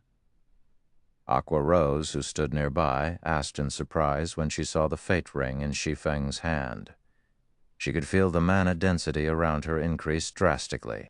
After Shi Feng had stored the dropped items in his bag, the surrounding mana density had returned to normal, but the moment he had retrieved the Fate Ring, the mana density in a 20-yard radius around Shi Feng had skyrocketed. In God's domain, items that passively attracted mana were incredibly rare. Even so, she had seen quite a few. However, this was the first time she had seen an item that could increase its ambient mana density so intensely, despite being inactive. Looking at it now, it seemed as if the Fate Ring was the main cause for the intense mana around the Mountain of Loot. The Fate Ring, Shi Feng said. It can help players develop until they reach the apex of God's domain. Help players develop to the apex? Aqua Rose was utterly confused. A top-tier weapon or equipment piece could significantly increase a player's combat power, and it would be a great help to the player's development. But even a fragmented legendary item's assistance would be limited. Yet Shi Feng claimed that the ring in his hand was capable of helping players reach the game's apex. No matter how she looked at it, he had to be joking. She had been Twilight Echoes, a first-rate guild honorary elder. She knew exactly how difficult it was for a player to reach the virtual gaming world's apex. It wasn't something someone could do by relying on one or two pieces of equipment. Furthermore, unlike other virtual reality games, the competition in God's domain was particularly intense. However, Shi Feng simply smiled at Aqua Rose's confusion. He did not bother to explain further. On its own, the Fate Ring didn't have any particular powerful effects. In fact, one might even consider it a weak item. Aside from providing some basic attributes, the ring only had one skill. Moreover, the ring's basic attribute bonuses were standard for an ordinary epic item. Even if players acquired the Fate Ring, they might be embarrassed to call it a fragmented legendary item. However, when a first-rate guild had purchased the Fate Ring at an auction during Shi Feng's previous life, its guild leader had changed his fate after equipping the ring, eventually becoming one of God's domain's top powerhouses. Even after 10 years, that guild leader had still been a godly existence. The achievement had invoked the other large guild's jealousy, and the superpower that had sold the ring had been racked with regret. This skill was incomparably powerful. When activated, it granted players an opportunity. However, the impact of the opportunity varied. A small opportunity would most likely lead players to a piece of mysterious iron equipment that was suited to them, while a larger opportunity could lead players to a fragmented legendary item. The skill had one downside, though. Using Fate Guidance had a massive cost. Each time a player wanted to use Fate Guidance, they had to expend 1 unit of 7 Luminaries crystal. Only after paying this price would the skill guide players to their opportunity. 7 Luminaries crystals were an important resource, necessary to construct one's mind space. The various large guilds treated them as peerless treasures. Nobody would sell a unit of 7 Luminaries crystal unless they had no other choice. Although the superpower that had acquired the Fate Ring had tested the ring's ability out of curiosity, it had quickly discovered that Fate Guidance was a fraudulent scam. Moreover, the scam knew no bounds. Of the 100 attempts the superpower had made, more than 90 had yielded mysterious iron weapons, equipment, and tools. The remaining attempts had led the superpower to secret silver items, and only one had led to a fine gold item to the various large guilds. 1 unit of 7 Luminaries crystal was worth more than the latest top-tier dark gold weapon or equipment piece. Gathering dark gold items was, after all, several times easier than collecting 7 Luminaries crystals. No one would trade 100 units of 7 Luminaries crystals for a pile of junk, so the Fate Ring had switched owners multiple times until it had been claimed by the lucky first-rate guild. That lucky guild hadn't invested a lot of 7 Luminaries crystals before it had struck gold. Overall, the guild had only spent several dozen units before securing a large opportunity, which had yielded a fragmented legendary item. If given the opportunity, any power would be more than willing to trade several dozen units of 7 Luminaries crystals for a fragmented legendary item. As a result, the lucky first-rate guild had proceeded to invest a lot of 7 Luminaries crystals, but the guild had quickly discovered that the Fate Ring wasn't as kind as they had assumed. After investing several hundred units of 7 Luminaries crystals and getting nothing good in return, the guild had slowed its investment. Even so, the guild had occasionally tried its luck. It had only discovered the Fate Ring's secret after hitting a second jackpot and acquiring a master magic array design. The Fate Ring only guaranteed one major opportunity once every 1,000 uses. However, spending 1,000 units of 7 Luminaries crystals in exchange for one major opportunity was simply too costly. Meanwhile, God's domain had more than one Fate Ring. When this lucky first-rate guild had acquired its second Fate Ring, the ring's value had truly shined. After merging 2 fate rings, fate guidance granted a major opportunity once every 500 uses. Unfortunately, claiming the opportunities would become far more difficult. But it was still possible for ordinary expert players.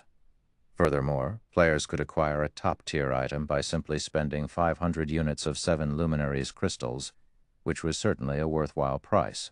Due to this change, the lucky first-rate guild's guild leader had gradually collected top-tier weapons, equipment, and tools for himself, increasing his strength, and eventually becoming one of God's domain's apex players. Of course, the heaven-defying items acquired via fate guidance were only suitable to help one player reach the apex, since each opportunity only yielded items suitable for the player that activated the skill. If other players used the items, their performance would suffer.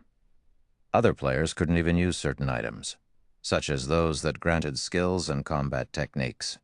In other words, the lucky first-rate guild had spent a frightening amount of 7 luminaries crystals to nurture a single apex powerhouse. However, Shi Feng had no intentions of replicating that guild's actions. While nurturing a single apex expert might be worthwhile to guilds that didn't have any, the same couldn't be said for Zero Wing. In fact, doing so would be a waste of time and resources. Zero Wing had far more experts than any first-rate guild, and those experts' potential was far superior to those in first-rate guilds. It was only a matter of time before the guild had multiple apex powerhouses. Instead of wasting tons of 7 luminaries crystals on nurturing an ordinary expert, it would be much wiser and more efficient to use the fate ring to help an expert, who is only a step away from the apex, cross the final hurdle. It seems I'll have to find an opportunity to secure some 7 luminaries crystals, Shi Feng inwardly decided. Zero Wing already had a lot of guild members capable of contending with peak experts, but it had very few members that could rival apex experts. Although Shadow Sword, Turtle Dove, Flying Shadow, and a handful of other members of Zero Wing's main force were capable of contending with superpowers peak experts by relying on their equipment advantage, as players progressed, this advantage would shrink.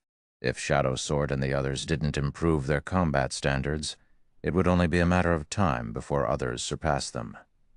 However, if they used fate guidance, they could quickly gain the combat power they needed to rival apex experts. As Shi Feng finished examining the loot, he sold 16 pieces of equipment for MTs and DPS classes, including the level 60 Dark Gold Shield Magic Serpent Buckler. He did not, however, decide to sell the Earthen Protector set. The situation surprised Unyielding Heart. He had expected Shi Feng to refuse to sell both the Magic Serpent Buckler and the Earthen Protector set. The fact that Shi Feng had allowed him to purchase the buckler, which was even more valuable than the set equipment, was shocking. However, what Unyielding Heart did not know was that Zero Wing did not need powerful shields. Even the weakest shield. Zero Wing's 3-core MTs used was an epic shield. A level 60 Dark Gold shield was nothing in comparison. The Earthen Protector set, though, was different. Ye Wumian still wore the level 50 Magic Light set, which was weaker than the Earthen Protector set hence. This was a perfect opportunity for Ye Wumian to upgrade his equipment. Aside from weapons and equipment, Shi Feng had decided to sell a few Void Scales to Unyielding Heart. Upon seeing the Void Scales attributes, Long Soul's eyes went bloodshot. If given to an MT, the Void Scale would elevate the player's standards to a whole new level. In the past, Void Scales had sold for around 5,000 to 7,000 gold on the market, so Shi Feng sold them to Unyielding Heart for 10,000 gold each. With so much money, one could afford a low-quality piece of epic equipment. Although Unyielding Heart could not help but wince at the price, he still agreed to buy 3 Void Scales. Meanwhile, Shi Feng's transaction with Unyielding Heart had instantly earned him 42,000 gold. With this much money, he could rent a few more hotels and restaurants in the Sea of Trees. After Shi Feng had finished his business with the Vice Guild leader, he led the team out of the cavern. Since the cavern was isolated from the outside world, players couldn't use return scrolls while inside. Even an instantaneous movement magic scroll would only teleport players to the edge of the cavern. It would not teleport them out of it. When Illusory Words and her guild members, who had waited in the first cavern, saw Shi Feng and the others emerge, they were astonished. How did so many people get out of there? Chapter 1907, Otherworld Gate activated. Crimson Emperor's survivors were stunned as Shi Feng and his team emerged from behind the waterfall. They had personally experienced the Void Serpent's strength, and when they had left the cavern, the situation had seemed dismal. Countless void creatures had filled the cavern. Even though they had started to carve a path out of the cavern before the situation had taken a turn for the worse, they had lost quite a few people on their way out. The void creatures had only given up the chase once they had left the cavern. However, no matter how they considered the situation, Shi Feng's group had far more people alive than when they had left. Moreover, some of Crimson Emperor's experts were among the group. Could they have slain the Void Serpent? An unrealistic thought suddenly popped into Illusory Words' mind. Although she couldn't believe that they had completed the raid, the scene before her removed any doubt. There was no other explanation. A moment later, Illusory Words began to receive messages from the Crimson Emperor members that had just left the waterfall's pool. Since the world behind the waterfall was isolated from the rest of God's domain, they hadn't been able to send messages to their guildmates after they had been revived. Hence, they had contacted Illusory Words the moment they had emerged, reporting the Void Serpent raid's outcome. Meanwhile, aside from the fact that Zero Wing had slain the Void Serpent, the reports mentioned the Void Serpent's loot and the fact that Zero Wing had sold quite a few items to Unyielding Soul. So, is that why Unyielding Heart was so adamant about fighting to the end? Illusory Words could not help her bitter smile as she read her subordinates' messages. Although she did not know which items Unyielding Soul had purchased from Zero Wing, the Void Serpent was a world boss. How could any of the items be poor quality?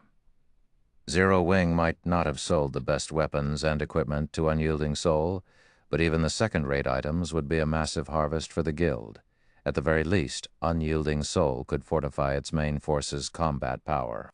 Vice Guild Leader, why don't we try to purchase some of the Void Serpent's loot from Zero Wing at a high price? We have, more or less, participated in the raid, and we suffered quite a few losses. Zero Wing will likely agree if we ask, Dawnmaster suggested softly. With how powerful the Void Serpent was, its loot would definitely be extraordinary. It might have even dropped a level 60 top-tier weapons and equipment. Any of those items would be far stronger than the weapons and equipment their guild's experts currently wore. If they could acquire some for their guild's main force, they would have a much easier time raiding the various level 60, 100-man Hell Mode team dungeons in the future. Forget it. Asking will likely be useless. After all, we didn't propose such a condition like Unyielding Heart, Illusory Words said, shaking her head. Sighing, she gave Unyielding Heart an envious look. Unyielding Heart made the right bet this time. Although she slightly regretted her earlier decision, this trip hadn't been fruitless. At the very least, she now knew that Zero Wing was not as simple as everyone assumed. Following which, Illusory Words approached Shi Feng and congratulated him and Zero Wing on their success against the world boss. After some brief pleasantries, Illusory Words shifted the conversation toward the drunken tiger meat and frozen bone soup. Guild Leader Black Flame, may I know if you still have any drunken tiger meat and frozen bone soup left? If you do, Crimson Emperor is willing to purchase 1,000 of each dish at 5 gold per serving, Illusory Words offered. While she had given up on acquiring any of the Void Serpent's loot, the master dishes Shi Feng had revealed earlier were a different story. She hadn't seen master dishes like those since she had joined God's domain. Although they were not as effective as master potions, they could stack with potions. In addition, the 2 master dishes could be used to raid world bosses. This tremendously increased their usefulness. Moreover, they would make dungeon raids slightly easier. As Illusory Words finished speaking, Unyielding Heart, who still celebrated his portion of the Void Serpent's loot, snapped out of his daze and realized that he had forgotten about the 2 master dishes. Guild Leader Black Flame, if you still have any of those master dishes remaining, Unyielding Soul will also purchase 1,000 of each dish at 5 gold per serving. Unyielding Heart hurriedly said. Hearing the 2 Vice Guild leaders' interest in purchasing the master dishes, Shi Feng inwardly celebrated. Both the drunken tiger meat and the frozen bone soup cost a little over 1 gold to make. Moreover, both had a 100% production success rate. Selling the dishes to the 2 super first-rate guilds would earn plenty of profits.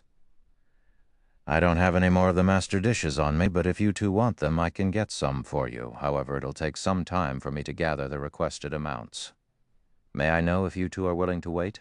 Shi Feng asked. The 2 dishes required a lot of time to make, and each guild wanted 1,000 servings of both. The order would take a few days to fulfill. That won't be a problem. I can wait as long as I can purchase them. Crimson Emperor will also pay a 5,000 gold deposit, Illusory Words said, settling the deal once she realized that it was possible. The 2 master dishes wouldn't become obsolete with time. They would work wonderfully at any point.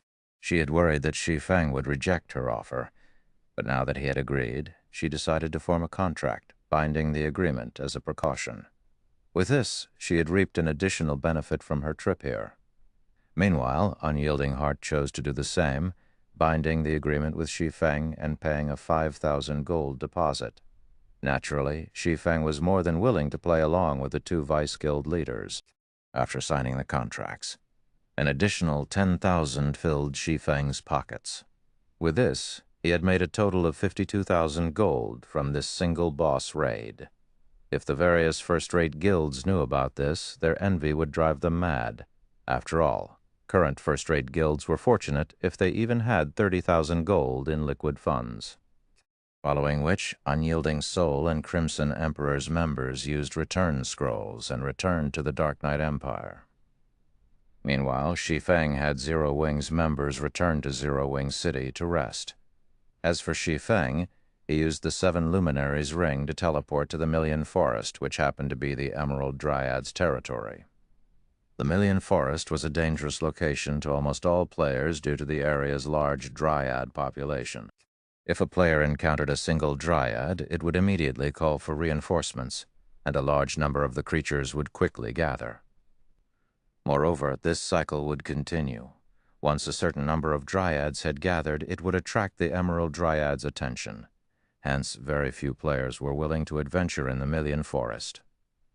Shi Feng, however, had teleported directly to the heart of the Million Forest. Great Lord ranked Dryads wandered all over the area. If Shi Feng hadn't been level 69 and used an isolation scroll before he had teleported, the level 55+ monsters would have discovered him. This should be the place. It didn't take Shi Feng long to discover a grass-covered, dilapidated magic array within the forest. The array seemed blurry, and if not for the massive stone pillars around it, he would have had a hard time finding the magic array. This was the teleportation array that led to the Otherworld Gate. To revitalize the teleportation array, one needed a full bottle of void blood. Immediately, Shi Feng walked to the center of the teleportation array and retrieved a bottle of void blood from his bag. After removing the cap, he emptied the bottle's contents onto the magic array's center. As void blood flowed into the magic array, it seemed to revive, rapidly gathering the ambient mana.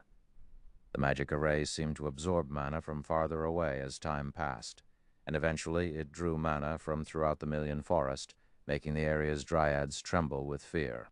After 3 minutes, a towering pillar of crimson light shot forth from the center of the Million Forest, visible from the surrounding maps. The players, grinding in the nearby maps, couldn't help but turn to look at the light pillar, overwhelmed by their curiosity as they started to move towards it. Shortly after these players began to travel towards the light pillar, a series of system notifications rang in every player's ears in Star Moon Kingdom. Chapter 1908, Changes to the Witch's Hill. Chapter 1908, Changes to the Witch's Hill. Translator, Exodus Tales. Editor, Exodus Tales, Star Moon Kingdom region. System announcement. A player has triggered the new expansion pack, Otherworld. The expansion pack will take effect in the Witch's Hill in 6 hours. Star Moon Kingdom region system announcement. An Otherworld gate has been activated. A large amount of Otherworld energy has flowed into the Witch's Hill, driving the area's mana into chaos. Please take care when roaming through the Witch's Hill. The sudden system announcement had caught Star Moon Kingdom's players off guard. However, after a few dazed seconds, Every player in the kingdom went into an uproar. What's going on? Another new expansion pack? This new expansion pack is amazing.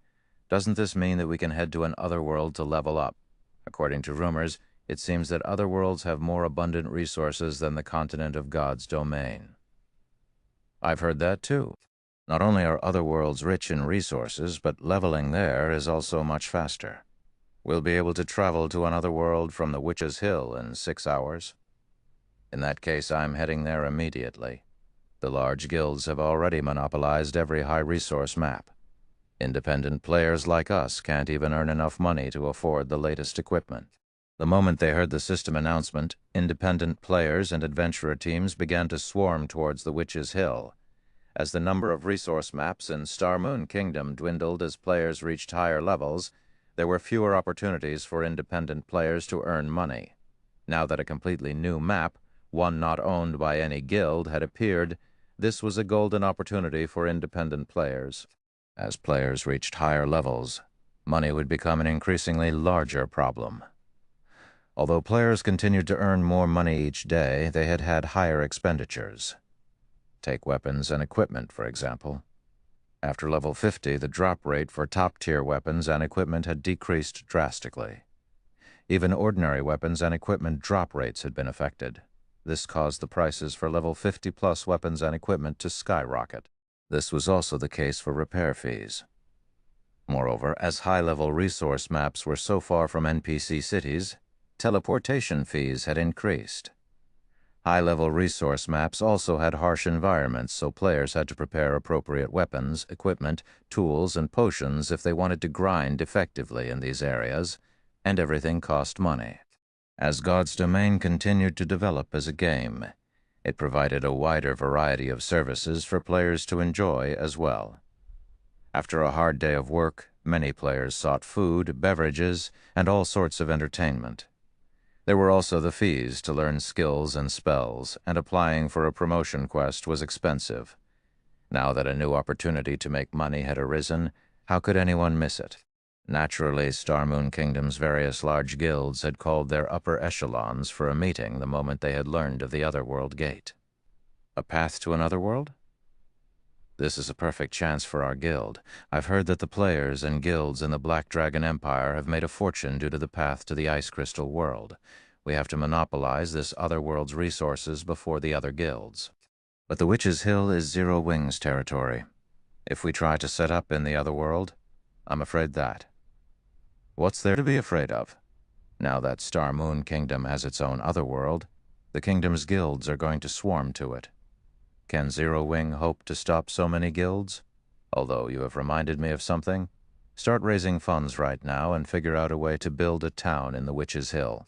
After the various large guilds had found out about the Otherworld Gate, they dispatched exploration teams to test the waters. They also gathered resources to construct their own towns in the Witch's Hill. Even a fool could tell that a large number of players would flood the map now that an Otherworld Gate had appeared, and all of those players were potential income sources. If they could construct a guild town in the Witch's Hill, they could definitely make a ton of money. Less than 10 minutes after the system announcement, Aqua Rose, who currently rested in Zero Wing City, was astonished as she received Zero Wing's latest statistics report. In 10 short minutes, Zero Wing City's player population had risen by more than 100,000, earning the city several hundred gold in entrance fees. Moreover, Aqua Rose had received hundreds of requests to rent Zero Wing City's shops. Before today, the various trading firms and merchant players had hesitated about leasing shops in Zero Wing City due to the high rent. Very few had actually agreed to do so thus far. Without certain guarantees, earning back the cost would be almost impossible, yet several hundred people had just petitioned to lease the buildings. And this wasn't the most surprising part. Several dozen real-world corporations and companies had contacted the Guild to purchase virtual storefronts in Zero Wing City. Moreover, these companies and corporations had offered astronomical sums of money, even enough to tempt Aqua Rose. Despite the fact that Zero Wing was now a very large guild, it severely lacked credits. Normally, the guild only earned credits by selling weapons and equipment or completing difficult commissions. It usually avoided exchanging coins and materials for credits since it was such an unwise move. Hence, Zero Wing's ability to earn credits was so weak that it couldn't even rival second-rate guilds. The lack of credits ultimately hampered Zero Wing's development. If the guild could secure a massive source of credits, it could nurture more internal members and fortify its foundation, following which Aqua Rose reported the matter to Shi Feng, letting him decide how they should proceed. "There are so many offers?" Shi Feng could not help his grin when he saw the list of interested buyers and their respective offers. "Tell them that Zero Wing City's virtual storefronts are only available for rent, not for sale. We will hold an auction for these storefronts in Zero Wing City's candlelight trading firm in 2 days." The situation didn't particularly surprise him. The moment the Otherworld Gate appeared, Witch's Hill had become Star Moon Kingdom's focus. Frightening number of players would surge to the city, and it wouldn't be surprising if Zero Wing City's player population shot past the 10 million threshold. Previously, the Witch's Hill had been considered a backwater area. Although the various corporations and companies had been impressed that Zero Wing City had several million residential players, how long could the city possibly maintain its prosperity? However, the Otherworld Gate changed things. Even after players reached higher levels, they could continue to level in the Otherworld connected to the Witch's Hill's Otherworld Gate. They would not have to move their base of operations after hitting level 60 or 70. Even players past level 100 could level up in the Otherworld. Unfortunately, the Otherworld wouldn't be as vast as the God's Domain continent. To put it simply, so long as the Otherworld Gate existed, the Witch's Hill would remain popular. Hence, one could easily imagine Zero Wing City's allure toward these corporations and companies. "We're not selling?" Aqua Rose could not help her growing concern as she said, "I'm afraid they won't agree to such a condition. There are too many uncertainties involved in leasing a virtual storefront. They'll only be able to operate their businesses comfortably if they own the property. Moreover, the various large guilds will definitely try to establish guild towns in the Witch's Hill now that it has an Otherworld Gate. If we don't take advantage of this opportunity now, we'll be in an awkward position later." "Relax, you'll see the results in 2 days, Shi Feng said, chuckling. He did not bother to explain further. What Aqua Rose said was indeed true. The appearance of the Otherworld Gate would lure a lot of large guilds to establish guild towns in the Witch's Hill, and the competition in the map would become intense. However, the various large guilds didn't know how difficult it was for a guild town to survive long in the Witch's Hill. Realizing that Shi Feng had made up his mind, Aqua Rose relayed his message to the corporations and companies that had contacted the guild. Chapter 1909, Witch's Sin Only for Rent? How fraudulent. Chapter 1909, Witch's Sin Only for Rent? How fraudulent. Does Zero Wing think that it's the only guild that will have a town in the Witch's Hill? Since Zero Wing doesn't plan to sell, forget it. We'll just wait a few more days. The kingdom's other large guilds will set up their own guild towns in the map, and we'll just purchase storefronts there. Zero Wing will regret its decision. When the various corporations and companies received Aqua Rose's reply, some laughed, while others raged. As for the auction Aqua Rose had mentioned, they pushed the matter to the back of their minds. Only a fool would participate. The situation frustrated Aqua Rose a little. They had just lost a golden opportunity to fund Zero Wing's internal training program. Fortunately, this wasn't the end of the world for Zero Wing. With Zero Wing's current potential, luring investors to the guild would be a piece of cake. With the current state of God's Domain, various corporations and companies were even fighting to invest in second-rate guilds, not to mention Zero Wing. After Aqua Rose set the matter aside, she focused on recruiting new members for the guild after transferring a large number of guild members from White River City and Zero Wing City to the Secret Stone Fortress. Both cities had lost a lot of manpower. Thus, they needed to replenish their member count. Moreover, with the Otherworld Gate's activation, some well-known adventurer teams that had hesitated about joining Zero Wing had made up their minds. Although Zero Wing City was relatively far away from the Million Forest, Zero Wing City's teleport service could reach the forest. Furthermore, even if these adventurer teams didn't want to develop in Star Moon Kingdom, they could develop in the Ore Empire after joining the guild. Zero Wing's current resources were now beyond that of a first-rate guild, after all. As fewer resource maps were available in the kingdom, living space for the various adventurer teams dwindled. If the various adventurer teams wanted to maintain an adequate development speed, they'd have to copy the top and large-scale adventurer teams. They would have to venture to remote and dangerous maps to level and acquire resources. However, this wasn't an easy task. Like the guilds, God's Domain's adventurer teams faced fierce competition. In fact, the intensity of the competition between adventurer teams was no less than the competition between guilds, only the scale was not as large. Hence, if the well-known adventurer teams, which had already reached a bottleneck in their development, wished to grow their strength, joining a powerful guild was a wise move. Because of this, as many as 30 adventurer teams had petitioned to join Zero Wing. The smaller teams only had several hundred members, while the larger ones had thousands. Every adventurer team had accumulated a certain amount of resources and quite a few experts, as well as bountiful experience fighting as a team and raiding team dungeons. If Zero Wing could annex these adventurer teams, it would save the guild a lot of effort when integrating their players in guild operations. Elsewhere, Shi Feng spent one magic crystal to activate the teleportation array leading to the Otherworld Gate. He was then teleported to a massive dark cavern. Within the cavern, he found a ruined town. A gigantic set of doors had been erected inside this ruined town. There was a small gap between the pitch-black stone doors, and a turbid mist seeped out and filled the cavern. As Shi Feng encountered the mist, he felt his 5 senses dull. He had been able to see up to 50 yards away, but now he could only see a dozen or so yards past his nose. Both his mind and his body felt lethargic. Sure enough, this primordial gas is as powerful as always. Shi Feng revealed a bitter smile after trying to move his body a little. It seems that this gas is still too much for Tier 2 players. The Witch's Hill's Otherworld had once been a part of the God's Domain continent, severed by the gods during ancient times. Humans had been weak then, one of the most ordinary races among the many that had lived on the continent. God's Domain had been chaotic then, its environment too harsh for humankind.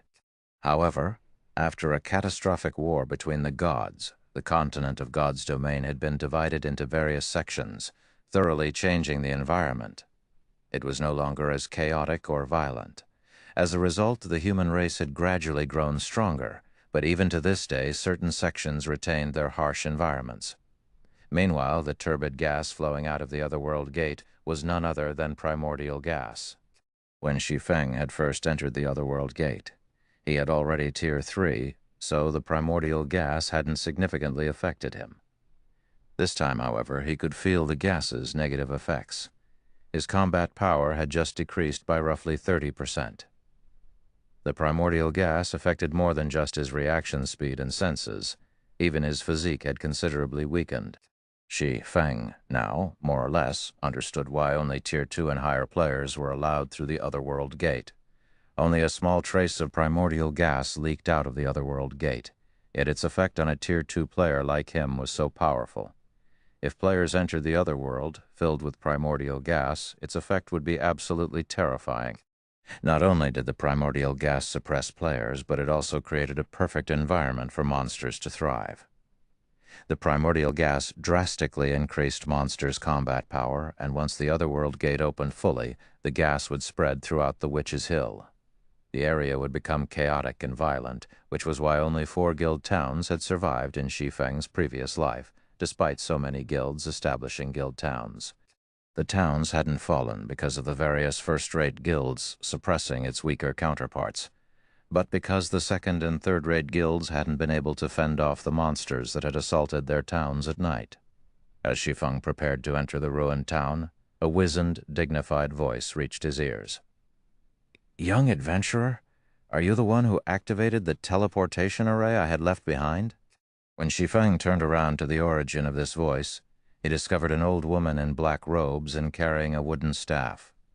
This woman was none other than the Otherworld Gate's guardian.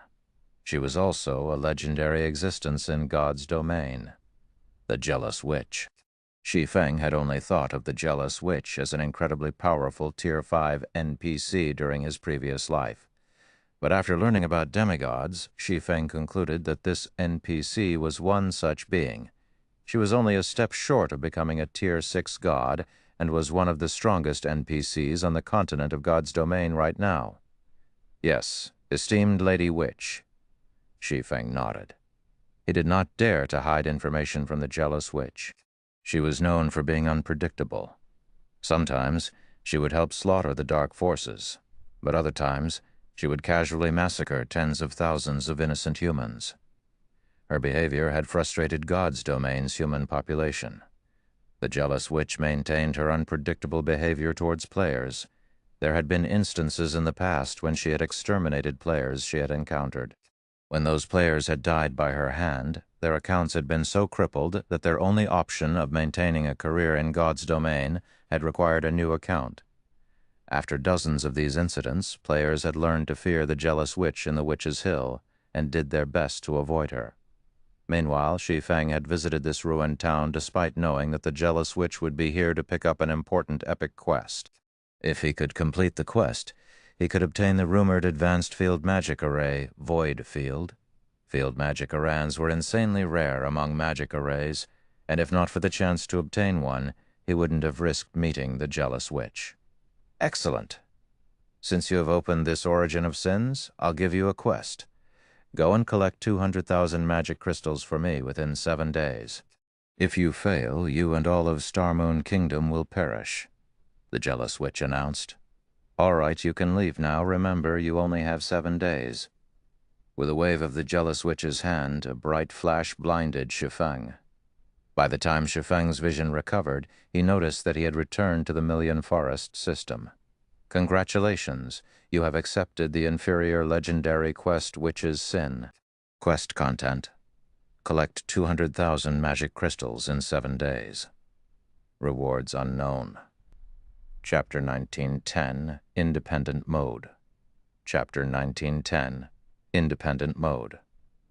Before Shi Feng realized what was going on, he was back in the Million Forest. However, when he heard the system notification, the corners of his mouth twitched. 200,000 magic crystals. An inferior legendary quest. Not only was the quest more difficult than he remembered, but it also required an absurd number of magic crystals. Whether it was guilds or individual players, their magic crystal expenditure was continuously increasing, although there were more magic crystal sources as players progressed further into the game. The number they could save up decreased. The current Zero Wing, in particular, was starving for magic crystals. Although Silverwing Town's teleportation service had increased the town's coin income significantly, it devoured magic crystals with frightening speed. Right now, the income from Silverwing Town's battle arena barely sustained the teleportation device's consumption. Moreover, Shi Feng had to spend 20,000 magic crystals every 7 days to maintain the miniature world in the Ring of Gospel. Otherwise, the Ring of Gospel would crumble and disappear. In addition, Shi Feng himself would receive a backlash, and his physique would permanently weaken by 30%. At this point, Zero Wing only had a little over 20,000 magic crystals to spare. If God's Domain's players had already reached level 100, even a first-rate guild could afford a 200,000 magic crystal price. But at this stage of the game, not even the various superpowers could likely pay. 7 days, is it? Shi Feng fell deep into thought. While 7 days wasn't exactly a long time, it wasn't a very short one either.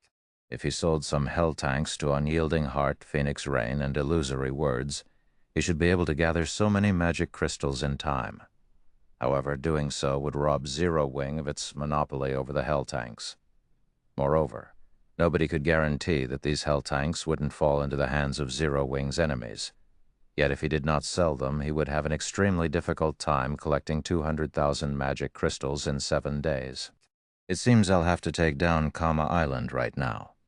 No matter how Shi Feng thought about it, the only reliable method he could think of was acquiring Kama Island's manatite vein. The other options were too risky. Some options even had the potential of disrupting Zero Wing's future development.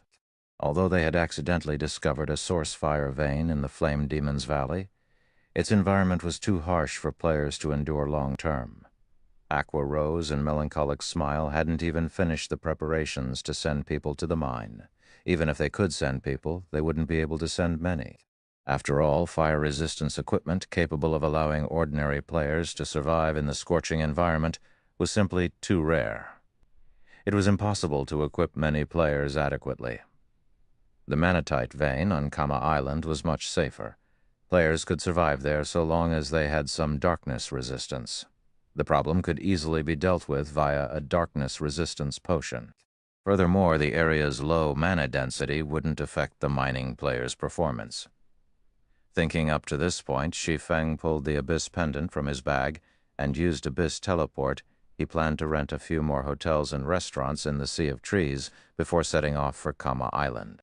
Meanwhile, inside the Evil God's branch temple in Ancient Rock City, several dozen Great Lord-ranked evil beasts had been locked in a cave filled with bloodlust. They constantly fought, tearing each other apart, and the surviving evil beasts would devour any of their comrades that died. After fighting several minutes, only half of the several dozen Great Lords remained alive. One of the evil beasts, which had just finished cannibalizing another, began to transform, its muscles rapidly expanding. The evil energy it radiated grew denser, and after several seconds, the evil beast had become nearly 20% larger than the other monsters in the cave. This bloodlust crystal dark soul scent is quite impressive. It can actually increase the evolution success rate to Great Lord rank by 15%. After glancing at the evolving evil beast, Beast Emperor turned his attention to the crystal, which emitted its own bloodlust. In his hand, with a soft smile.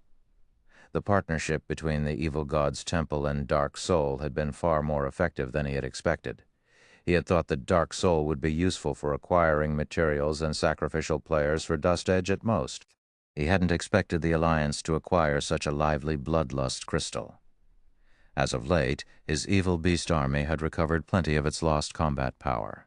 Although bloodlust crystals could only help evil beasts evolve to the Grand Lord rank, he now had far more Grand Lords under his command, and it would reduce the difficulty of nurturing mythic evil beasts. As long as he had enough mythic evil beasts, he could destroy Silverwing Town, even without Dark Soul and Blackwater's assistance. As Beast Emperor rejoiced over his newest Grand Lord-ranked evil beast, a tall, robust berserker with a giant axe across his back entered the cave. This was none other than Wind Hunter. "Boss, we've just received news from Starmoon Kingdom. For some reason, an Otherworld gate has appeared in the Witch's Hill. The gate allows passage to an Otherworld. Because of this development, a large number of players have swarmed to Zero Wing City. Some of the guilds in neighboring kingdoms and empires have also started to make their move," Wind Hunter reported with a grim expression. "Not only will this incident earn Zero Wing a small fortune, but based on our reports, over 20 well-known adventurer teams have also shown signs of merging with the guild. Should we send Dark Soul to eliminate a few of these teams and teach the public about the consequences of relying on Zero Wing?" "Well-known adventurer teams are joining Zero Wing," Beast Emperor revealed a faint smile. "There's no need to involve Dark Soul. I recall that Dust Edge has conducted another evil dragonification experiment, correct? Take him to Zero Wing City to test out his new toy on the adventurer teams. We'll use this opportunity to warn those teams and ensure that they understand who is strongest in this war." "Understood. I'll ensure that these adventurer teams won't dare to set foot in Zero Wing City ever again," Wind Hunter said excitedly. He had seen the evil dragon's Dust Edge produced. Although the creatures were incomplete, their combat power was astonishing. He didn't dare to imagine how powerful the complete evil dragons would be. As long as Dust Edge's experiment succeeded, the Evil God's temple could expand its territory. Moreover, it would be able to do so boldly and without fear. "Good. Get it done quickly. Don't let the kingdom's army capture you," Beast Emperor nodded.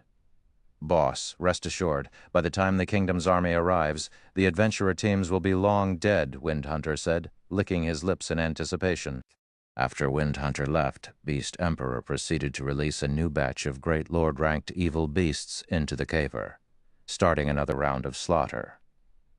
Meanwhile, in Star Moon Kingdom's Zero Wing City, after spending 50,000 gold to rent another 15 hotels and restaurants in the Sea of Trees, Shi Feng used a guild transfer scroll and returned to the guild residence in Zero Wing City. When he arrived, Shi Feng left for the candlelight trading firm to prepare for his trip to Kama Island. However, as he reached the street outside of the residence, he was stunned by what he saw. The previously desolate central district was now crowded with players, many of which were members of the various large guilds. At a glance, Shi Feng could spot over a dozen Tier 2 experts wandering the street. This prosperity could even rival an empire's imperial capital. As Shi Feng was about to enter the candlelight trading firm, he heard the sound of a system notification. System, congratulations. Zero Wing City's player population has reached 8 million. Do you wish to activate independent mode and allow the War God's Temple to garrison the city? Chapter 1911, War God's Temple garrisons in Zero Wing City.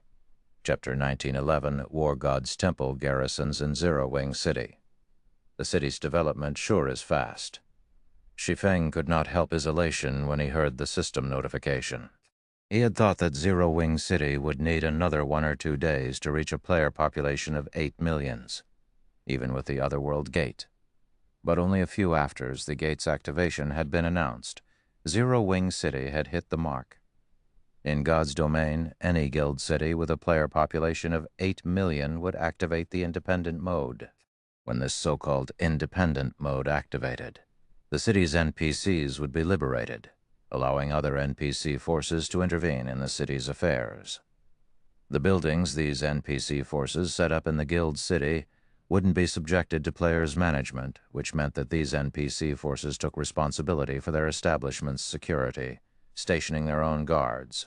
Although players would lose management rights over a portion of their guild city after activating independent mode, it would increase the city's security and convenience. The War God's Temple, for example, was one of the strongest NPC forces on the continent of God's domain. It had a branch in every NPC city. Once a guild city had a player population of 8 million, the War God's Temple could no longer ignore it. Thus, the War God's Temple had decided to garrison in Zero Wing City. Shi Feng immediately agreed to activate independent mode, allowing the various NPC forces to enter Zero Wing City. After Shi Feng agreed, Zero Wing City's layout appeared before him. The system requested that he select an area for the War God's Temple. The selected area had to be within the city's central district, and there was a strict size requirement. Fortunately, the War God's Temple would foot the construction fees. Since the War God's Temple had decided to garrison in Zero Wing City, the guild also acquired 10 bronze-ranked War God emblems. Players couldn't use the emblems as they were meant for NPC soldiers, and they increased the NPC's attributes and physique by 30% when worn. After Shi Feng dealt with the War God's Temple, a towering building suddenly manifested in Zero Wing City's central district, attracting the attention of nearby players. Isn't that the War God's Temple? What's going on? The War God's Temple has garrisoned in Zero Wing City. Amazing. Zero Wing has actually lured in the War God's Temple. This is wonderful. I won't have to head to NPC cities to turn in the temple's quests anymore. Everyone was greatly shocked when they saw the towering War God's Temple. Almost every player in the game knew about the War God's Temple. Normally, players would visit the temple when they planned to pick up a quest. One reason for this was the items the War God's Temple offered for purchase. Raising their status with the temple was another reason. Now that the War God's Temple occupied Zero Wing City, it would save players plenty of trouble when trying to pick up or turn in quests related to the temple. Commander, look, that's the War God's Temple. Zero Wing really is amazing with this. Zero Wing City's position in the Star Moon Kingdom has become even more stable. In addition, Zero Wing City is incredibly popular in the kingdom. With such potential and power, we'll grow a lot stronger if our unbounded adventurer team joins Zero Wing, a male swordsman in silver armor exclaimed to the scholarly, middle-aged man beside him. Zero Wing's development is indeed frightening. Despite starting without any support or background, it has become Star Moon Kingdom's #1 guild in such a short time. Now it has even developed Zero Wing City to such a degree. It's no wonder why the various superpowers have started to pay attention to the guild, the middle-aged man said, gazing at the war god's temple in admiration. As these two men conversed, several experts couldn't help but glance at them as they passed. These two men were simply too eye-catching. One of them was a level 56, Tier 2 swordsman, while the other was a level 57, Tier 2 berserker. They would definitely be considered peak experts in first-rate guilds. However, to everyone's surprise, neither player wore a guild emblem. This meant that there was a high chance that these two were independent players. It was extremely difficult for independent players to grow so powerful at this stage of the game, and the amount of effort they must have put in was far more than the various large guilds Tier 2 experts. "Commander, do you think Zero Wing will refuse our request this time?" the swordsman asked worriedly. "I'm not sure," the scholarly middle-aged man said, shaking his head. "But Unbounded is still a well-known adventurer team in the Purple Thorns Kingdom. Not only do we have nearly 1,000 members, but we also have several plots of land in the kingdom's important cities. I don't think Zero Wing will refuse our request." Before he had arrived in Zero Wing City, he had been fully confident in his adventurer team's chances of joining the guild. But once he had arrived in the city, he had realized that he had severely underestimated Zero Wing. However, after arriving in Zero Wing City, he realized that he had been severely underestimating the current Zero Wing. At this point, Zero Wing City was even more prosperous than the Purple Thorns Kingdom's capital. Moreover, as he gazed down the crowded street, most of the players he saw were experts. Tier 2 players were also a common sight. With how prosperous Zero Wing City was right now, the guild would have no trouble recruiting expert players. He had also heard that aside from Unbounded, many well-known adventurer teams had petitioned to join Zero Wing. Based on his understanding of Zero Wing, the guild walked the path of the elite. Zero Wing's recruitment standards would be quite strict.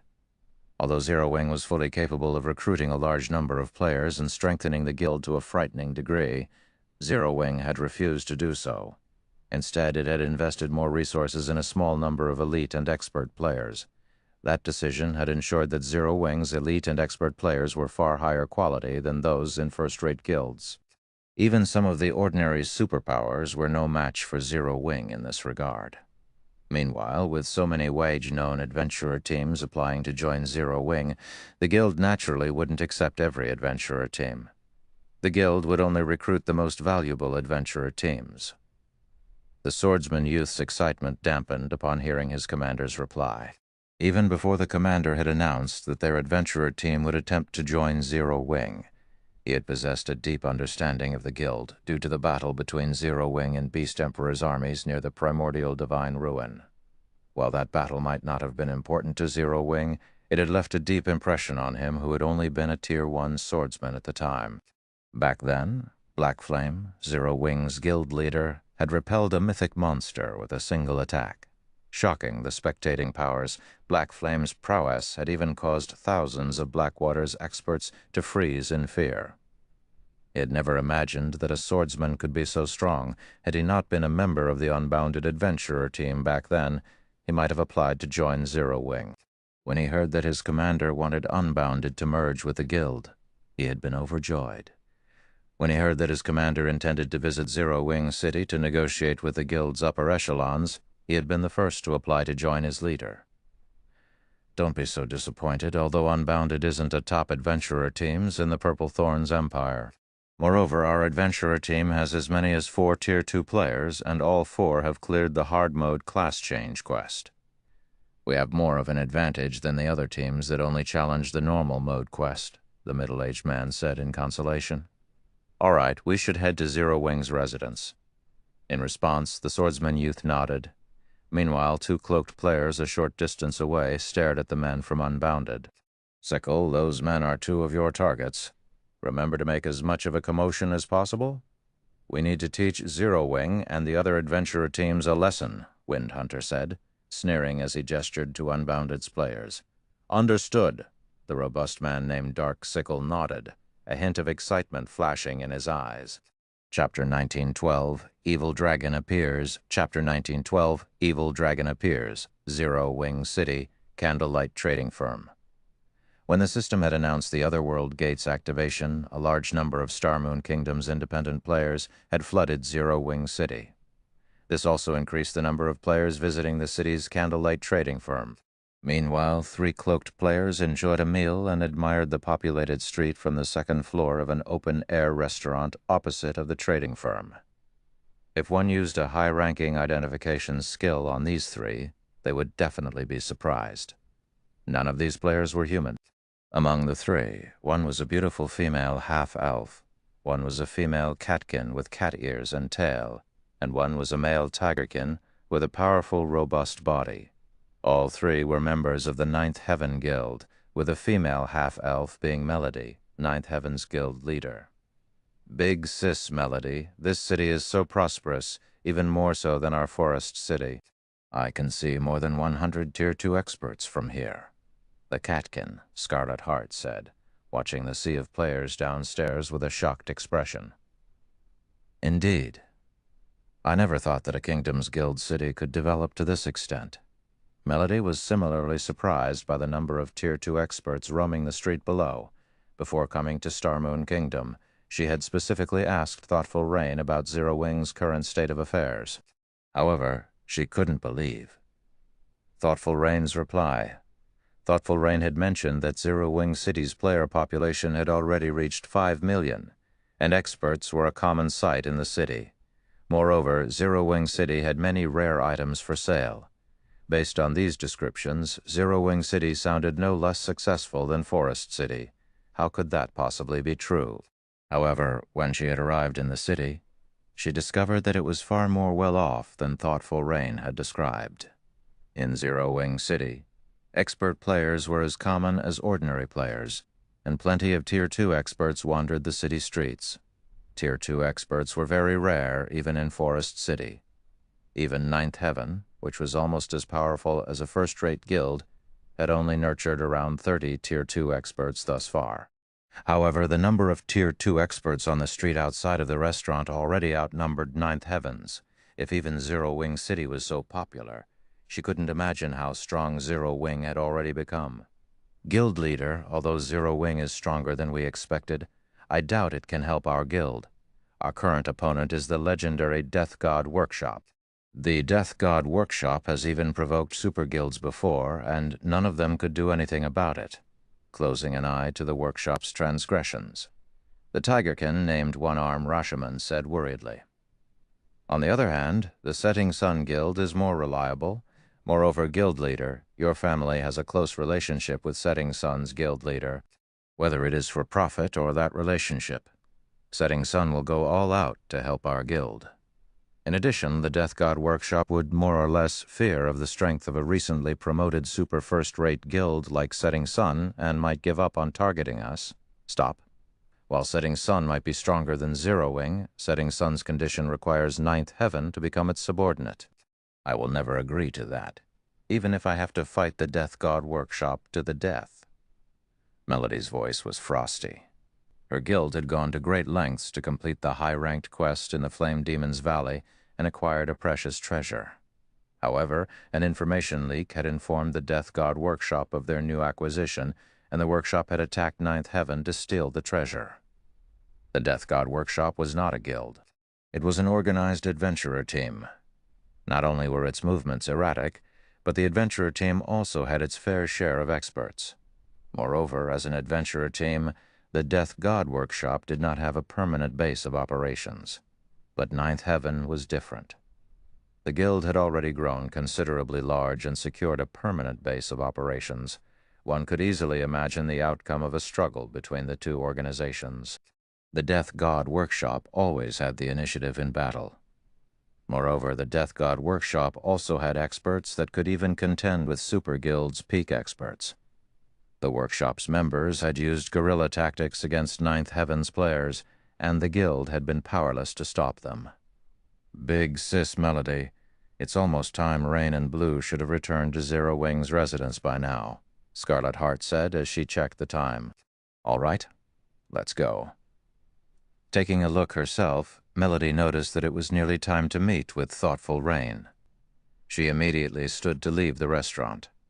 Meanwhile, Dark Sickle stood on a street corner not far from the candlelight trading firm. He quietly stalked the two unbounded members. The two members of the adventurer team were utterly unaware of their stalker. This should be enough people. I should be able to cause quite a commotion. Dark Sickle, who wore a black cloak and only had his eyes exposed, licked his lips in anticipation as he observed his surroundings. The task Wind Hunter had given him was simple: kill the adventurer team members who had come to join Zero Wing and kill as many bystanders as possible. This would send a message to every player in Star Moon Kingdom, teaching them the consequences of joining Zero Wing and proving that they weren't safe even in a guild city protected by NPC soldiers. If he succeeded, not only would the various adventurer teams receive the warning, but all players would realize that Zero Wing City was dangerous, and they could lose their lives at any given moment. This would cripple Zero Wing City's popularity. In the past, he might have feared the NPC soldiers patrolling the city streets.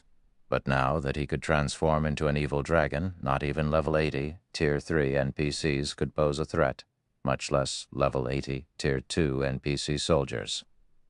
All he needed to worry about was the Kingdom's army. After all, the NPCs in the Kingdom's army were all above level 100. Killing him would be a piece of cake for them. However, he had a Tier 3 instantaneous movement magic scroll on him. If the Kingdom's army arrived before he escaped, he could still leave the area, attack. Wind Hunter, who watched the two unbounded members from afar, commanded Dark Sickle through their party chat. Hearing this, Dark Sickle removed a crimson crystal from his bag and shattered it. As the crimson crystal shattered, energy flowed into Dark Sickle's body.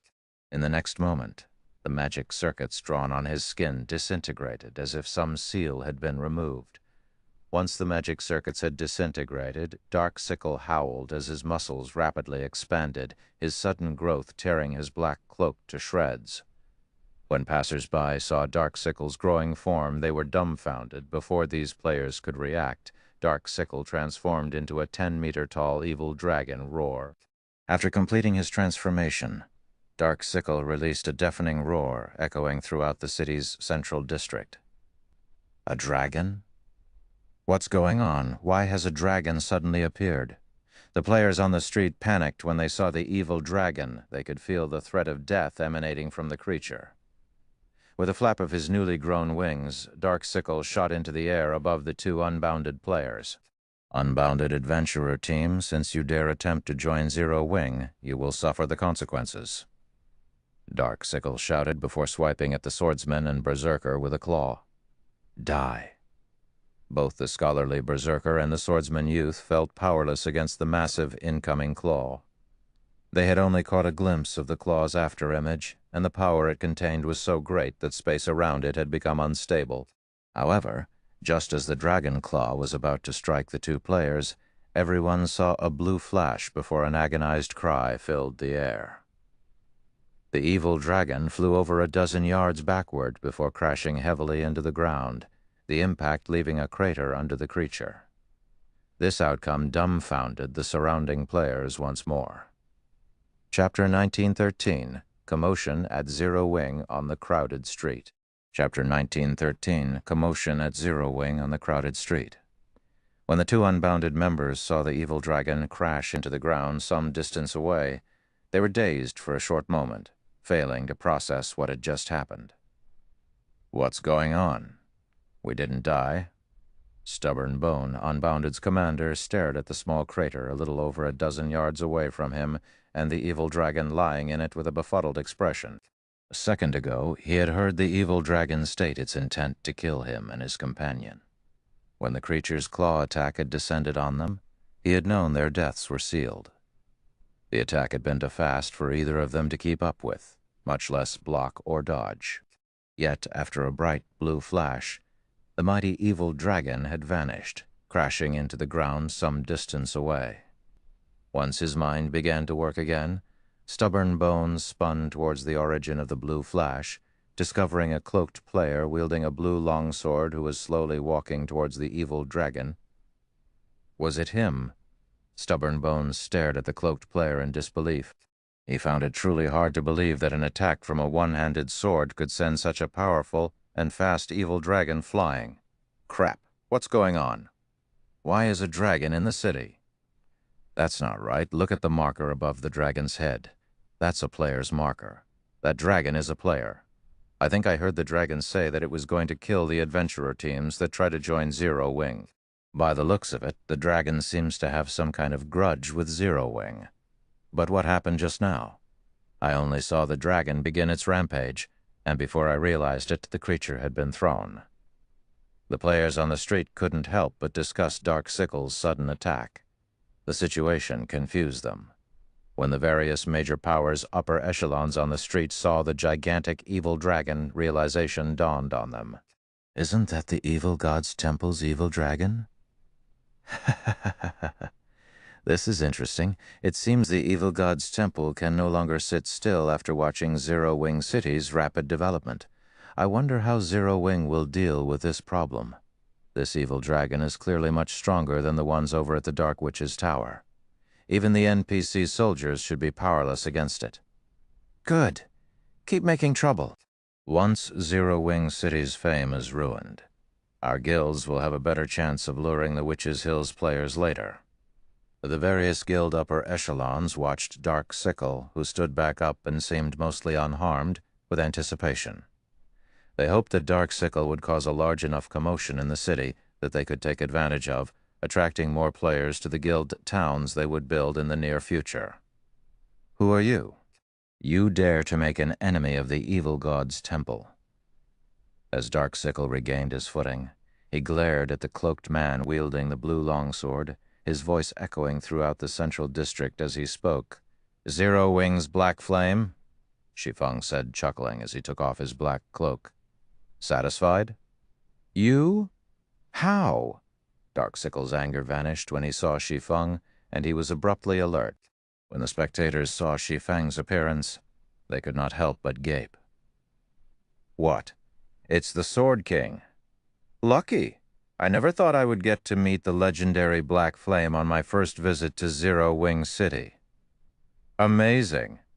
I can boast about this when I meet up with my friends later. After a moment of silence, the crowd erupted into a round of cheers. Not only was Black Flame's name known by all in Star Moon Kingdom, but many players also revered him to a fanatical degree.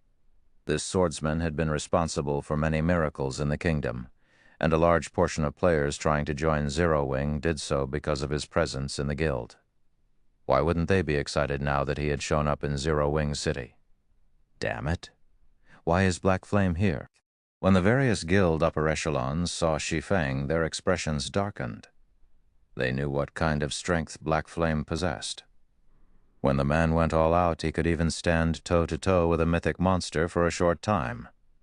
With Black Flame here, the evil dragon would likely fail to cause any trouble in Zero Wing City. Black Flame? Stubborn Bone was dazed once more as Shi Feng walked past him. Amazing, as expected of the Sword King. Just the mention of his name is enough to make that dragon panic. The swordsman youth beside Stubborn Bone was ecstatic to see Shi Feng, his eyes practically sparkling. After this turn of events, he was even more resolved to join Zero Wing. Meanwhile, when Melody's group of three, who had just stepped out of the open-air restaurant opposite of the candlelight trading firm, saw this scene, they could not help but reveal astonished expressions. What's going on? Why are these people so excited? Scarlet Heart muttered strangely. Although Shi Feng's attack had been stunning, it hadn't been impressive enough to warrant such a crazed reaction from the crowd. After all, the evil dragon wasn't even injured. It had merely lost a few tens of thousands of HP. To the evil dragon, who had over 30 million HP, the damage was nothing. It's probably because of Black Flame's fame in Star Moon Kingdom, Melody deduced. She, too, was confused by the spectators' reactions. Although some players were very famous, this was the first time she had seen such an exaggerated reaction over an expert player. In fact, when Shi Feng revealed himself, the evil dragon, which had bubbled with rage a moment ago, trembled in fear. Are you guys not from Star Moon Kingdom, or the neighboring kingdoms? A level 56 Tier 1 assassin, who had overheard Melody and Scarlet Heart's conversation, asked, We came from somewhere far away." Melody nodded, confirming the assassin's assumption. "So, that's the case. I guess it's normal that you don't understand the situation. Black Flame is our kingdom's publicly acknowledged #1 expert. With his strength alone, he caused an army of 10,000 to freeze in fear. There are rumors that he's actually a humanoid monster or NPC. He even soloed and overpowered a mythic monster in the Ore Empire. Dealing with great lord-ranked monsters is a piece of cake for him," the assassin explained with a reverential look. "Soloing a mythic monster? And he overpowered it. How?" One-arm Rashomon stated in amazement. Mythic monsters were still invincible to players at this stage of the game. Even peak Tier 2 MTs had an extremely difficult time surviving against mythic monsters, not to mention overpowering one. So, it's guild leader Black Flame. The evil god's temple has a grudge against these two. I'm simply here to teach them a lesson. This matter does not concern Zero Wing. Once I finish these two off, I'll leave the city. However, if you try to stop me, don't blame me for causing a scene," Darksickle said, grinning once he had calmed down. His previous fear had simply been due to Black Flame's name. After all, the man was a living legend. He had even slain 2 evil dragon experts at the Dark Witch's Tower. It was only natural for him to be afraid. However, when he gave the matter a little more thought, he remembered that he was much stronger than the 2 evil dragons Shi Feng had faced. Although he was only at the Tier 3 archaic species standard, he had gained a 5-level boost after transforming. Hence, he was now a level 62 Tier 3 archaic species. To monsters, an additional 5 levels was a massive attribute boost. With such an advantage, he had no reason to fear Black Flamel. Moreover, with his combat standard, not even a Tier 4 NPC could stop him quickly if he wanted to cause a ruckus in Zero Wing City, much less a Tier 2 player. "Sure, give it a try if you dare." Shi Feng growled softly. Chapter 1914, Elemental Oppression. Chapter 1914, Elemental Oppression. When Shi Feng fell silent, the crowd couldn't help but grow nervous. They hadn't expected Shi Feng to ignore Darksickle's threat. The evil dragon was a level 62, Tier 3 archaic species. If Darksickle truly intended to cause trouble, they had no doubt that they'd be the first to get dragged into the mess. Even if the city's NPC soldiers arrived to deal with this player, it wouldn't stop Darksickle from slaughtering the spectators.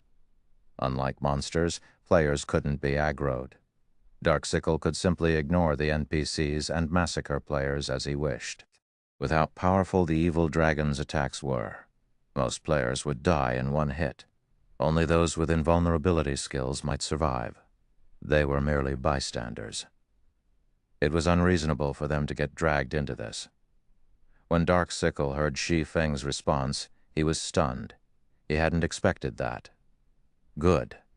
You've forced my hand," Darksickle bellowed as he glared at Shi Feng. "Let me see whether or not you are worthy of your title as the Sword King." Darksickle flapped his wings, his massive body transforming into a gale that swept toward Shi Feng. The windstorm was so powerful that it blew the surrounding players off their feet. Even the Tier 2 players barely kept their footing. It took only an instant for Darksickle to cross the 20 yards between him and Shi Feng. As he arrived before the swordsman, he swung his claw at the man. As Stubborn Bone, who stood behind Shi Feng, felt the attack's intense pressure, he felt his body grow heavy. However, despite the approaching attack, Shi Feng made no attempt to dodge. Instead, his body lit with a golden light as he countered the attack with a swing of Killing Ray. Boom! With the sound of an explosion, the marble under Shi Feng's feet cracked. As the powerful storm subsided, and everyone could reopen their eyes, the unbelievable scene before them left them astounded. Shi Feng's longsword had actually stopped the evil dragon's gigantic claw. He blocked it? Everyone was shocked when they saw that Shi Feng had only taken a few steps back after receiving the attack. Everyone had a very clear understanding of the evil dragon's strength. Moreover, the creature was ridiculously fast. Current players had no hope against this evil dragon. Yet Shi Feng had stopped its attack. "So what if you blocked a casual strike? I wonder how long you can keep it up." Dark Sickle sneered. Although Shi Feng had blocked his attack, he knew that both his strength and speed were superior to Shi Feng's. Meanwhile, Shi Feng's berserk skill had a limited duration, and he hadn't even gotten serious yet. Dark Sickle proceeded to brandish his claws, sending countless afterimages flying at Shi Feng.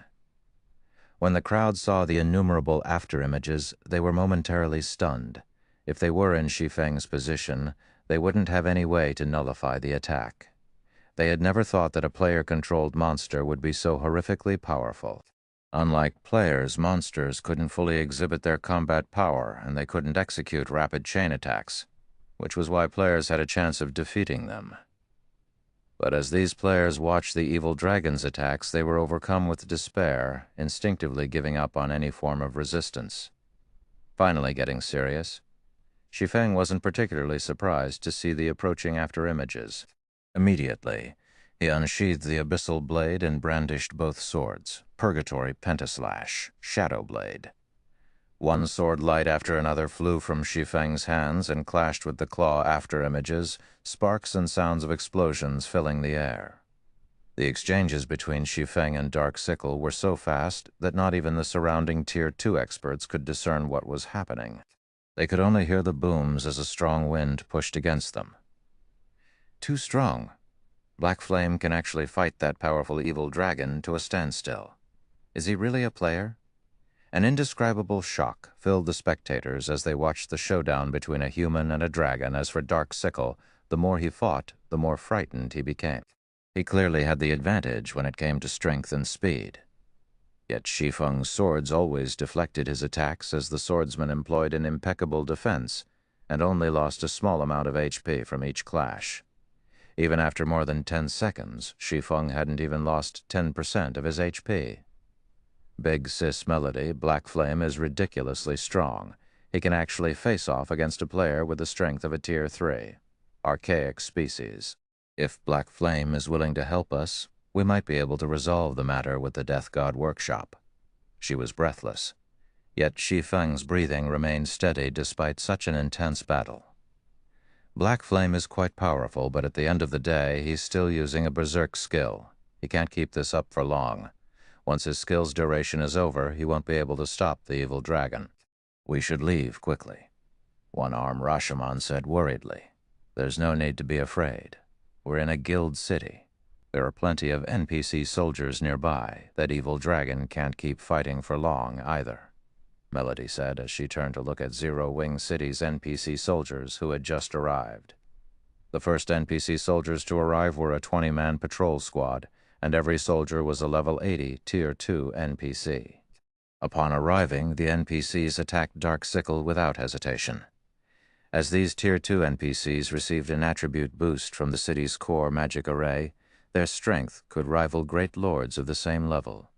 Due to the NPC soldiers' participation, Shi Feng's situation turned for the better. One of the Tier 2 cleric NPCs immediately cast Recovery on Shi Feng, granting him an Hot buff. Meanwhile, several MTs carrying shields quickly formed a defensive wall before Shi Feng, severely hindering the evil dragon's attacks, while several ranged NPCs bombarded Dark Sickle with attacks, depleting the evil dragon's HP by tens of thousands. Although Dark Sickle still had the upper hand, it was only a matter of time before his HP was whittled down to nothing. "Black Flame, I have underestimated you, but you still can't stop me if I target other players."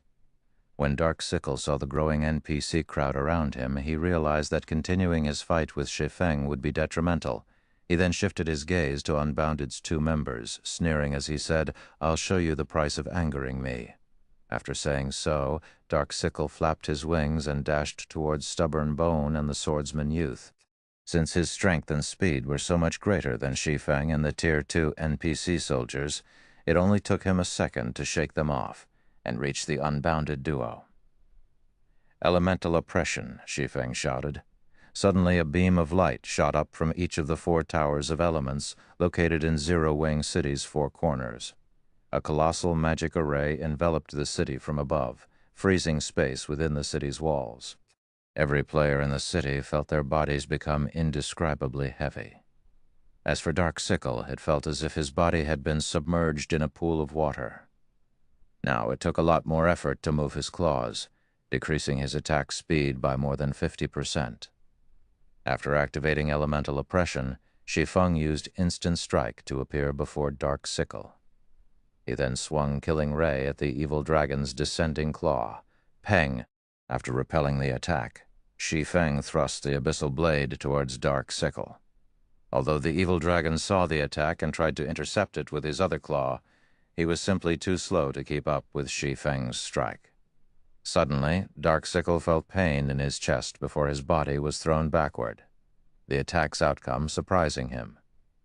Chapter 1915, Might of the Four Towers of Elements. He sent the dragon flying. Chapter 1915, Might of the Four Towers of Elements. He sent the dragon flying.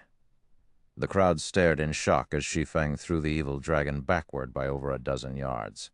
A moment ago, Shi Feng had clearly been at a disadvantage, yet he had just sent this intruder flying. Moreover, he had done so with a normal attack. Damn it! Why does this city have such a powerful domain magic array? Dark Sickle glared at the magic barrier above the city with a grim expression. Due to this magic array, his mobility had been reduced by at least half. Moreover, his basic attributes had decreased by as much as 40%. This drop in his performance was the reason that Shi Feng had succeeded in throwing him so far with a simple normal attack. A domain magic array? So this is Zero Wing City's trump card? Although the magic array's powerful suppression only targeted Dark Sickle, the various guild upper echelons realized what had happened. The previous exchange's unexpected outcome hadn't been a result of Shi Feng's strength. Rather, it had been because the magic array which had abruptly appeared above the city had drastically weakened Dark Sickle. The magic array must be particularly powerful, since an ordinary array wouldn't be enough to suppress a Tier 3 archaic species to this extent. After Shi Feng repulsed Dark Sickle, the 20 NPC soldiers moved to surround him. They had no problems suppressing Dark Sickle now, dealing over minus 100,000 damage with each attack. No matter how much Dark Sickle struggled, he couldn't break free from the NPC's encirclement. He couldn't even get close to any of the surrounding players, much less kill them. How is this possible? Wind Hunter, who watched from a safe distance, frowned. He hadn't expected Zero Wing City to possess such powerful defenses. Not only did the city possess a defensive magic array, but it was also a domain magic array. He had used a precious disguise tool to sneak Dark Sickle into the city, yet his efforts had gone to waste. Now, Dark Sickle couldn't even manage to kill a single ordinary player, much less the 2 unbounded members. If this battle continued, Dark Sickle would be the only player to die. Boss Wind, more NPCs are gathering to my location. I can't hold on at this rate. If I'm going to cause any damage to Zero Wing City, I'm afraid that I'll have to use that move. Dark Sickle contacted Wind Hunter while defending himself against the NPC soldiers. His evil dragonification was far different from the first attempts. Not only had it granted him a level boost, but he could also use an overtier spell while in his evil dragon form. However, this overtier spell was still one of the evil god's temple's secrets. He couldn't reveal it to the public unless absolutely necessary. Yet he could only deal a significant blow to Zero Wing City if he used this overtier spell now. The Tier 3 instantaneous movement magic scroll he had prepared was his only other option of escape. After giving the matter some thought, Wind Hunter gnashed his teeth and reluctantly agreed, "Use it. Although this will expose the evil dragon's true strength earlier than planned, it is better than leaving the city without accomplishing anything." Dust Edge had warned him that the evil dragonification process was still incomplete, and as a result, casting its overtier spell would require a heavy price. If Dark Sickle used the overtier spell now, it might even cancel his evil dragonification, but he couldn't care less right now. If they escaped without accomplishing anything in Zero Wing City, the evil god's temple would be a laughing stock, and Zero Wing would become even more famous. Once he had permission to use the overtier spell, Dark Sickle's worries vanished. Now he was overcome with mad excitement. "Black Flame, I'll show you the true price of defying me," Dark Sickle snarled as he glared at Shi Feng, ignoring the surrounding NPC's attacks. Suddenly, the evil energy around his body skyrocketed, and his aura intensified. 12 pitch-black magic arrays manifested around Dark Sickle, each opening a hole in space as a flood of evil energy poured out and into Dark Sickle's draconic form. A ball of black light then formed before the evil dragon, gradually expanding. Tier 4, Over-tier spell, Evil Energy Burst. When cast, this spell would absorb evil energy from other planes and deal devastating damage to a 300-yard radius. With how crowded Zero Wing City's central district currently was, such an AoE would devour several thousand players. Crap! That evil dragon is trying to use a large-scale destruction spell. We need to get out of here. Melody's expression darkened as destructive energy filled Dark Sickle's surroundings. All of the spectating magical class players could feel the large-scale destruction spell Dark Sickle was preparing to cast. They immediately turned and tried to flee. "Running?" Dark Sickle sneered at the fleeing players. "I can collect all the energy I need in 2 more seconds. Do you think you can run 300 yards that quickly?" Hearing Dark Sickle's taunt, the fleeing players despaired. "Damned lunatic! We're only visiting Zero Wing City, yet you're attacking us too. Evil God's Temple, just you wait. I won't let you get away with this." The spectating players realized that escape was impossible. Aside from the NPCs and players with invulnerability skills, all of these players would likely die. Excellent. The Evil God's Temple has done a good job this time. I can't wait to see who would dare develop in Zero Wing City after today. The Evil God's Temple is ruthless, attacking Zero Wing City so soon after Zero Wing attacked Ancient Rock City. It seems Zero Wing will have a hard time developing further. The various guild upper echelons watching from a distance laughed as Dark Sickle prepared his large-scale destruction spell. Not only had the Evil God's Temple managed to sneak an evil dragon into Zero Wing City, but the evil dragon in question could also cast a large-scale destruction spell. After this, no player would feel safe visiting Zero Wing City in the future. Meanwhile, this situation would grant their guilds an opportunity to develop in the Witch's Hill. "Die!" Dark Sickle bellowed, madness filling his eyes as he glared at Shi Feng, who stood unmoving before the 2 unbounded members. Suddenly, the pitch-black light ball before the evil dragon rapidly expanded. Like a black hole that devoured everything, the light ball all in its path with evil energy. Even elemental suppression is useless. A cold glint flashed in Shi Feng's eyes as he stared at the expanding ball of light. "What about this, then?" Saying so, Shi Feng activated the 4 Towers of Elements' second killing move, Tier 4 Curse, Elemental Burst. The 4 Towers of Elements were one of God's Domain's peak defensive structures. Even after 10 years in the game, the various super guilds had continued to protect their cities with the 4 Towers of Elements, due to their 3 killing moves. Elemental Suppression, a domain magic array that drastically weakened enemies' combat powers both in and outside of the city, was the tower's first move. The second move was Elemental Burst, a Tier 4 curse that rivaled a Tier 5 spell. Even Tier 5 existences would not dare to take this move head-on. The third move was Elemental Seal, a spell that even Tier 5 beings were afraid of. Of course, unlike the first 2 moves, which only required a small number of magic crystals, activating Elemental Seal required mana stones.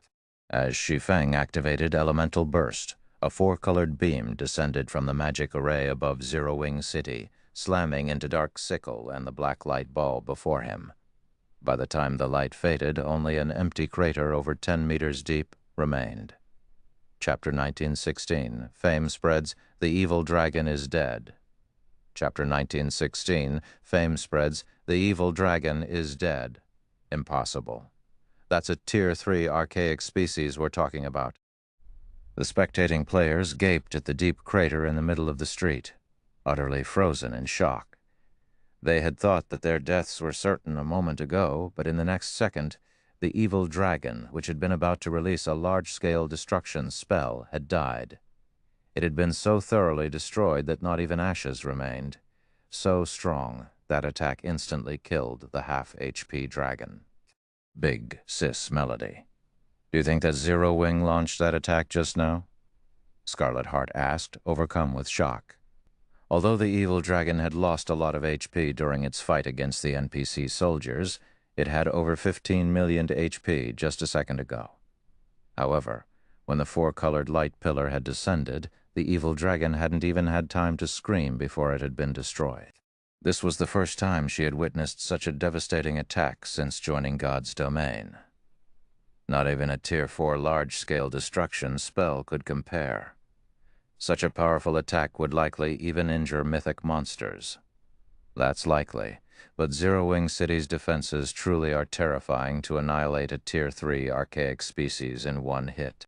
I doubt other guilds have a chance of competing with Zero Wing in the Witch's Hill now, Melody said as she marveled at the magic barrier enveloping Zero Wing City.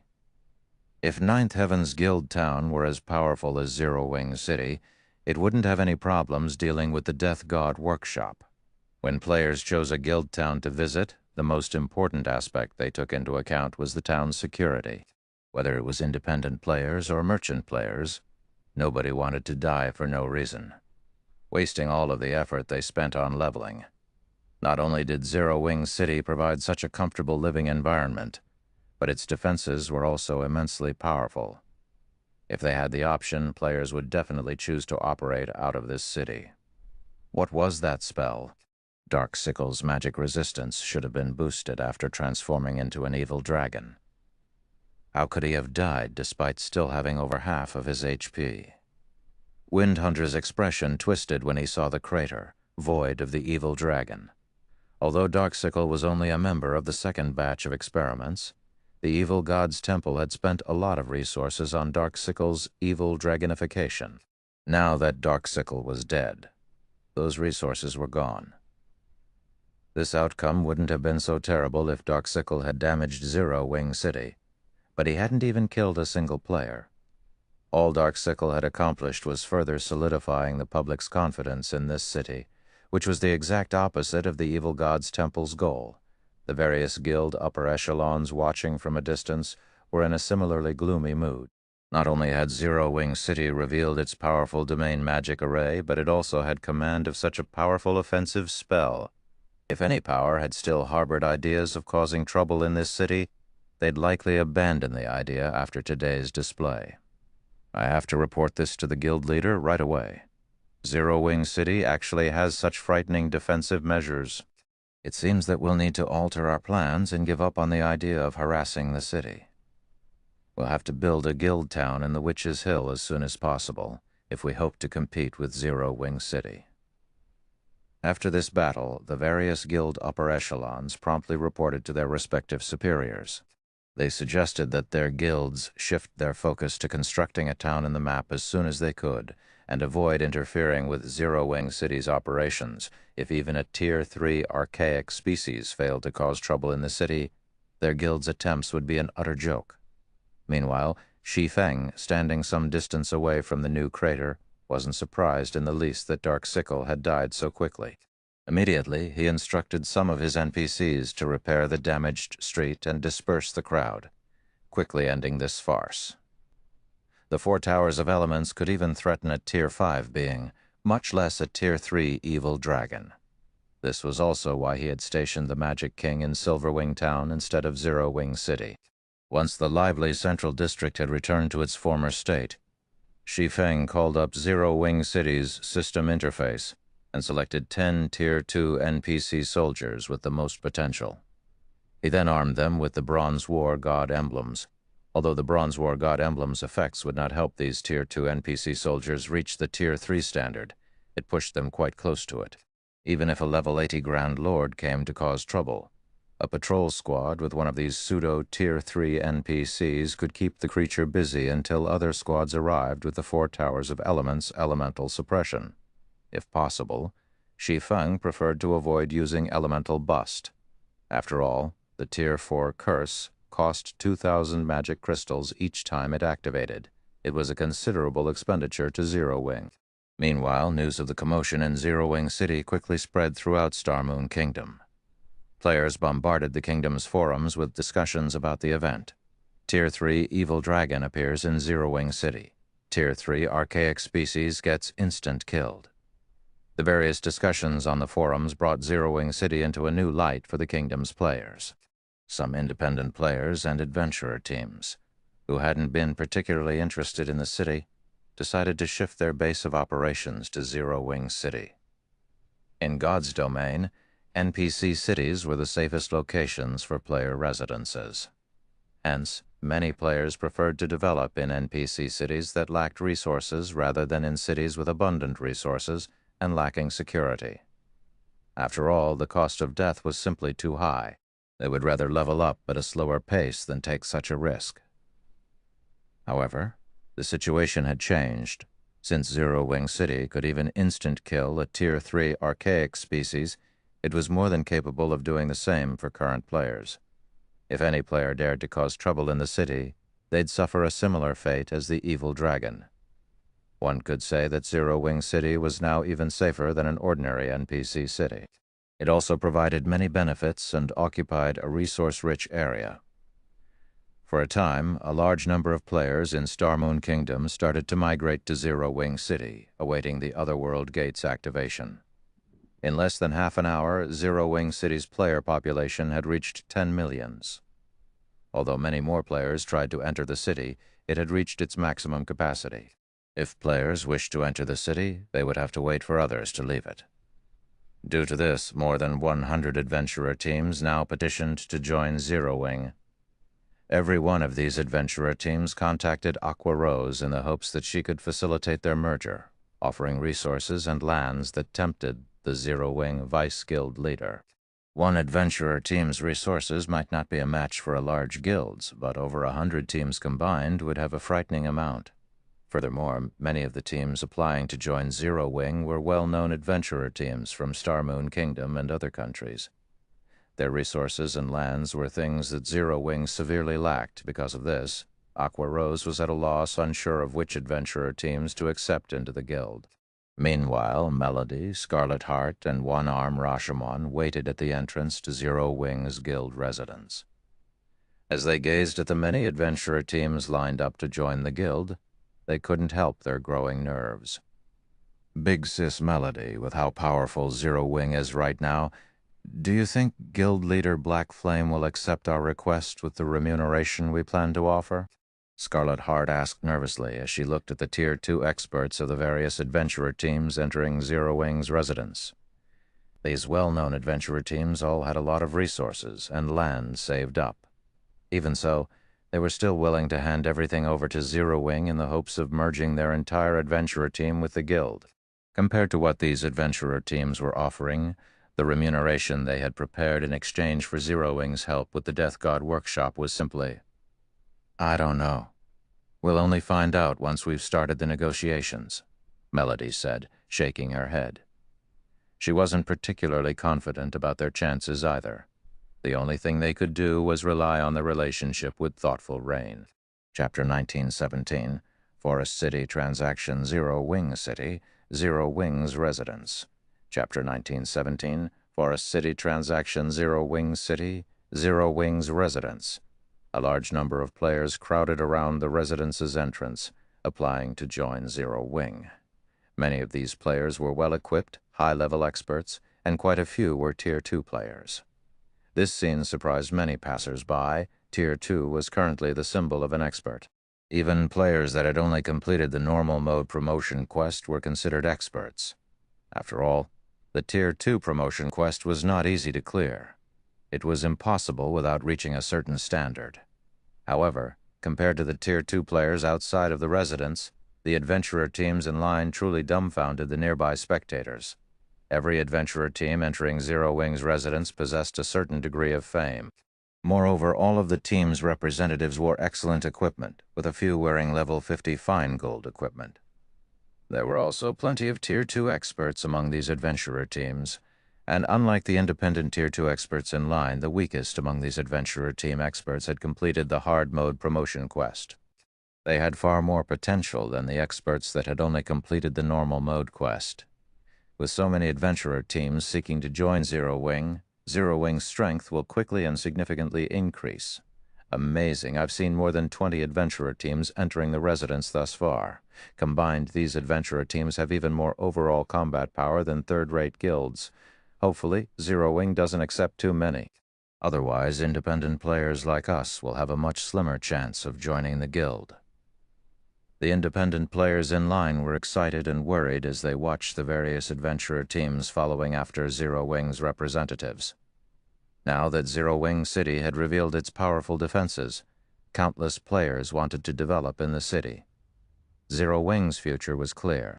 Even if the guild lost its position in the Ore Empire, its standing in Star Moon Kingdom would be unshakable. To the general populace, Zero Wing was even stronger than a first-rate guild that occupied 2 or 3 kingdoms. A first-rate guild that occupied 2 or 3 kingdoms might have a lot of resources, but its development couldn't be considered stable.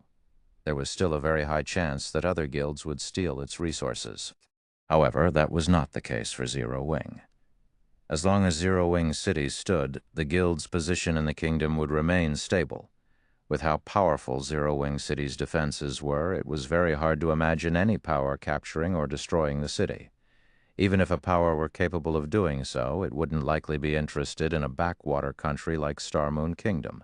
They'd definitely set their sights on better territories. While the crowd outside of the residence discussed Zero Wing's future, 2 women emerged from the residence. The moment these 2 women appeared, the crowd outside went into an uproar. This reaction wasn't due to the women's peerless beauty, but because of the guild emblems pinned to their armor. Not only did they wear mysterious Iron Guild emblems, but the emblems also radiated a dark purple glow. In Zero Wing, normal members didn't wear glowing guild emblems. Players would only get a glowing emblem once they became one of the guild's elites, their emblem emitting a light blue glow. The guild's core members wore guild emblems that gave off a light purple glow. Only the players who ranked in the top 10 of their class would wear a dark purple glowing emblem. Zero Wing's class rankings were determined by one's contribution to the guild and their combat power. Hence, the rankings were an incredibly reliable method of spotting an expert. The fact that these 2 women wore dark purple glowing guild emblems meant that they both had extremely high positions in Zero Wing. These 2 women were none other than Thoughtful Rain and Blue Bamboo. When Melody saw the commotion Thoughtful Rain and Blue Bamboo caused just with their appearance alone, she could not help but marvel at the situation.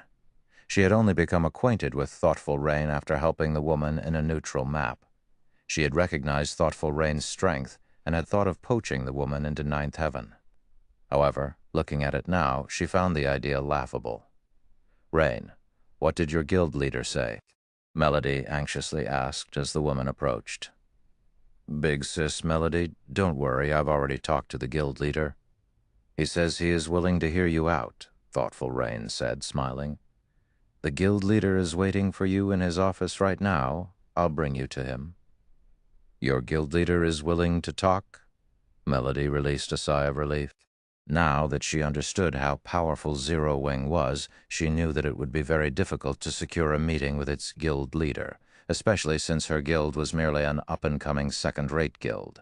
Before seeking Thoughtful Rain's help, she had sought aid from several first-rate guilds, but when they had learned that her request was related to the Death God Workshop, they had even refused to meet with her, much less negotiate. Only the Setting Sun Guild had been willing to hear her out.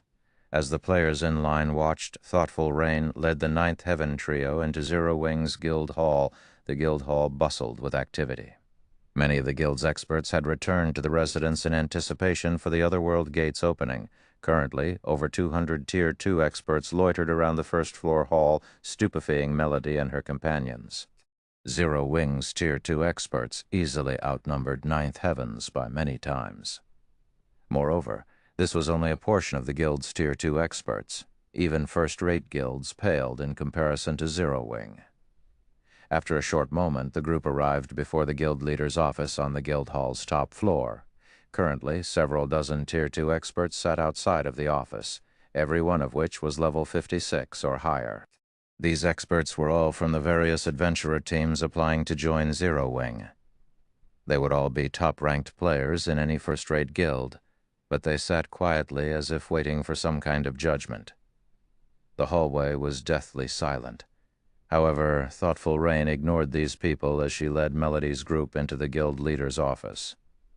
When Melody and the others entered the office, they felt an oppressive sensation overcome their bodies. This sensation didn't originate from Shi Feng, who sat behind an office desk, but from Kola and the others, who stood near their guild leader. When they saw Kola and his companions' levels, Melody's group was speechless. Including Kola, 4 of these people had reached level 60, while the rest were level 59.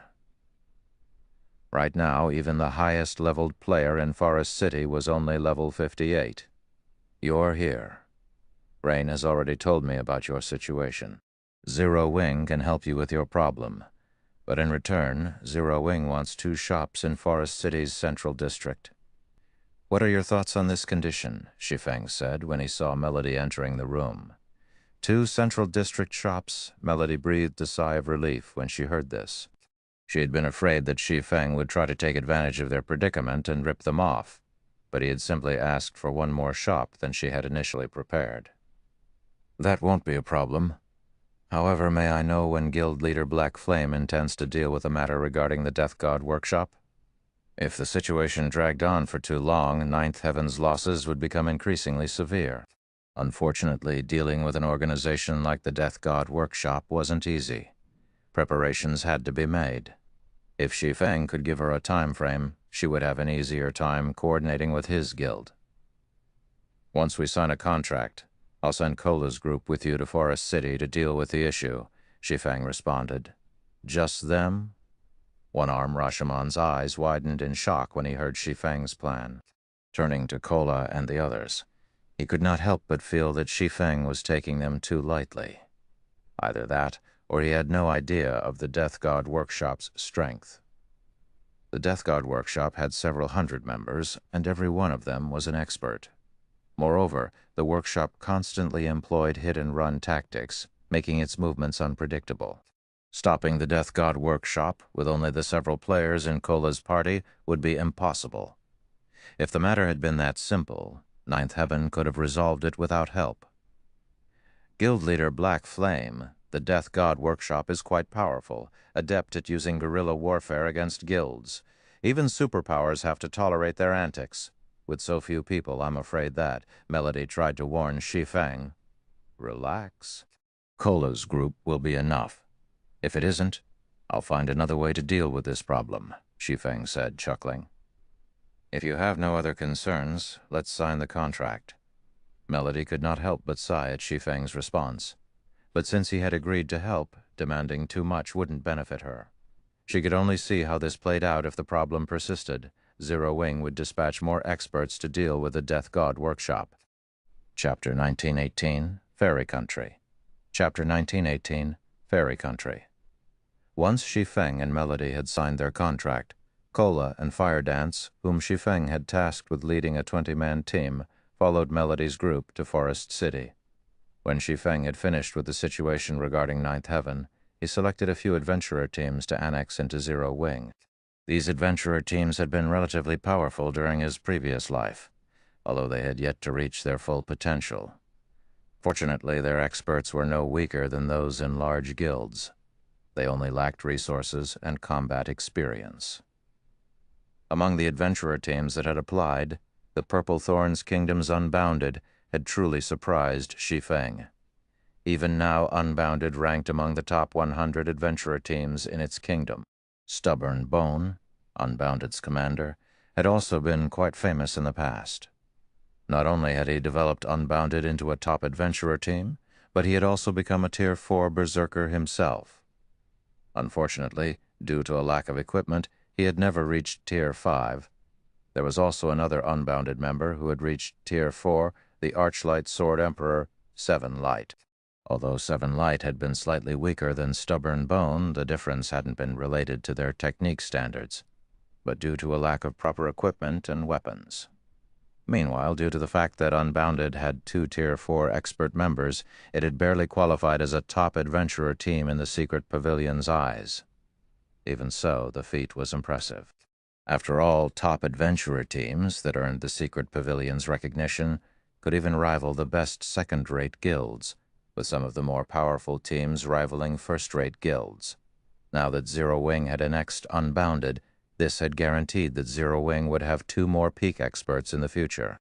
Moreover, since Unbounded had focused its development in the Purple Thorns Kingdom, the adventurer team had established a foundation in the kingdom. After annexing Unbounded, Zero Wing would have more influence in the kingdom, which would, in turn, make it easier to obtain resources unique to the kingdom. After Shi Feng finished selecting adventurer teams, he made his way to the candlelight trading firm and started to mass-produce all-rounded devices. He also instructed Melancholic Smile to arrange the production of advanced darkness resistance potions in preparation for his expedition to Kama Island. Meanwhile, in the second-floor hall of Zero Wing's Guild Hall, when the various adventurer team representatives waiting in the hall saw Aqua Rose, they all could not help but grow nervous. After researching your adventurer teams, we have decided that we will only fully welcome the teams on this list. For those not listed, Zero Wing will accept a portion of your members, Aqua Rose said as she passed a list to the various adventurer teams present. Also, every adventurer team that agrees to join will receive 20 internal member slots in Zero Wing. If you agree to these conditions, you may see me to sign a contract, becoming one of our guild members. Currently, more than 60 adventurer teams were interested in joining Zero Wing, but the guild could only afford to recruit a limited number of players. If Zero Wing recruited too many, it would only hinder the guild's development, including the adventurer teams Shi Feng had handpicked. Aqua Rose had only decided to allow 11 adventurer teams to join Zero Wing, all of which had relatively strong Tier 2 experts and resources that would be crucial to Zero Wing's development. After checking the list, some of the adventurer teams celebrated while others were frustrated. "Commander, this is great. Our adventurer team can join Zero Wing as a whole," Seven Light exclaimed after reading the list. After witnessing Shi Feng's fight with the evil dragon, his desire to join the guild had grown. Despite being at a disadvantage in terms of strength and speed, Shi Feng had relied on his extraordinary techniques to render the evil dragon powerless. He had been utterly mesmerized. When he thought about how he might be able to seek guidance from Shi Feng after joining the guild, he couldn't help his excitement. "Good for now. I'll go and apply to form a 1,000-man legion with Zero Wing, while you head back and prepare our players to migrate to Zero Wing City. From now on, we'll operate out of this city." Stubborn Bone was just as elated. Even before applying to join Zero Wing, he had heard that Zero Wing offered amazing benefits to its players. When he had stepped into Zero Wing's residence, he had learned that the reality was even better than the rumors. Not only did Zero Wing's members have priority when using the battle arena's combat rooms, but they could also rent advanced combat rooms in exchange for GCPs. As long as they had enough GCPs, they could even learn all kinds of combat techniques. However, what surprised him the most was Zero Wing's guild warehouse. There were even level 55 and 60 dark gold weapons and equipment available for purchase. Of course, guild members had to have enough GCPs and sufficient status to buy these items. Only core members were allowed access to top-tier items. Even so, elite members could purchase level 55 and 60 fine gold weapons and equipment. Moreover, Zero Wing's members had a variety of methods to earn money. Not only were a ton of high-ranked quests available in the guild's various residences, but there were also plenty of guild transportation quests available in Silver Wing City. These guild transportation quests awarded far better remuneration than the transportation firm's quests for non-guild members. With all of these resources, Stubborn Bone even had hope of becoming a peak expert in God's domain. However, he wanted to get Unbounded's members settled in Zero Wing City first. Then, he would do everything he could to raise his position in the guild. He could only secure more resources to grow by doing so. All of the adventurer teams that joined Zero Wing would start as normal members, and commanders were no exception.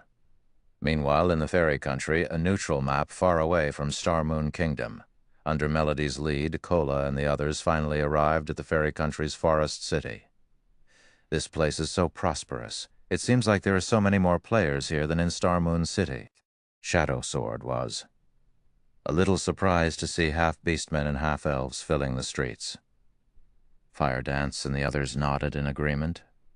In their opinion, very few players should choose to play as a neutral race, but Forest City's streets were packed. Moreover, all of these players were very high-leveled, with most having passed level 55. Many of them had even reached level 57, which only expert players could do at this stage of the game. In fact, Forest City likely had more level 57 players than Zero Wing City. Forest City is the fairy country's capital. 1/3 of the country's half-beastmen and half-elves are here. Although it can't compare to an empire's imperial capital, it's more prosperous than an ordinary kingdom's capital. Fairy country is a hub for players seeking individual strength. Players come here from various kingdoms and empires. If you gather all these players in a single location, it is only natural that you'd get a frightening number. Moreover, more players continue to flood into the city. This is why so many large guilds have set their sights on the fairy country. Some guilds have even converted all of their players into neutral races, Melody explained. There are as many as 5 first-rate guilds operating in Forest City, and everyone is competing over the position as the city's overlord. 5 first-rate guilds are competing over this city? Fire Dance was astonished. During the game's early stages, the competition in Star Moon Kingdom had been intense, but only 3 first-rate guilds had participated. However, 5 first-rate guilds fought over this single NPC city. Of course, Fire Dance recognized Forest City's value.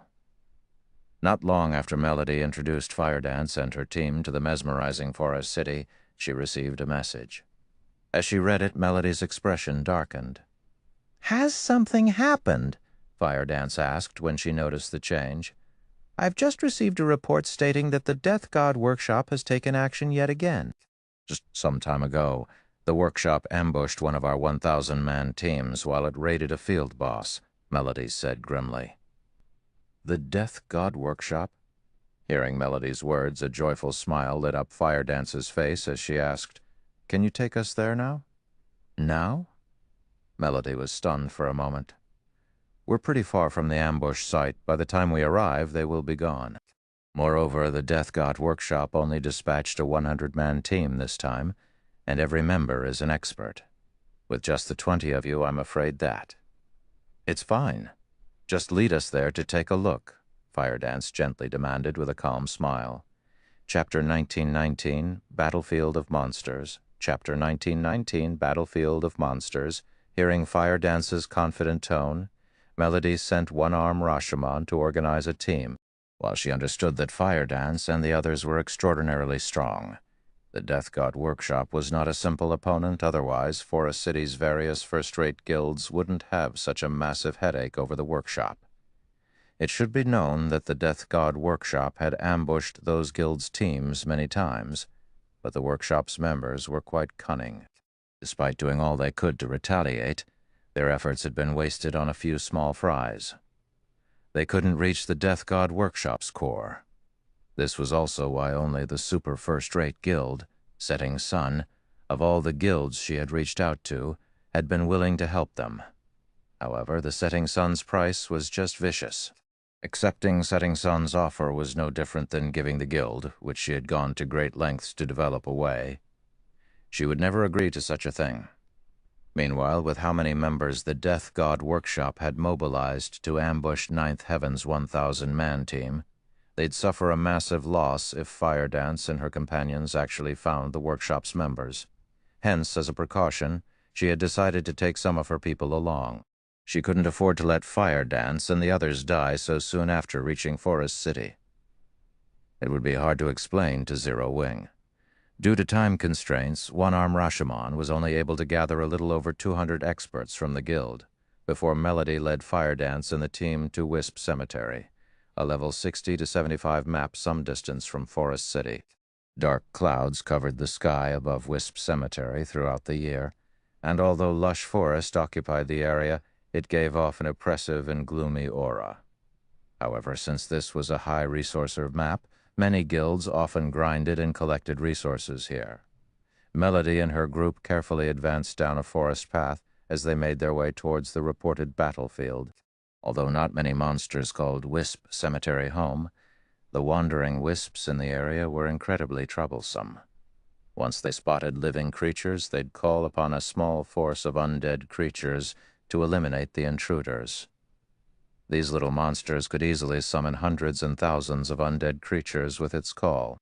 To make matters worse, not only did the undead creatures provide very little EXP, but they also almost never dropped good items. As a result, players grinding in the Wisp Cemetery tried to avoid the wandering wisps and undead creatures as often as possible. After traveling through the Wisp Cemetery for about half an hour, Melody's group finally reached the ambush site.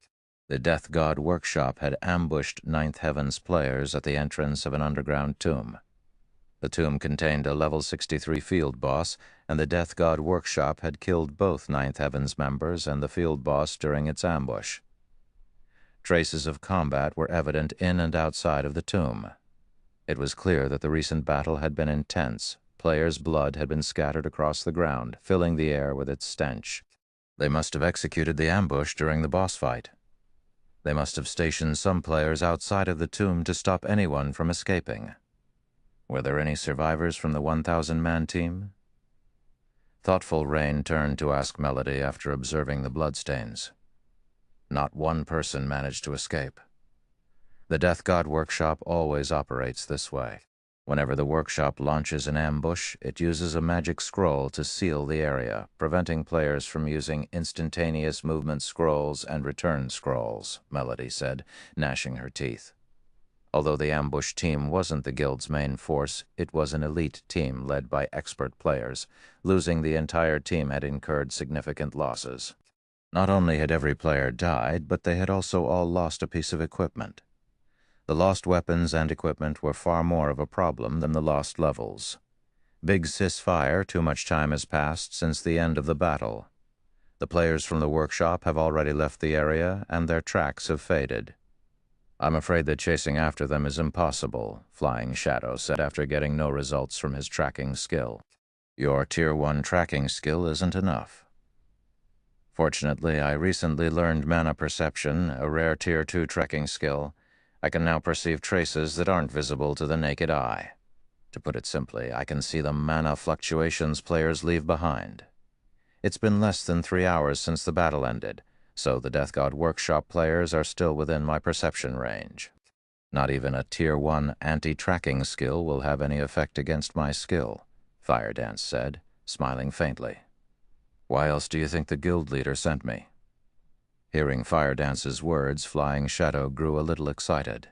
He had thought this job would be difficult, but it seemed that they'd be able to complete the task quickly with Firedance's new skill. Firedance then proceeded to use Mana Perception, tracking the ambushing players. If the Death God Workshop members had used a return scroll to leave the area, she wouldn't have been able to track them. However, she'd find them as long as they simply walked away. These people haven't left using a return scroll. After lingering here for some time, they headed north, Firedance said as she watched the mana fluctuations lead into the forest. Hurriedly, she said, they only left about an hour ago. We still have hope of catching up to them. Let's move out. Saying so, Firedance took the lead and followed the mana fluctuations with her teammates close behind. She found them. Melody could not help her growing excitement.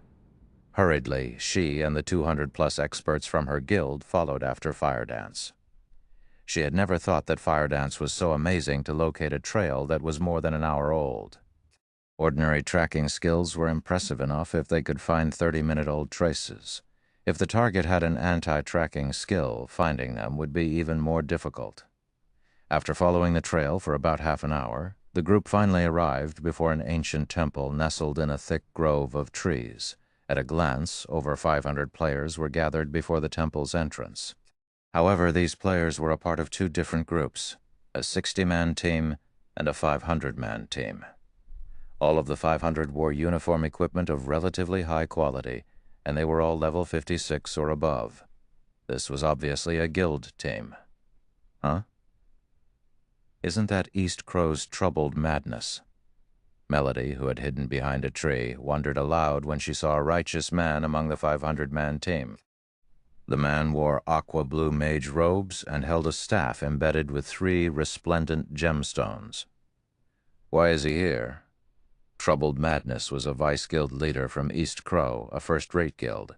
In terms of individual strength, he ranked among the top in his guild.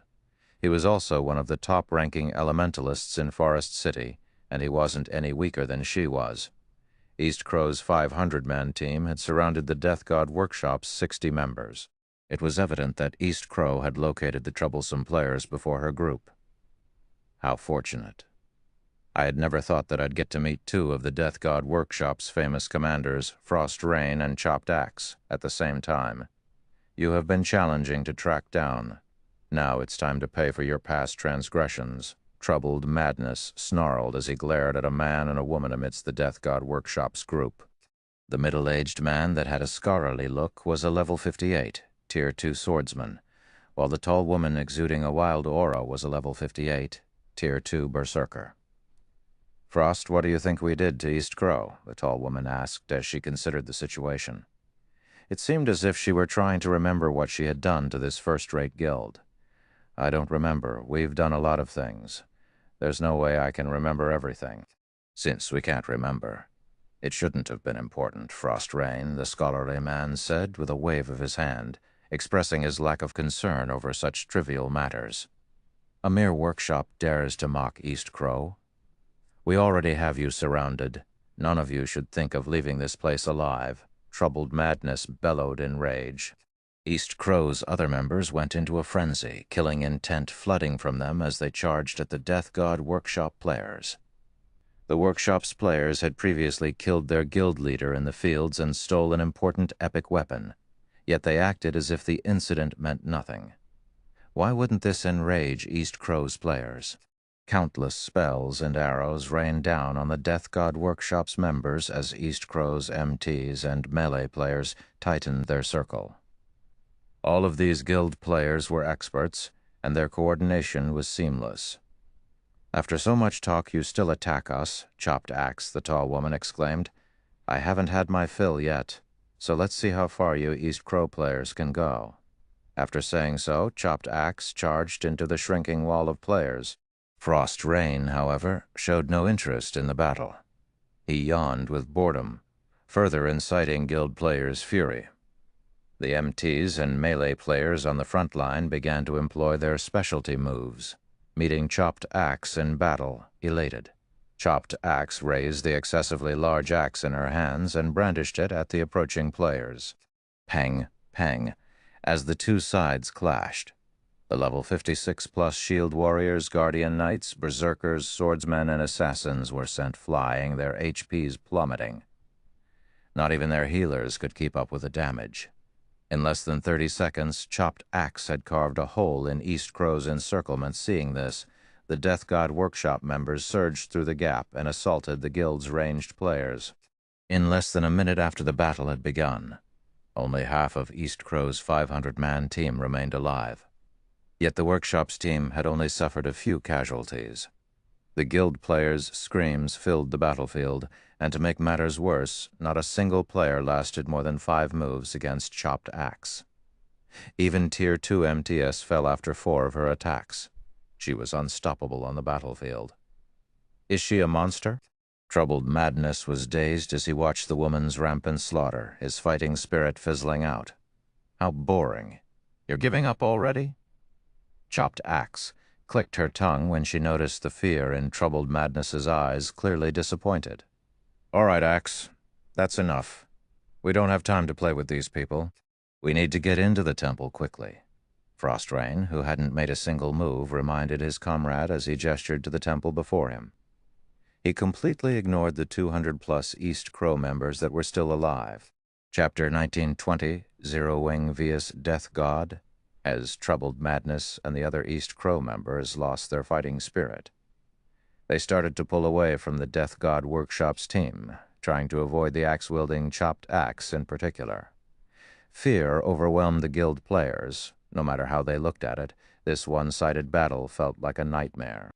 They were all experts from East Crow, a first-rate guild, but they were nothing more than powerless children before the workshop's players. If they retold this tale in Forest City, no one would believe them. As neutral race players, their Tier 2 promotion quests were more difficult than human players. Of course, after completing their Tier 2 promotion, their racial traits were boosted as well. They were even stronger than ordinary Tier 2 classes. But despite so many Tier 2 players on their team, they had no hope of resisting Chopped Axe. Moreover, the female berserker hadn't used a single skill, relying on her techniques in this battle. As East Crow's members retreated, Death God Workshop's members lost interest in the fight. They didn't even bother to chase down the guild players. Instead, they turned and walked toward the temple. "Vice Guild Leader, what should we do?" A Tier 2 cleric asked Troubled Madness when he realized that the workshop's players were ignoring their guild. "There's nothing we can do. These people are monsters. Chopped Axe in particular has the strength of a 1,000-man legion. We have no chance against her. Most likely, only Setting Sun, which is interested in Forest City, can stop them now," Troubled Madness said as he balled his fists, fear and frustration filling his heart. Although he was a powerful expert, he could only take on 24 experts at the same time. Against a 100-man expert team, even he would have to flee. In contrast, Chopped Axe had just rendered a 500 expert team powerless. With such strength, it would take 1,000 experts to defeat the woman. In other words, Chopped Axe had the strength to single-handedly change the outcome of a battle of several thousand players, be an absolute nightmare in the fields. Meanwhile, Melody and the other Ninth Heaven members wore grim expressions after watching the battle from their hiding spot in the forest near the temple. How can the Death God Workshop have such a powerful expert? Melody watched Chopped Axe in a daze. Although the Death God Workshop members her guild had encountered were impressive, there hadn't been anyone as strong as Chopped Axe among the group. East Crow's experts were much stronger than independent experts. And while independent players would be considered experts after reaching the early stage of the Trial Tower's 5th floor, East Crow's experts had reached the 5th floor's late stage at the very least. And still, those experts were helpless against Chopped Axe. Although she had brought a little over 200 guild experts with her, these players' overall strength couldn't compare to Troubled Madness's 500-man team. Moreover, Troubled Madness was just as strong as she was.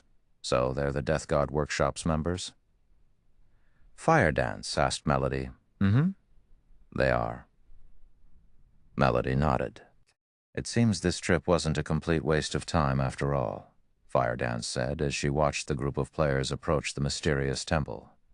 She then turned to her guildmates and announced, "All right, time to get to work." Saying so, Fire Dance emerged from the grove of trees and approached the players from the Death God Workshop. "We're getting to work?" Cola and the other Zero Wing members grinned before following after Fire Dance. "What are you doing?" Melody's anxiety peaked as she watched Fire Dance and her companions leave their hiding place. "Didn't you just see how powerful those players are? With our current team, we won't even serve as a warm-up. We should return and organize a stronger team. The Death God Workshop's commanders were its strongest players." She had assumed that while these commanders might be strong, they shouldn't be much stronger than the workshop's other players, but it seemed that she had been gravely mistaken. Moreover, this Death God Workshop team was led by 2 commander-level existences. When she considered the possibility of the scholarly man, Frost Rain, being as powerful as Chopped Axe, she shuddered. Fighting the 2 Death God Workshop commanders at the same time would be suicidal. However, despite Melody's advice, Fire Dance stepped out of the forest's cover as if she hadn't heard Melody at all. "Guild leader, what should we do?" Scarlet Heart asked nervously. "We have no choice. We have to follow them. We are responsible for requesting Zero Wing's help. We can't sit here and do nothing while they fight." Melody sighed as she and her guild members followed Zero Wing's team. The temple's entrance was an empty clearing, void of any obstructions. The moment Fire Dance and her team appeared, they attracted the attention of East Crow's members. "Who are they?" "Huh. They're human. Why are humans here?"